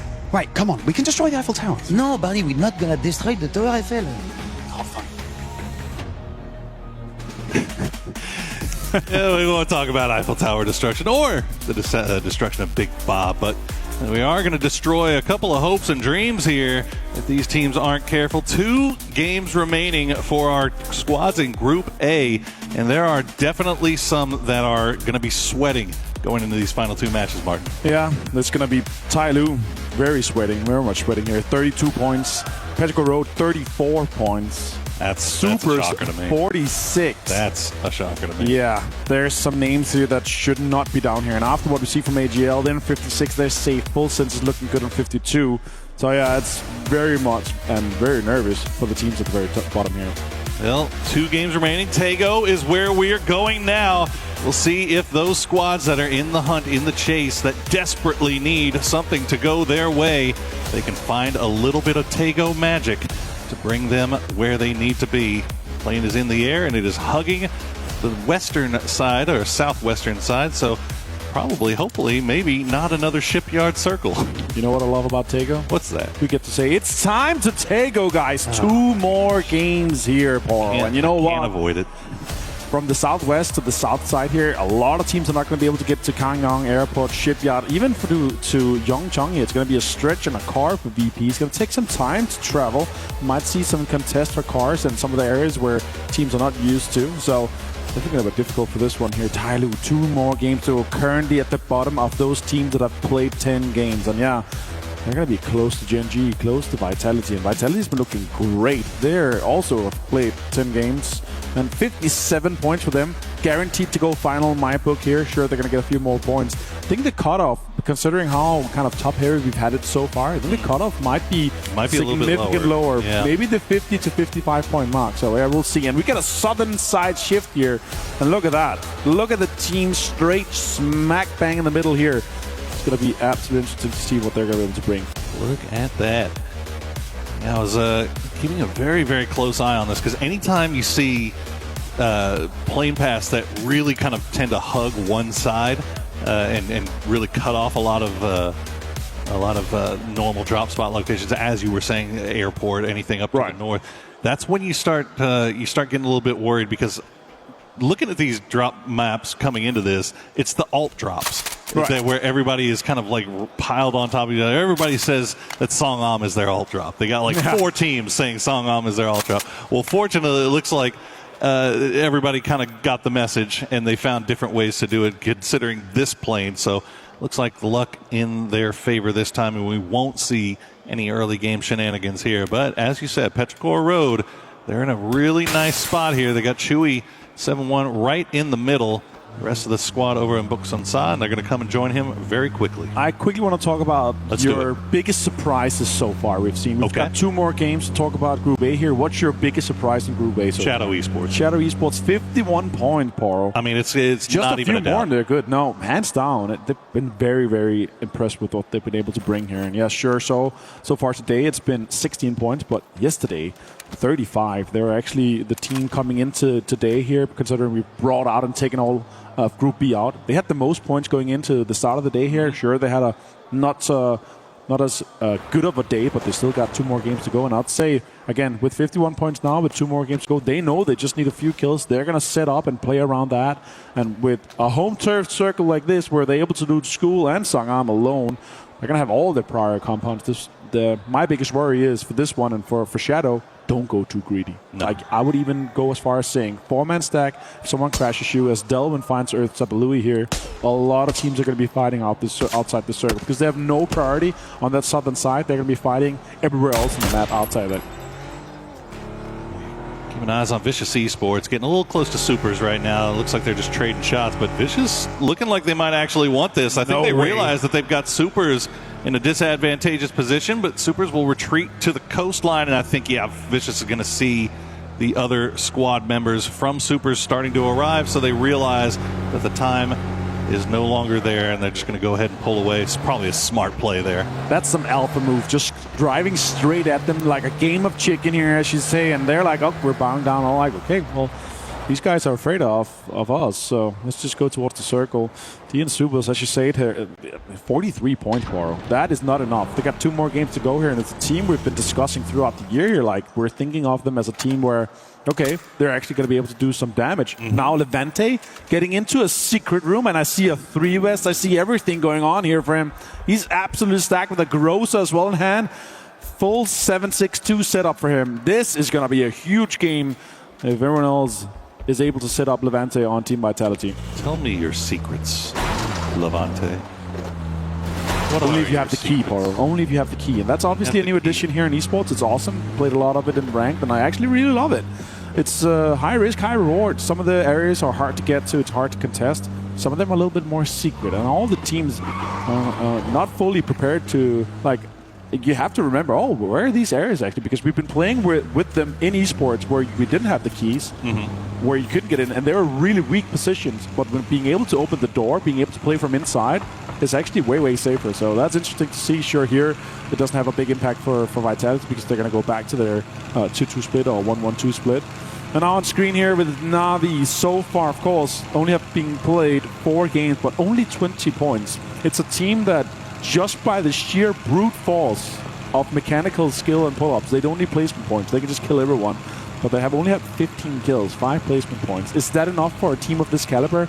If you look at how many players and teams have mentioned Hackatory and Na'Vi as a contender here.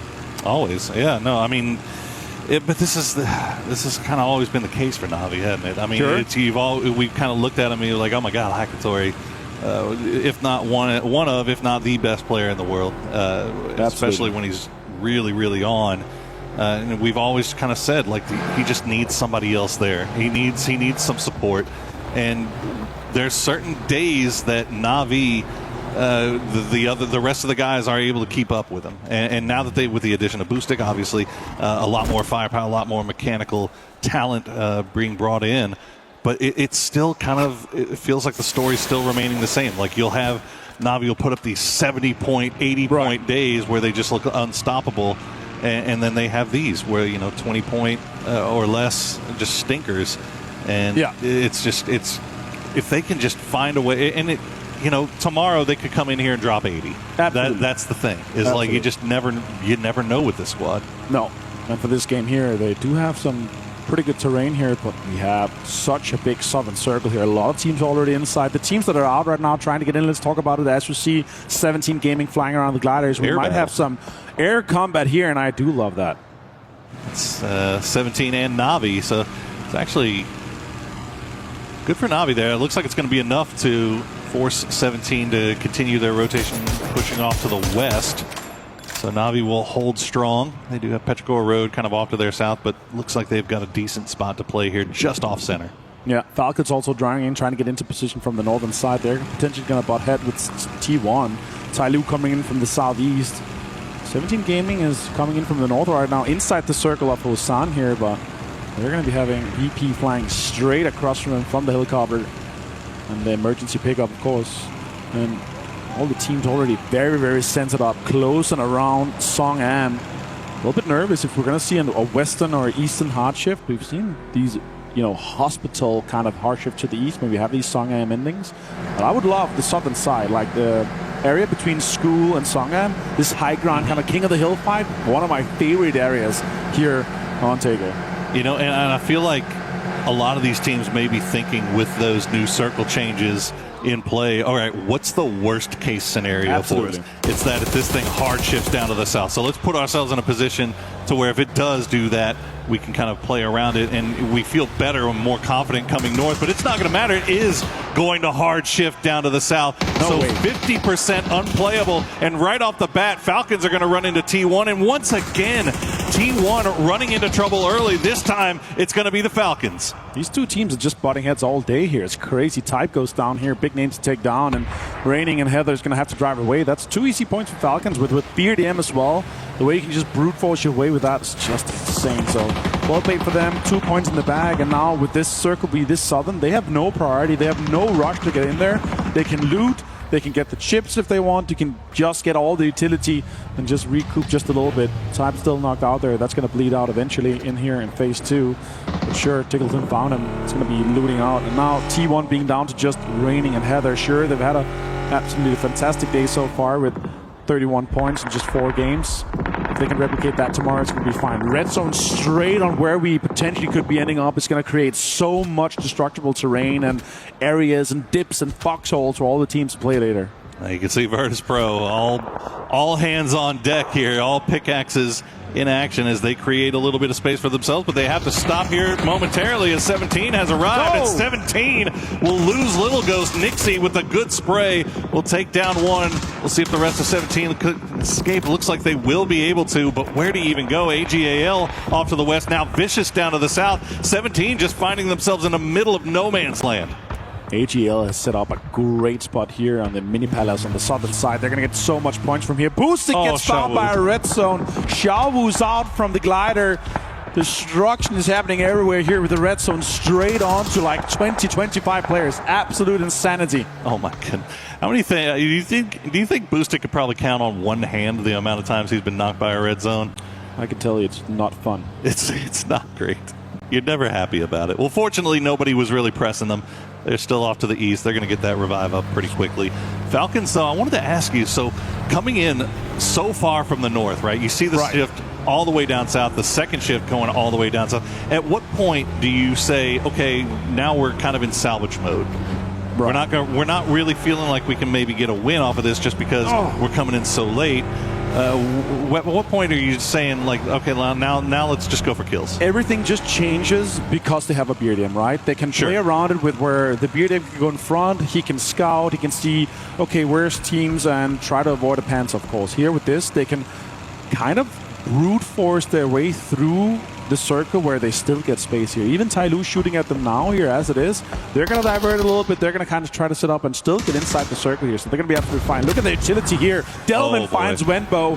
Even though he had some cover, it's going to have a huge impact here. And Wenbo goes down. That car is also absolutely gone. And 200 damage already to Delvin. Another circle pop. We do go towards the Songan area and to the eastern side there, and Falcon's going to be happy with that. Wenbo flushed, Delvin get that point, and AGL absolutely on fire after that last game. Confidence at an all-time high here, Poro. And if we're gonna call out these teams that are having a bad day, 17, man. Oh yeah, not even 20 points on the day yet, with one game remaining.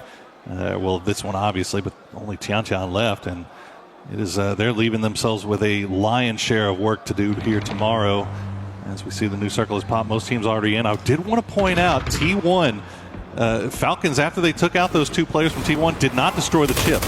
Right. The T1 was able to get those revives. We'll see if that comes back to haunt them here. Now we check on supers. They've got JDG on the coastline. Looks like JDG is going to be able to avoid them for the most part. That's going to be quite the amount of teams going to try to go for some of the coastline play here, because sure, it's phase 3, but no longer having land ratios, not going to be guaranteed to go away from this water area. And we've seen some tendencies where it actually goes towards water in those phase 4s and phase 5. So let's see what happens here. With that northeastern shift here, look at the amount of space that Falcons was able to create from some. Also, I'm going to have to get my magnifying glass out, because it looks like there's like 5 or 6 teams in the dead center. It's Vicious, Gen G, Shadow Esports, Sharper, Vitality, Petrichor Road, and Na'Vi absolutely stacked on top of each other inside the city. That is going to be very hectic if and when they have to leave. But right now, they'll just be uncomfortable neighbors as we check back in with AGAL. Still have to make their way inside zone, and they've taken their time about it. And as a result, Virtus Pro has kind of gotten themselves into a spot that they could maybe cause them some trouble. As we see exactly what Mr. Avenger was talking about. Lots of residents in the city of Songam right now. New applications are closed for Songam. No vacancies. There's no vacancies available here in Songam, absolutely. And with the area that Falcons has, if this circle goes anywhere east, that's a double-digit big game for them here. That's exactly what they need. You can hear the confidence from Shrimpsy. They're like, yeah, we're one of the best teams in the lobby, and we're going to play like it. And this is definitely a game where we potentially could be seeing that, especially with a BRDM in hand. Oh, look at this. Hemas has no idea that Virtus Pro is just on the other side of this ridgeline. They've dug themselves in. Remember, we saw them. No way. 4-man diggy hole, and they will eventually strike us. Now, of course, when there's 1 million people in the middle of the city, now is when the the drops are going to come through. So we'll see if anybody has the guts to go for it. I don't think we will, but AGAL, they think that they have a free and clear path up here, but it is not free nor clear. And Himas just has yet to figure it out. We see the stress coming through in the fans right now. They know Oh my this could God. be dangerous. That circle burrow is insanity. Oh my. 45% water. Half the city is still inside here, but look at that. Tyloo is laughing. They're going to have a hard time as Stano finds Setsuna. And AGL is just running southwest here. They know backfilling that area and taking some of the space is going to be so crucial. Look at that. That circle pop just saved AGAL's life right there, because as soon as it popped, they immediately hopped in vehicles, started heading down south, going towards the coast, and Virtus Pro was not able to spring the trap that they were setting up. But now the fighting is going on in the city as Shadow Esports, Jexy and Hansi might be the last 2 players left alive, but they're finding Nox. It's an urban horror story here for everyone. Shadow Look at the kill feed. Absolutely lighting up. We're not going to be able to catch all that. So let's talk about what's happening here right now. AGL coming up against JDD is massive. JDD trying to hold out everyone from the southwest on that ridge. Big nade coming in, does not connect, no damage done. 55 from another one from December 12th. Nance also with utility in hand, trying to fend off this aggressive push from Solalsi and Himas.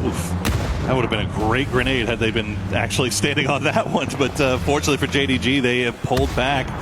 Did not want to make themselves too obvious. And AGAL smartly, I think, realizing that the timer is ticked down. We can't really afford to stay around for this. Let's find a different way in. Meanwhile, Vitality fighting their way on that northern side of the city. Petrichor Road's still out there on the north side as well. You see the Nox coming through. Now mortars have arrived as well, as we see, again, just explosions causing chaos as Tiggleton will steal one away. Now Vicious will crash right into AGAL, or was it the other way around? Doesn't matter. Delwyn now has 4 kills.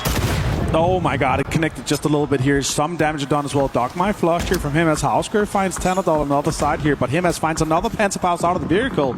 Absolutely easy for him to come in and clear this.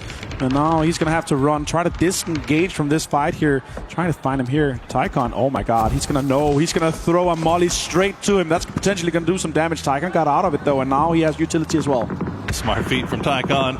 Will return the favor with a grenade that will be well placed, but will bounce just a little bit off. But unfortunately for Tycon, Gen G has snuck out. So smart play there from Salute.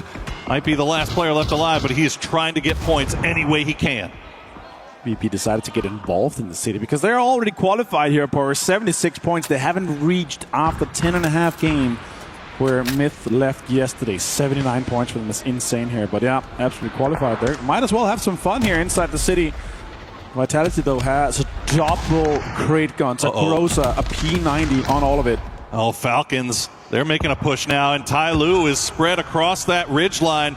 They're going to drop down some smokes. They do have that BRDM, but look at the Panzerfausts in hand for Tyloo. I think Kickstart may have spotted one. He's not going to take that risk, not going to push directly in, but the circle will pull away. It's going to go off to the west. So Falcons don't need to fully commit to this fight.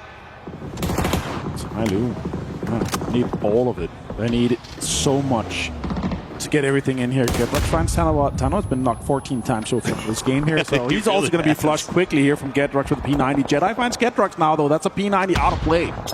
One Dragon trying to go for the flanking position, has utility left in the bag to send over, but it's just not finding the mark here, as Sharper will go down in the end, as all of our teams in Songam are still now fighting themselves through. They have to leave once again, as I believe AGAL and Virtus Pro are just kind of shepherding all the rest of the squads into each other. Meanwhile, Falcons looks like they're going to pull away from that fight with Tyloo, as well they should.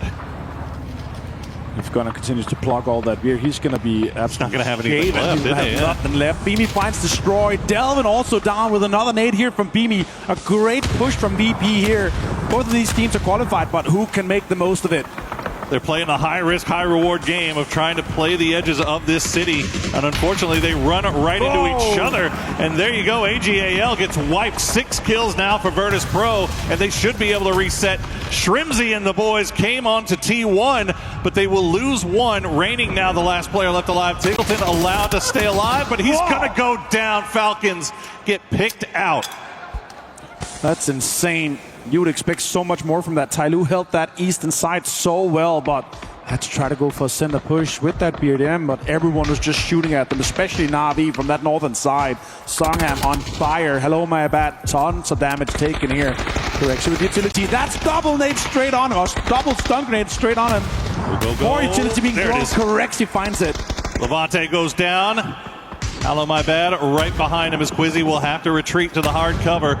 Meanwhile, Na'Vi, they have been playing quietly over on the eastern side of Songham, have managed to keep everybody alive. Now they're looking over in that direction of all the teams that are going to have to cross that road. So they are in a great spot here. Petrichor Road is going to find Tyloo before eventually going down. So Tyloo doing the most here, but Na'Vi now sniffing over in that area as well.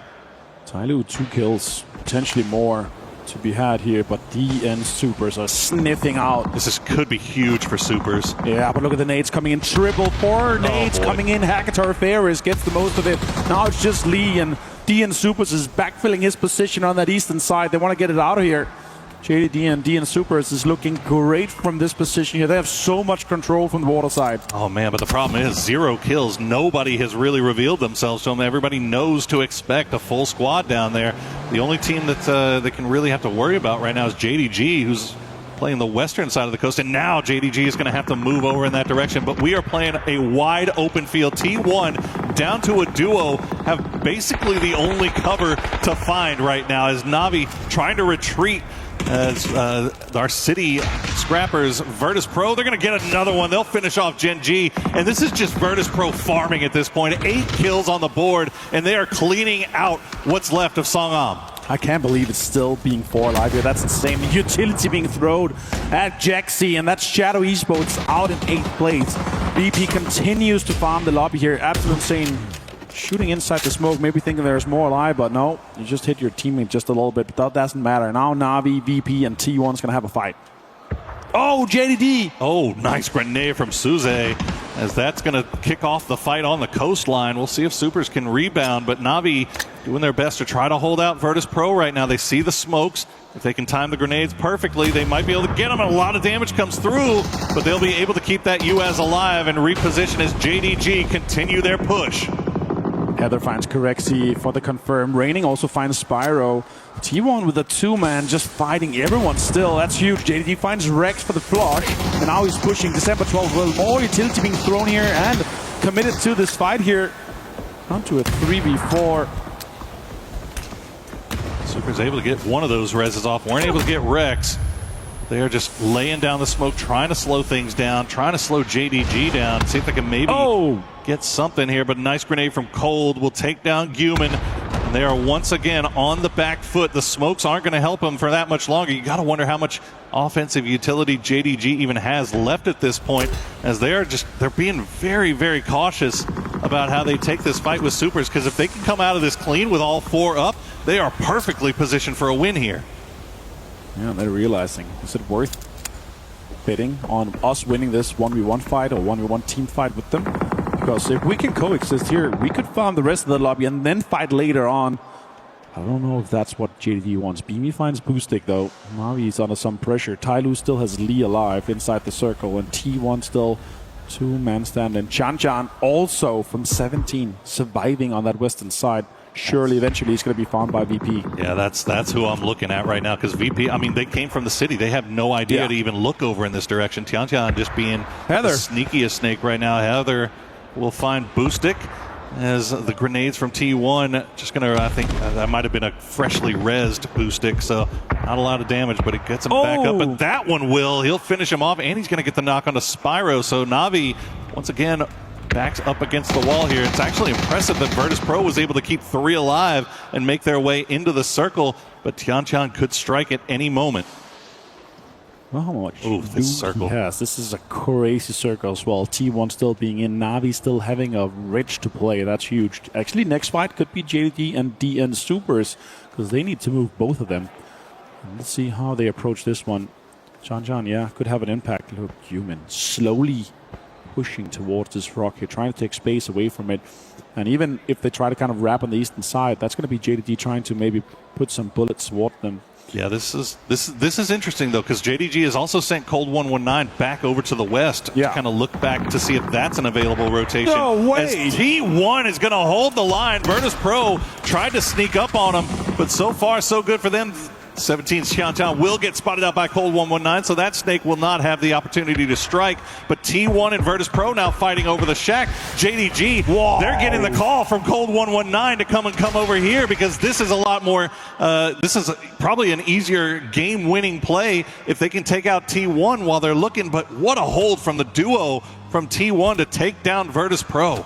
Insane plays here from Raining and Heather. What a way to take a 2v3 straight to VP. And now Lee's under pressure here. He does have a little bit of a backpack, and he's going to be able to survive that. Oh, the heal comes off as well. So, but Na'Vi knows exactly where he is. I wonder why. Maybe it's the 4 burning cars and all the dips around it.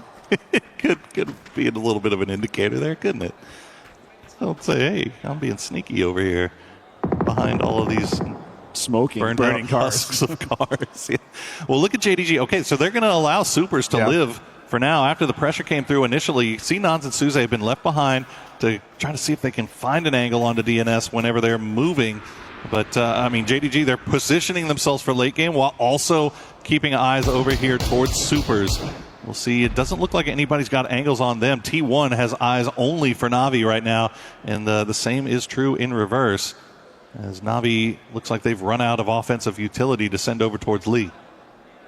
If JDD plays this right, this is a double-digit kills win easily for them. The way that they've approached, the way that the south side is set up for them, with the cover that they have as well, it's going to be crazy. But T1 definitely the biggest winner so far of this game here. 6 kills as a duo. They got hunted from Falcons, and then later on, they killed them. That was absolutely insanity here. Deal trying to dig towards the circle. And this is actually sending her out quite nicely. The only team that has a lip inside of it is JDD. Just the tiniest little bit of space to play, and JDG is 4 alive. They have the opportunity to kind of go for that. Here's the blue zone grenade. It's going to force Spyro to move. Double nade. They do still have offensive utility left to send over towards Lee, but unfortunately, it's just not falling. The flashbangs are going to be perfect. Unfortunately, the grenades were not. So Lee able to survive a little bit longer, and Na'Vi still has to worry about him. Keeping eyes on T1 just to make sure nobody's sending it over. Lee did have at least 1 grenade to send over, will cause some damage. The second one will find the knock, but that is going to do it for offensive utility for him. Look at that. He just found another nade and another Molotov. Why not? That's huge. December 12th finds Raining, and this is the JDD push I was talking about. To be able to take that south side control and also hold out the other teams trying to get in. It's going to be T1 losing Raining surely, and then it's just down to Heather. He's got another one. Oh, he's going to get the re-knock on the Hackatory. Hackatory wasn't even able to stick the res just yet, so I think Ferris' job is just to send flashbangs over there to make sure he doesn't throw yet another grenade. He's got 1 Molotov in, but Heather will spot out Spiro as they try to make the push. Will steal it away as well. Make sure he secures that point. Ferris now the last player left up for Na'Vi as the blue is tickling his toes, and Lee will collect it. Lee doing the most here for Tai Lu. Such an important game for Tai Lu. They needed these points here. They're going to be pushing this even further here. Potentially more points to be had here as Ian Supers is trying to dig in from the eastern side. JD still has space. Lee with a Panzerfaust potentially going to send it towards somewhere in the middle to create some destructible terrain ahead of him to be able to play that. Picks up the MK12 with the 6x2. Has a almost full 3-vest. He could potentially get more points. Maybe kills, maybe placements if he gets T1 out of this game. Look at this. Supers. JDG, I mean, they're holding on the edge, but Supers have been able to take a lot of space here and are able to kind of dig themselves down. Let's see if they can hold off JDG at the edge. You see Lee doing his most to make his way in as well. T1, that's the situation they're dealing with. The smokes still kind of flying out. But you got to imagine at this point, all of these teams are going to be running pretty low on utility. Let's see who was the best at being disciplined, who was able to hold on to as much as they can, as Cold 119 taking shots over towards Heaven, not finding anything. Simbatul, just one stun grenade. He's going to have to be the point man. All of the guys have a little bit of utility. Suse finds Heaven. And Deal is on fire, potentially going down to the knees. Molotov, Human so low as well. Oh my goodness, Lee just causing so many problems here as a solo. Human, just a little bit of HP left as Suze just continues to push through. Human not popping up just yet. He's going to find one. He's going to get two. And now JDG is down to Nons and Cold 119. But T1 can't capitalize. They have to go for the res. Human goes for another one. He doesn't get it. Nons and Cold 119 have to make the push here. They're going to spot out Lee, but he's able to retreat back into the smoke. It's a 2v1v1. Cold T1's out. Third place here now.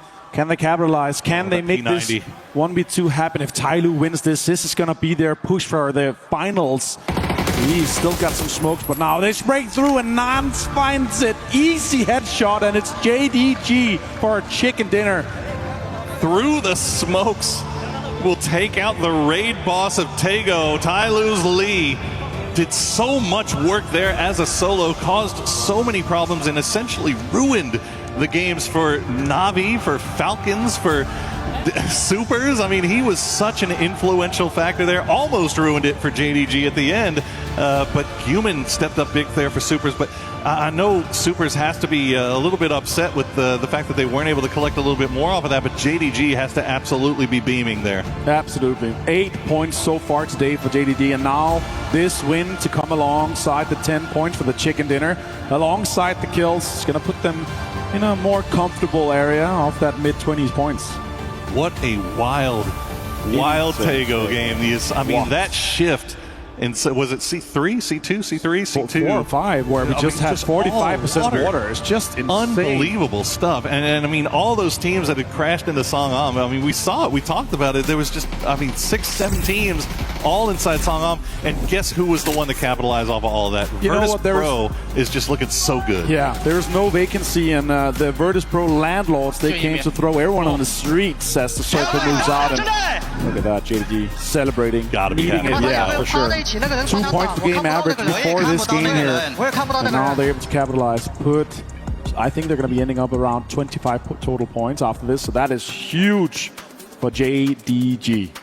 Yeah, massive stuff for JDG. And they still got another day left to play as well. So they've got their eyes on the top 16. But Tyloo starting to show some signs of life here late in the day. But is it too late? That's the question.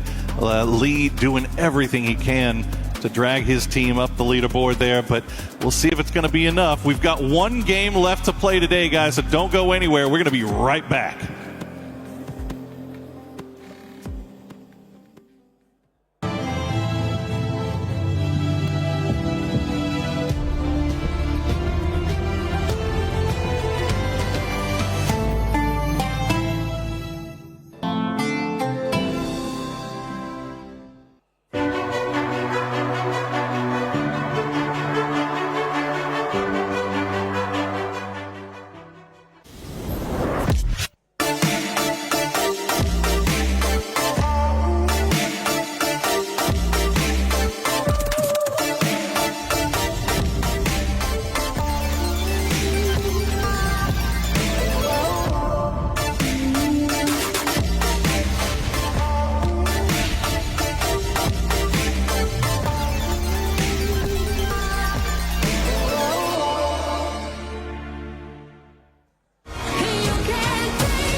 We've managed to grab Trav from the Allianz Vault because it's day 2 of the group stage over on your side of things, and so we're looking for a little bit of a club championship update.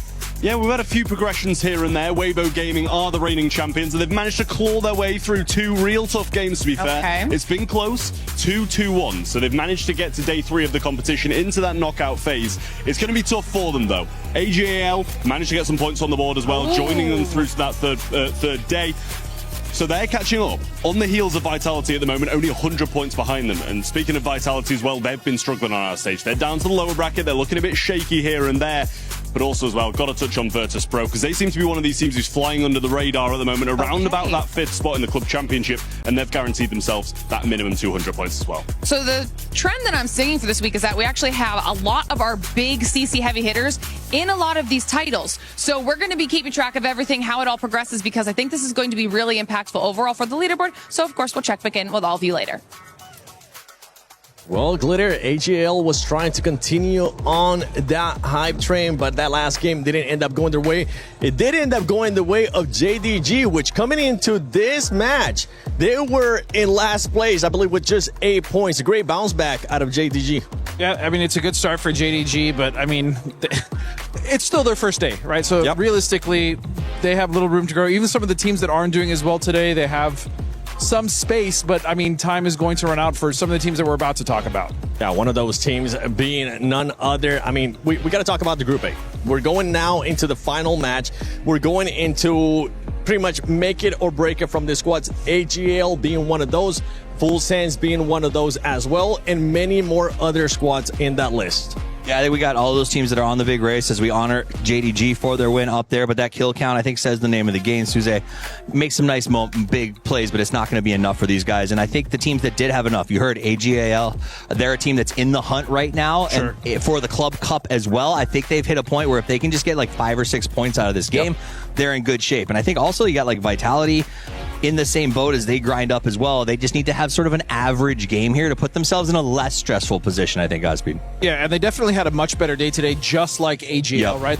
Which is ironic because they're 2 clubs that really need that as well. So putting those points, that's huge. They still have 1 game left. Now remember, our cutoff last year was just at 63 points, and we are getting close. We now look at these highlights. Disgusting sprays here coming out of Tyloo, which... Oh, Tyloo! Tyloo is...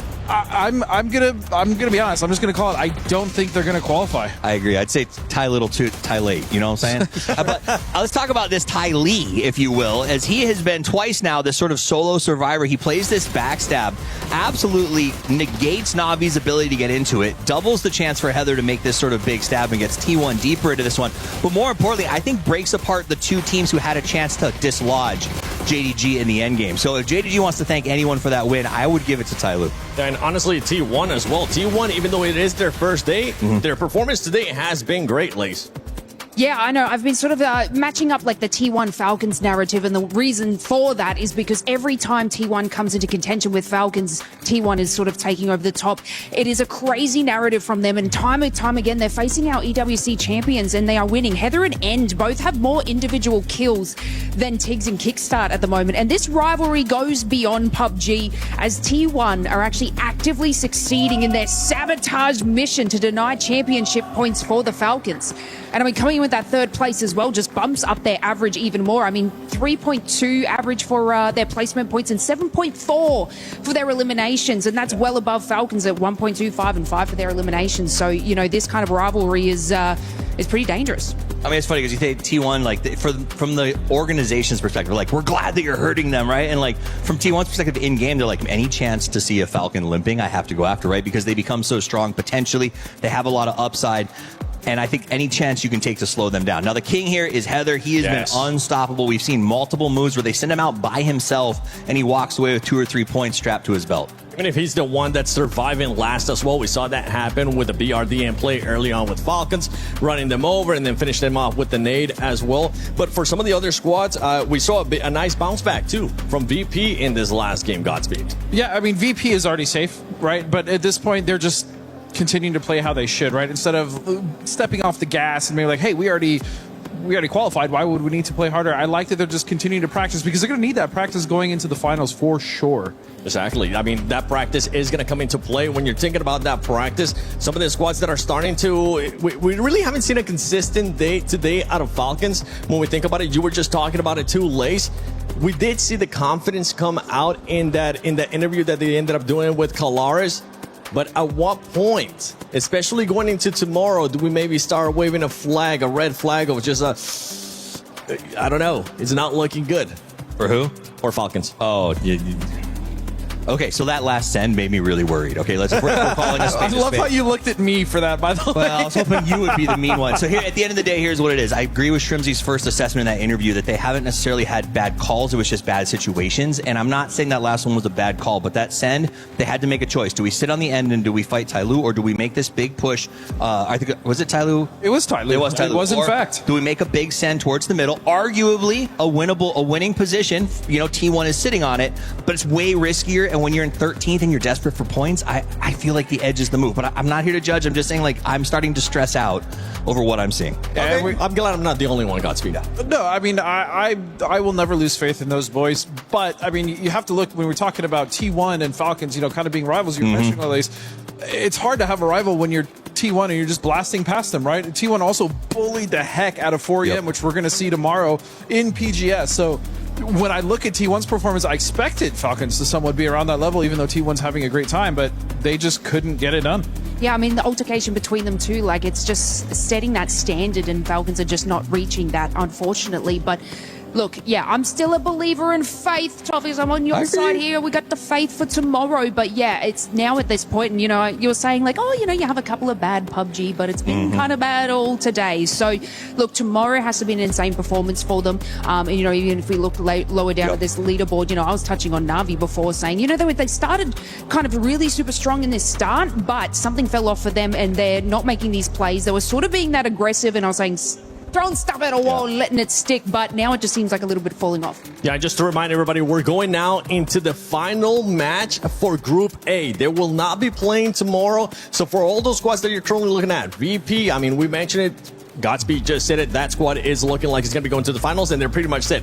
AGAL and some of the other squads like Shadow Esports, they're still in that cups that if they could have a nice maybe 5 points or 7 points, they could end up securing that final spot. I just want to point this out because I think it's insane, is that we've played some of these teams. 8 teams have 11 games played. Only one of them has passed Made in Thailand and Twisted Minds. Second and third place still are teams that have 6 games ahead of them. What that does mean, though, is that the cutoff tomorrow potentially drops significantly, because that means those 2 teams come in and can kind of sort of sap those points up there on the top and maybe drive someone a little bit higher.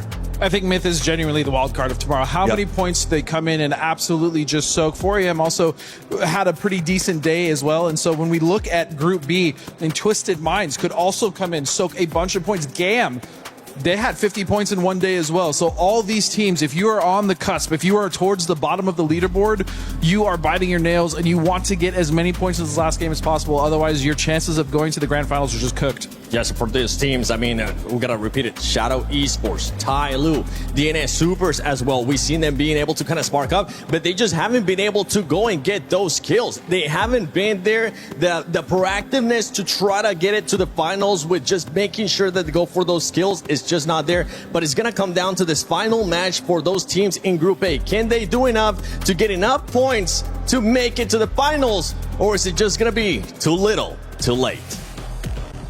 One match left to determine who from Group A will be going on, or they can do as much as they can to set themselves up for tomorrow. We'll find out what that cut line is looking like a little bit closer after this one is done, but there are some teams that are still sweating going into this final map on Erangel. 8 teams with just 1 game to go, and we're going to be going back to the absolute most historic map, and it's going to be an absolutely insane plane path. Let's look at it. Look, I'll tell you this right now, Martin. We were talking last game about how many alt drops you see on these southern plains. This is another one where this compound, just on this western side of Sosnovka Island, has about 6 teams that have claimed it as their alt drop, and this is a far, far south plain. So this is going to be interesting. We'll see if any teams decide to drop onto each other there. We might see some early combat here, considering how far south this plane is. I'm surprised we don't see more teams going on to the military island. We've seen so many of these plane paths where we have a either full military circle or a 50-50 military circle or 50-50 ferry pier military circle. Wow. So I'm surprised I don't see any more going really deep south or even trying to take a car and go and just loot some of the scrap in the southern side. But yeah, let's see how that evolves. Yeah. We have Vicious there, we have JD, we have DN Supers. Let's talk about the teams that are on the cusp here, though. Let's do it. We have Group A, it's Virtus Pro, Tyloo, AGAL, Vitality, Supers, Full Sense, Petrichor Road, and Shadow Esports with their last game today. The team with the least points, though, out of those is Petrichor Road on 36. Absolutely shocking. And look at that circle. That's actually going to make it quite easy for most of the teams, unless we have a southern hardship. That's honestly about as best as these guys could have hoped for, considering how far south that plane was. I think everybody was thinking Military Island. Unfortunately, it looks like it's not going to go that direction. So we'll see if Petrichor Road actually getting a little bit close here to AGAL off the drop, and they're going to lose 04MB, and that is awful news for Petrichor Road when they have so much left to play for here. Now they got to do it as a trio. Yeah. We might have to call the agency. They got to go for his chip, right? Like they have to. Yeah, have to. Yeah. But there's no other option. You have to do it if you're gonna try to make a run time here. That they're gonna have to do that, and you know, I don't see Petrichor Road making it. Like they're gonna have a 10-kill chicken dinner to lock this in to get to 56 points. It's just going to be pretty much impossible for them, having lost one. And sure, they can go for it, but are they going to think, okay, are they going to camp it, or are they going to do something funny about it? Because AGL is already qualified, say, with the 61 points that they have now. I think, as Toffee's mentioned on the desk, we're going to have a lower cutoff. We're going to see Myth and Twisted Minds go absolute ballistic tomorrow. They're probably going to try to breach that triple digits. T1 trying to get into Yasnai here and getting some loot. They're going to have no priority inside the circle. They're going to be getting in really late. Starting to loot at the 3-minute mark. That's usually where a lot of the other early teams, they start moving from their loot to try to get some of the high priority. Look at that, though. Vitality and Hansi. Shot comes in, and Vitality and Levante, the big fragger of the team, finds another point for Vitality. And they're now on 63 points. That is massive for Vitality here on home turf. That is huge. And it's great news for Levante, too, as he has been the victim a couple of times of going down early to something like that happening. So, again, another team that could definitely use a few more points to feel a little bit safer here. Shadow Esports only 54. They're going to have to hope that that cut line is a little bit lower, but it looks like Vitality is starting to kind of loop around and see if they can spot out the rest of these Shadow players. Quizzy going for the US. I don't think he knows that Setsuna's there. Setsuna will try to go for the spray, gets him down to half HP, but Vitality will leave. Yeah, Levante reading that, and good cover there from Quizzy to make sure that Setsuna can't just free fire at him. Yeah, that was well played. Shots comes in from that Dragon out. Big shots, potentially. Some headshot put them really low, but yeah, they're just gonna dip and dive out of it. So many teams, you know, outside the circle trying to just be the big white shark in the water. And now JDG tries to go for a actually pretty early E-pick up here and trying to maybe find some control inside the circle here. I like this play from them. And if it wasn't for that last game, they would have been dead last so far. 27 points now for them. They just need a little bit more, and they're going to have everything on the table for tomorrow. We also have to talk about Tyloo, 42 points. That's not going to be enough in my book. They're going to need 10, maybe even 13 points more cut off in what I could expect and see here. 50 points, maybe 55 points, depending on what happens tomorrow. If we have a big game from both Myth and Twisted Minds, it's going to be lower. But if they don't, and if they just go out and have fun with it, then the middle pack's just going to be so tight. Cutting back over here to Petrichor Road. I've been keeping an eye on this. They've been doing a little bit of a chess match, a little psychological warfare going on here between Petrichor and AGAL, but they will get that chip, which is great news for them. They have Razak for free, should get that revive off very easily, and Razak's still inside zone, so they can afford to take the time to get him back and get him looted up. Now, they had the north pretty much to themselves, but it looks like Vitality doing the long wraparound on the north side, north of the river. T1 also starting to creep over in this direction, but they're coming in on the south side of the river, so Petrichor Road will need to be on keeping eyes off to the east to make sure that T1 doesn't take them by surprise. Absolutely. We're going to get a res off. 0-4 NB comes in. The Nightbane of Petrichor Road. They need this last player to make this happen. 36 points so far. One more game to go. in 30 minutes, we're going to know exactly where we end up with them. And if they're going to be flying home tomorrow or going to play in the final. Oh, Panzerfaust left for that. Now Falcons as well coming in this northeastern side into this circle here, Poro. Quite the space ahead of them, but if timing allows it, they could be driving straight into Petrichor Road or AGL. All the timing right now is kind of weird for Petrichor Road because Chewy was sent to scout off to the south and he's returning back. It looks like he'll be able to get back to him. Petrichor Road, after they hit that revive spot, they immediately got on the move, which is good news because T1, as you see, has now made their entry into Razak after looting up in Yesnaya, but they're going to see the taillights of Petrichor Road. So Pero not going to have time to get loot up for 04MB, but 04MB already on the move. You can see he's coming back in as Petrichor Road still trying to find a spot to play. This might be a ruins, if anything else. AGAL already in position, and I think Petrichor Road knows it. This could be very scary, both for T1 and for Petrichor Road, because AGL is just going to spring out and do some damage. Some drive-bys are happening now, though. T1 trying to get some damage done onto Petrichor Road, and they're shooting back as well. T1's flying around, Raining, taking so much damage, down to 48 HP. T1 has had a banger of a day so far for themselves. They'd love to be able to get a few more points here today, as EN will get taken down and flushed out by Falcons, so that'll be a point secured for the boys in green. But for T1, you have to imagine trying to get as many points as they can today, because when tomorrow arrives, they have an enemy entering the lobby that they have a lot of familiarity with in 4 a.m.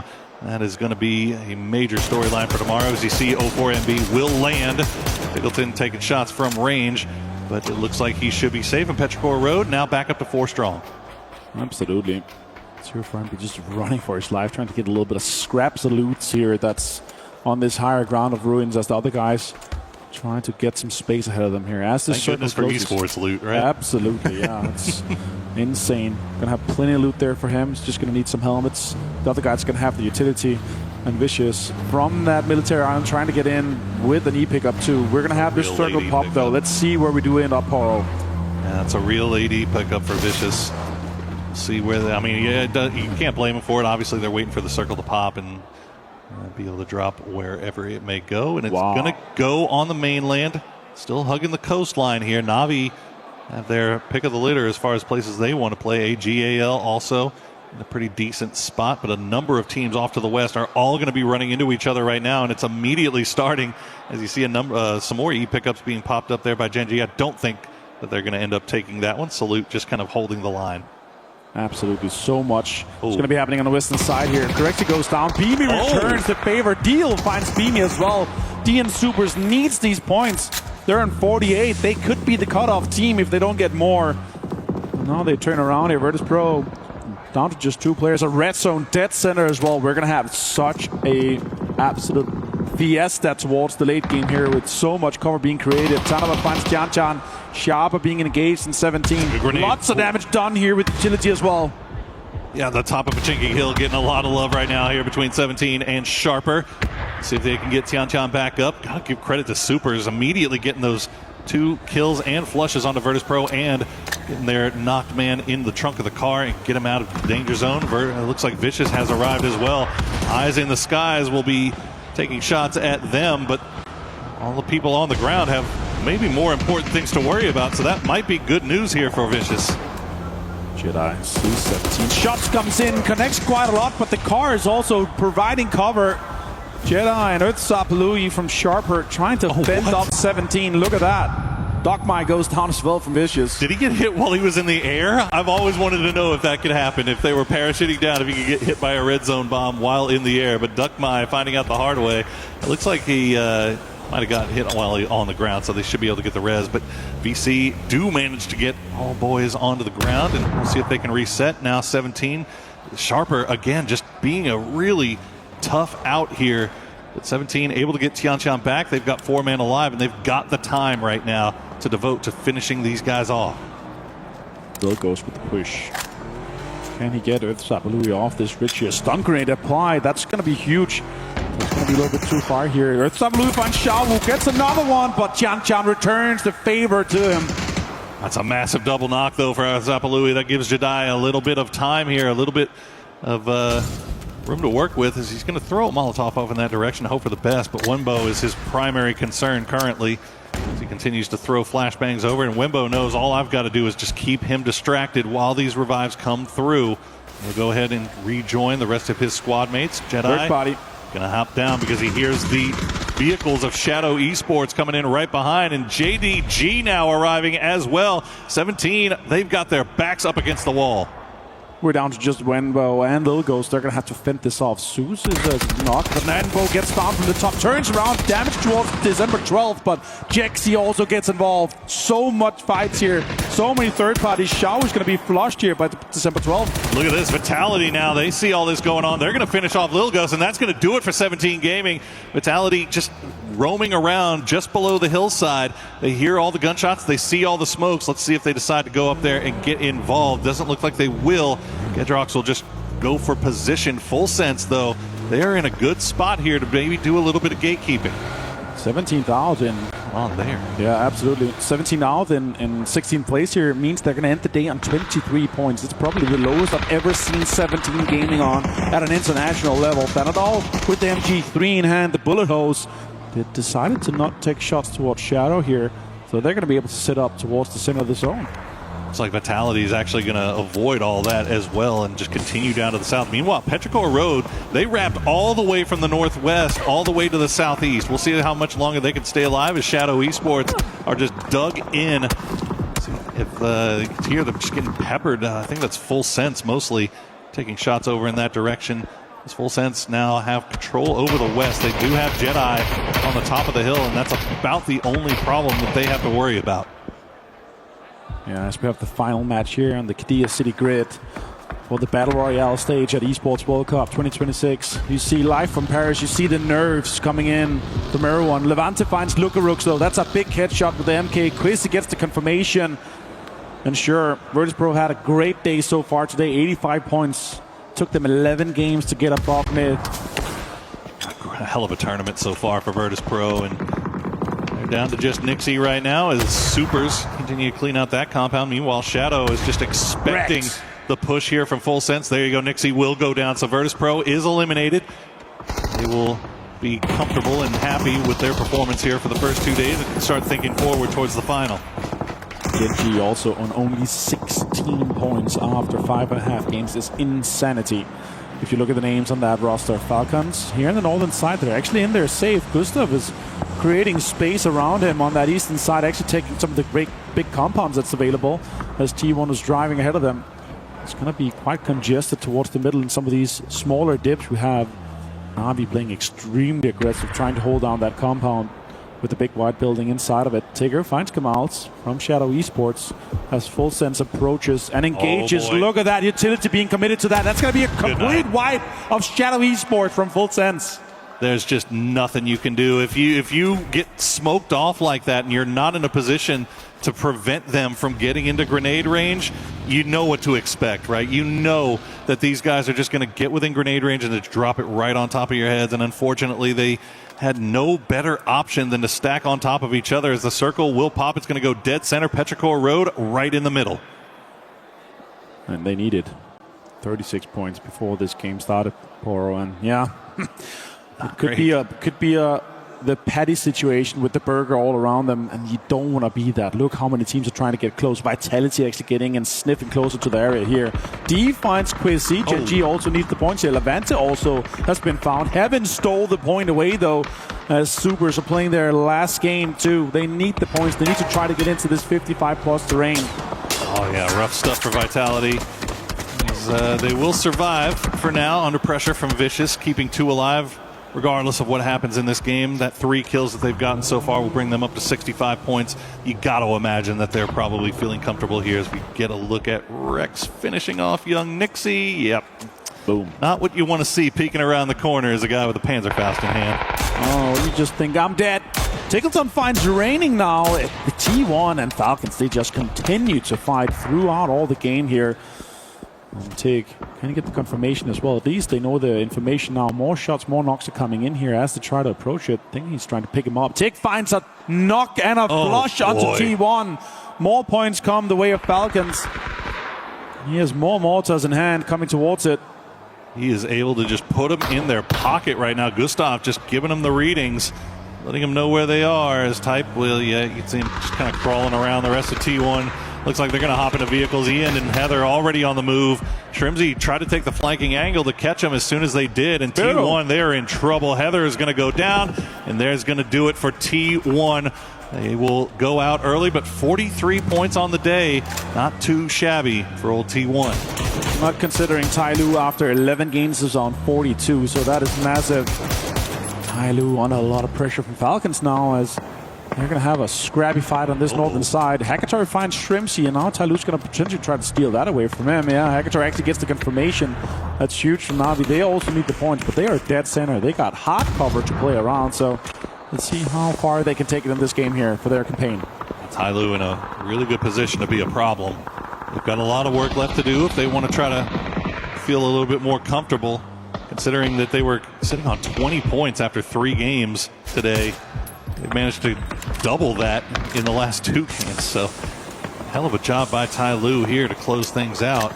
We'll see if they're able to clutch any more, as JDG Gaming just trying to survive under the shadows of AGAL bullets. And it's just trying to create space here around the trees for cover. A little bit of a foxhole being dug out here as the phase is closing. And 5 more seconds, we're going to see this next circle here. It's going to have such an impact. If we don't send her up, it's going to make and force teams to move. We've got, it's going to be a slight donut, but Petgro dead center. Can they capitalize from this circle luck? Again, you bring up the problem as well as the benefit. Obviously, you get great luck. You're right in the dead center, but there's not hard cover there. There's not a compound. They're just hiding in the middle, and you can only be so aggressive from that position without putting yourself at major risk. And you see the mortar still falling over in Falcons territory, but Tig is going to return the favor. Both Tai Lu and Falcons are shooting mortars. Tig finds Kong. Again, dude. What a shot. Oh my God. And another one that's in a different position back to back. Trigonometry happening here. Lee returns the favor onto Kickstart. Can they capitalize? Can they make something happen here in the last game for Falcons? They're getting too good with these mortars, as Tig will avoid the gunshots from Na'Vi. Get to the ditch in time to go for the res onto Kickstart. Tai Lu, though, they've gotten both of their men back on their feet. They might be able to send another mortar over in this direction, as no, it looks like they're going to try to reposition. I think maybe taking a little bit of damage, but Kickstart get him back on his feet. Tai Lu, no kills despite, now he's back on it. We'll see if the Falcons can get out of that ditch before the mortars come again. Right on top, and no, not going to find him this time. Evan goes down as well. Genji finds points here. D is on a rip this game here. Tickleton with 3 kills so far. Flash finds Jedi. That is Sharper out in 12th place. It's going to be a little bit rough for them as well with 29 points just. They're going to be joining that mid-pack. Skies are alive with mortar fire right now, but it looks like it might calm down as Falcons will try to regroup, reposition, secure themselves a spot here. Nice spray from Tig. Will take down one dragon as Tai Lu. Their late game heroics might be put on hold here. Kong Kong and Hausker are the last 2 players left alive, and they are pushed right up against the wall. He will get the knock on a Kickstart, and that might open up a little bit of a door here for Tai Lu. Yeah, Kickstart's on the 2nd or 3rd knock. He's bleeding out fast. 15 more seconds. I don't see them getting it. He's going to get flushed potentially here. Kong finds it. Hausker goes down to Ferris, and Tai Lu is on a lot of pressure here. They're going to try to go for the rest. The circle is pressuring them. It's going to be closing in 30 seconds. It's been a little bit of a slow day for Na'Vi as well. But they might be able to find some more points here in this final game. 4 alive, complete control over the East as Hausker is going to go down to Tiggleton. He'll get both of them. Tiggleton now up to 6 kills, putting the Falcons on his back here in the end as Gedrox gets the double knock onto Genji. Gustav finds Delwyn as well. Flash finds Tycon. There's so much pressure being applied on the western side here. A lot of teams are trying to approach it. Delwyn's down. D gets flushed as well. Flash finds Tycon as Full Sense try to get D and Subas out of this lobby. I mean, remember how Vicious got here. They took the E pickup They got one of their players knocked by a red zone upon arrival, and now they are in great position to cause problems. But Thanadol, he's got that MG3 in hand, and he is making it sing as he finds 2 of Supers. Supers now down to just human. AGL not happy with that one, but they're going to be ending up on 61 points, and in my book, that's absolutely safe for finals. Now DN Super is trying to make the most of it, but they're out in 9th place, and is that going to be enough? 53 points here. I'm not certain that's going to be enough for the cutoff. Dogmai finds lots of points onto Full Sense as well, as Vicious has had a great day one for their first showing here at Esports World Cup. Hell of a performance from them as Thanadol. Now the last player left up here for Full Sense. 60 points for them today, or for them overall as well. Gotta imagine they're feeling pretty comfortable. Would love to be able to get a little bit more here if possible. That may be asking too much versus Vicious, just in perfect position here. And there's not much Thanadol can do, and he will go down at the end to Simon T. Oh, this 55 to 60 points cutoff, that's going to be so many teams. The mid-pack's going to be packed tomorrow, but now look at this. As you mentioned, Tiggleton, 6 kills. Gustav 1 here. The last 2 Flying Falcons. They have the north side. They could get a little bit more out of this one here. Potentially placements, but also the kills. Petrichor Road still hunkering down in the middle. Is it going to be enough, though? They're 4 alive, Poro. I'm not sure. Some teams are going to drive up and pull up straight on top of them. There you go, Petrichor, I-26 V6 will find December 12th as JDG tried to make the send. And there's just not anything for them to do here. Nons, you can see, is just getting pressed from all sides. He's going to go down to Soul from Gen G from range. It's just now taking damage from Gen G. Gen G kind of coming alive here late as well. They really need to. Only 21 points on the day for them so far, but they are in a good position to try to get some damage done playing from the south. Utilities being deployed now. I-26 trying to get that flush onto him. Gustav finds Dogmai. That's a good point to secure Falcons. 8 kills, top 7 for them. Great game. It's going to be enough. 34 points here. They're in 16th place with only 6 games played. That's fantastic. Yeah, no, you're never upset about that. I think 35 points around that after 6 games. That's about average. That's what you would hope for.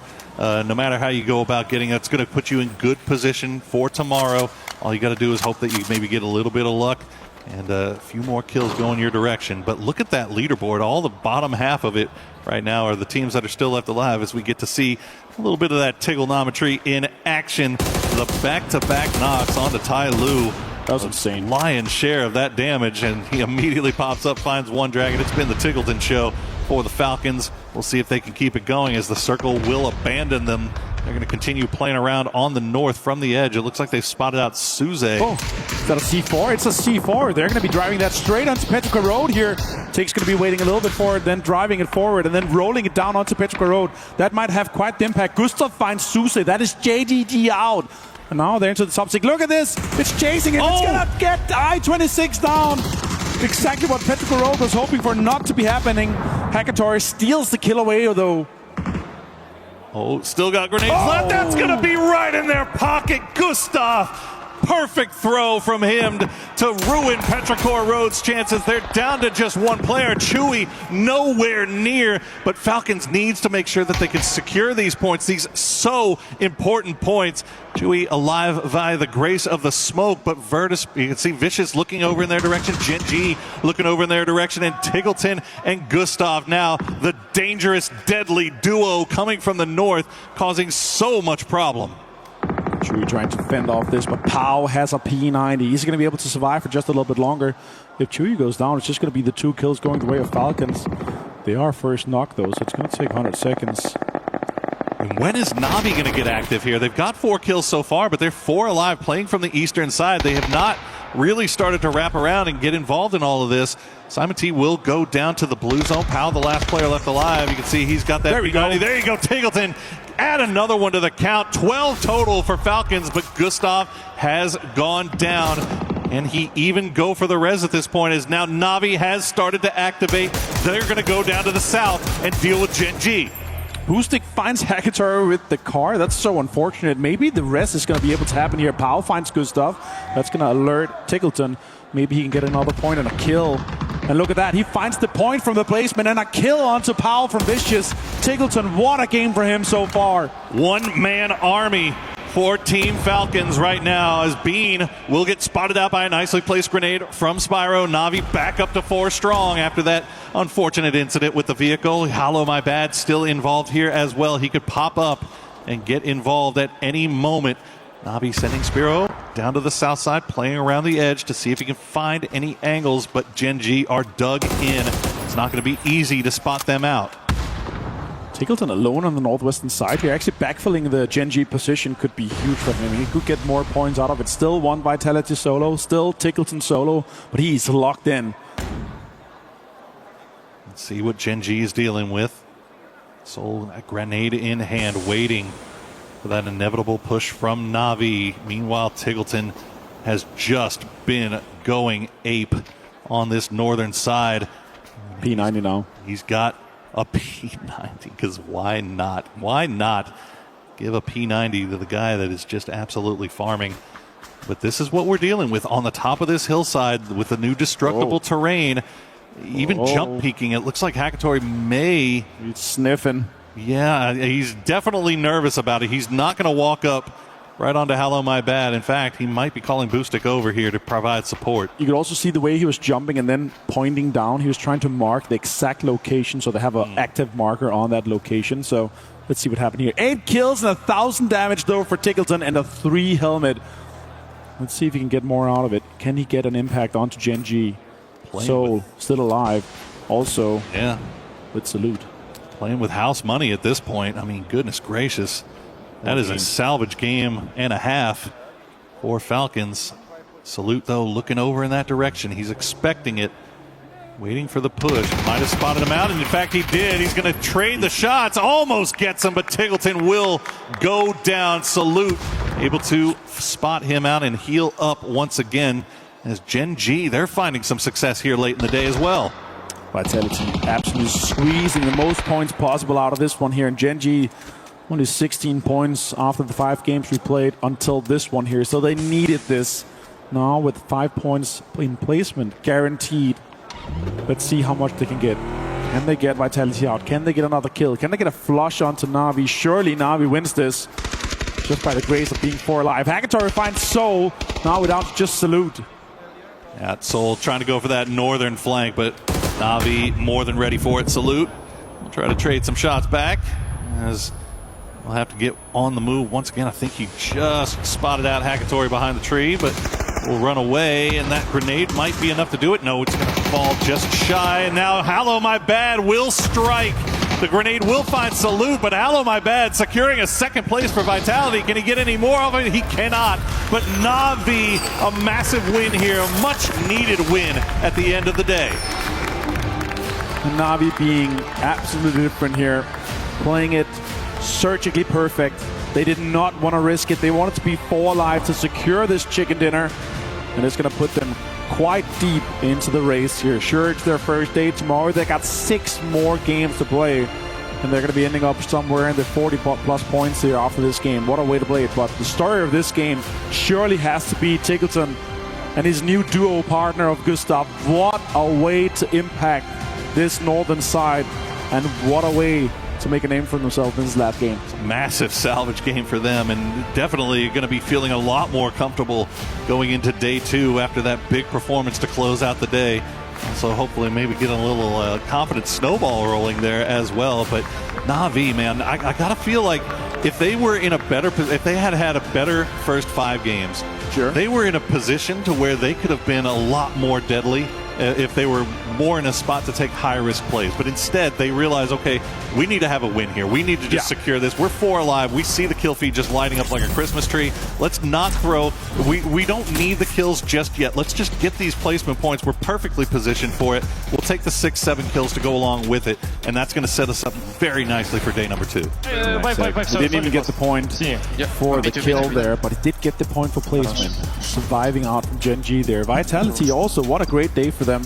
Fantastic day for them. They're able to put themselves into 60+ points, so that's absolutely amazing. Even maybe 70+ points here. So far, so good. Virtus Pro saved, Made in Thailand saved, Twisted Minds, Team Vitality. In my book, AGL is also safe. Yeah.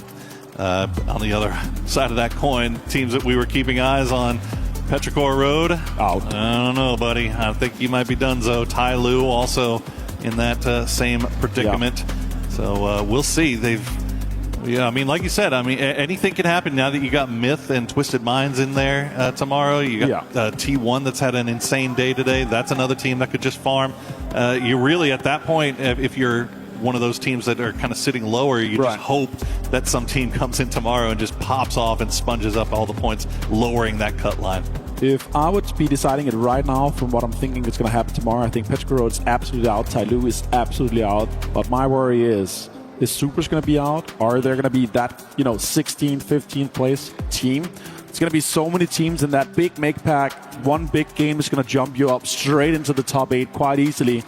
And does Made in Thailand Myth, do they go out and farm tomorrow? Do they go for the triple digits? Do they go for the absolute dominance? If I know Kiss Right and the guys, they're going to come in and have so much fun with everything tomorrow, just fragging out and pulling up on everyone. Well, that's the thing, is that team is probably at their most dangerous when they have no fear. Like they're not worried about anything. They're not concerned. They know they've made it. So they're just going to take all the high-risk, high-reward plays. And usually when you're playing loose, you're playing fast, those rewards end up being pretty large here.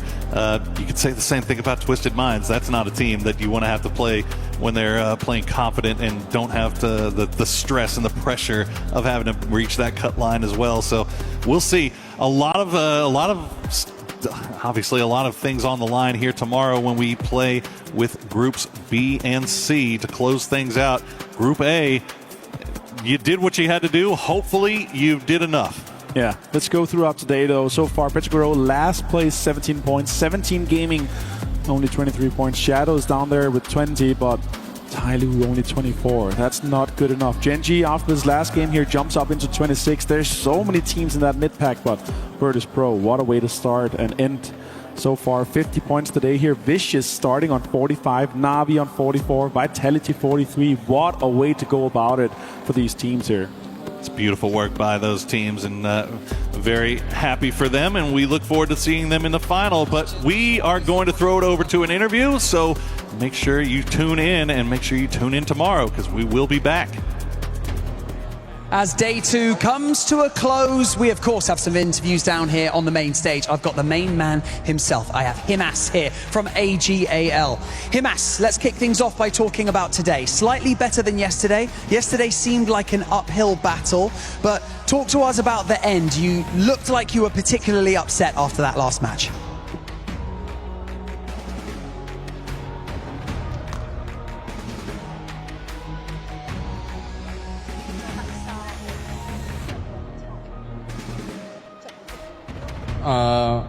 Trận cuối cùng bọn em cần nhiều điểm hơn để có thể vào chung kết, nhưng mà bọn em đã làm không tốt, cho nên là em hơi bực.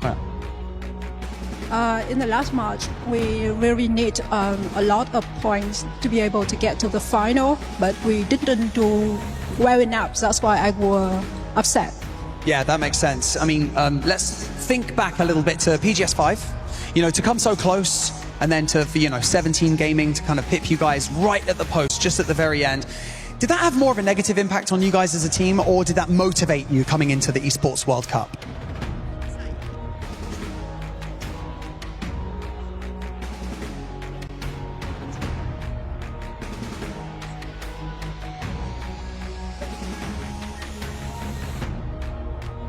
Sau khi mà giành top 2 ở BGS5 thì bọn em đã lấy lại tinh thần cũng như là động lực để có thể bắn giải tiếp theo.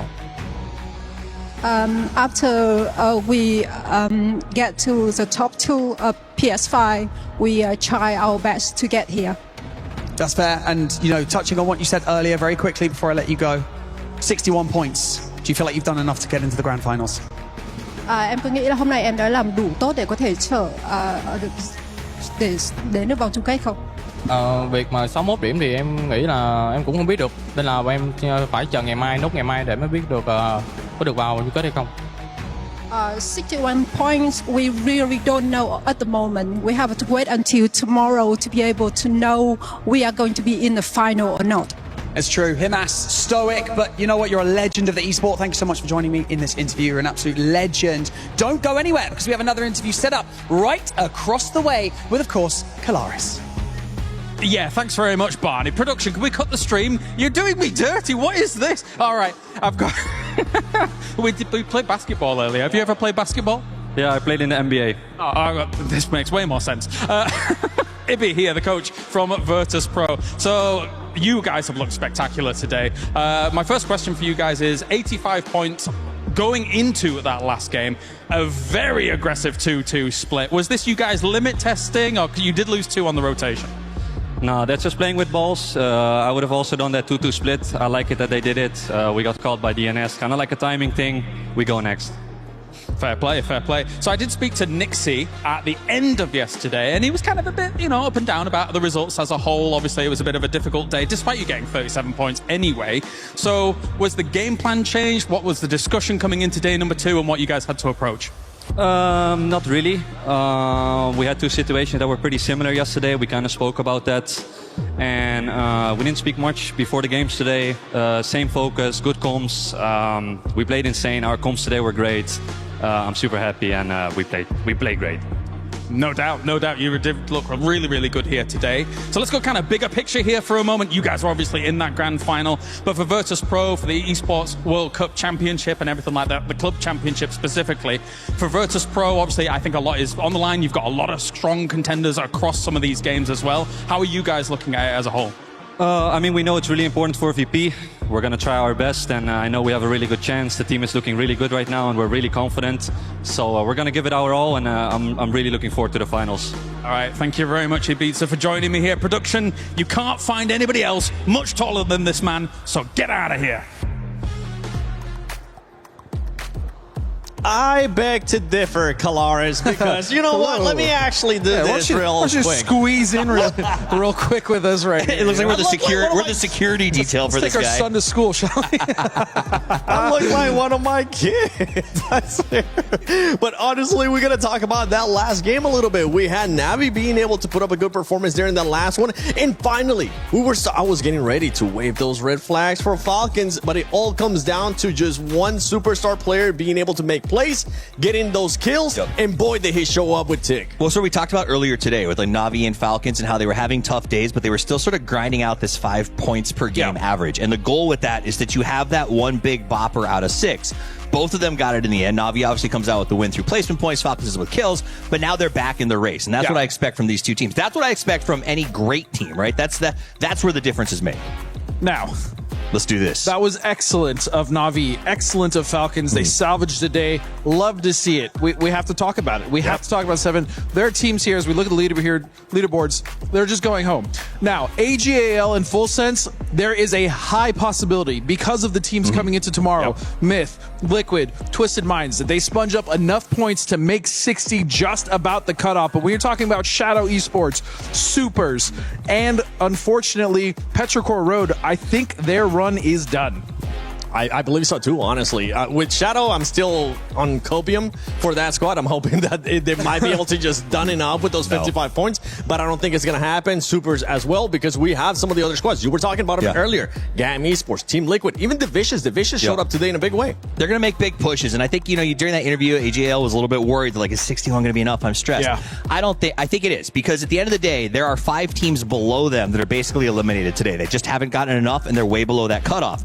R8, who plays tomorrow, as you're going to see here in just a second when we get to the last stage of the board, has 10 points. So they are going to have a nightmare fuel, impossible ride tomorrow. Gen G was almost in that same position. They had 12 going into the last game. So the fact that they had a good game and now are sort of back in the 30s hunt means that they could potentially do it tomorrow. But what that means is for AGAL, there's really only 2 teams that they have, there's only 2 teams that they have to worry about not getting passed by. You know what I mean? When you count those numbers. So I think that they are probably okay. In fact, I would even argue if that cutoff goes to 60, some of our other teams, like Full Sense, might still be in. It's very much a chance. But 2 teams I really want to talk about too, as far as going into tomorrow, are T1 and 4AM. Because again, 4AM has pretty much been bullied in PGS by T1, and they're going to face off. And both of them are just around kind of the 30-point cusp. So that's going to be a really interesting fight to watch tomorrow as well. 17 Gaming, one of those teams that we were expecting them to do a little bit better. 2 toffees today, only 23 points. What was that? Exactly. That's how I feel about what I saw from them today. To be 17 Gaming, to get the middle drop on every map, to have the chances to move. And it wasn't like they weren't getting circled. Like, it wasn't sliding to extreme circles in every single game. It wasn't, no. They should have been able to play those placements, set their traps. They just did not do it. And for a team like 17 with players like Xiao Wu, I just don't think that that's acceptable. Well, I mean, you want to talk about some teams that are also coming in tomorrow that are really struggling. Geeky is one of those. They only got 23 points in their first day of play, and they're really going to need more than that, plenty more than that, if they want to actually qualify into the finals. And the reason why it's so scary for some of those squads that we were talking about that we're in Group A, that we don't think that we're able to do it good enough, because of what we have been able to see today out of Falcons, right? We were talking about them earlier on, saying that it's starting to look a little bit sketchy. Then they have an amazing game. Same with JDG. The team was at the bottom at one point and was able to bounce back. There's a lot of squads here that have been able to bounce back, and with the way that some of the squads were performing in that Group B, it is a little bit sketchy. Especially like when we look at the Falcons highlight here, you see Gustav making a good play. And if the rumor is true that they did make a change to who is the in-game leader, and they just did it before this event, you only get better, right? If you've got those 6 new IGL games in a super competitive environment under your belt, I think that's where you start to adapt and grow. So I think Falcons tomorrow comes in, shows up. They always do. Na'Vi comes in, shows up. I expect those teams to sort of keep rising. Yeah, I could agree with Falcons. Na'Vi should show up. I feel like in that last game on the south side, they could have done more. They could have been a little more proactive to get some more points. Do I fault them for it? No, because as you stated, they just need that win. Right. They just want to be safe. But again, the champion mentality, yes, it's just top 16. I wanted to see more. That being said, Falcons, I do agree with. I think they're in a good position. And after that game, kind of a sigh of relief. Hey, we just need to play at least decent tomorrow, and we should make that cutoff. So you say champion mentality, and I agree with you. I get that idea of, like, you want that sort of aggressive, take all the points idea. But I think Poro pointed it out as well. He said they just were in a position where they couldn't risk it. They had to get the 10. They knew the win was on the table. And it's fair. But to me, that actually is my champion's mentality. The idea, the ability to go, now is not the time, right? Like, that is a really tough thing for a lot of pro athletes across the board to truly wrap their head around. It's like that this is not the moment. This is where we go slow. This is where we stay passive. This is where we make moves. And the beautiful thing is that tomorrow we'll get a chance to see both of those champion mentalities, because Myth is going to be coming in, Falcons is still going to be here, and tomorrow will be the final day of PUBG Battlegrounds at EWC 26 Group Stage. Don't worry, we still got a lot more to come your way. Hopefully you guys enjoyed today. Shout out to production. Shout out to everybody being able to work this amazing event. And I can't wait to see who's going to be going home tomorrow, because we'll finally get to crush some keys.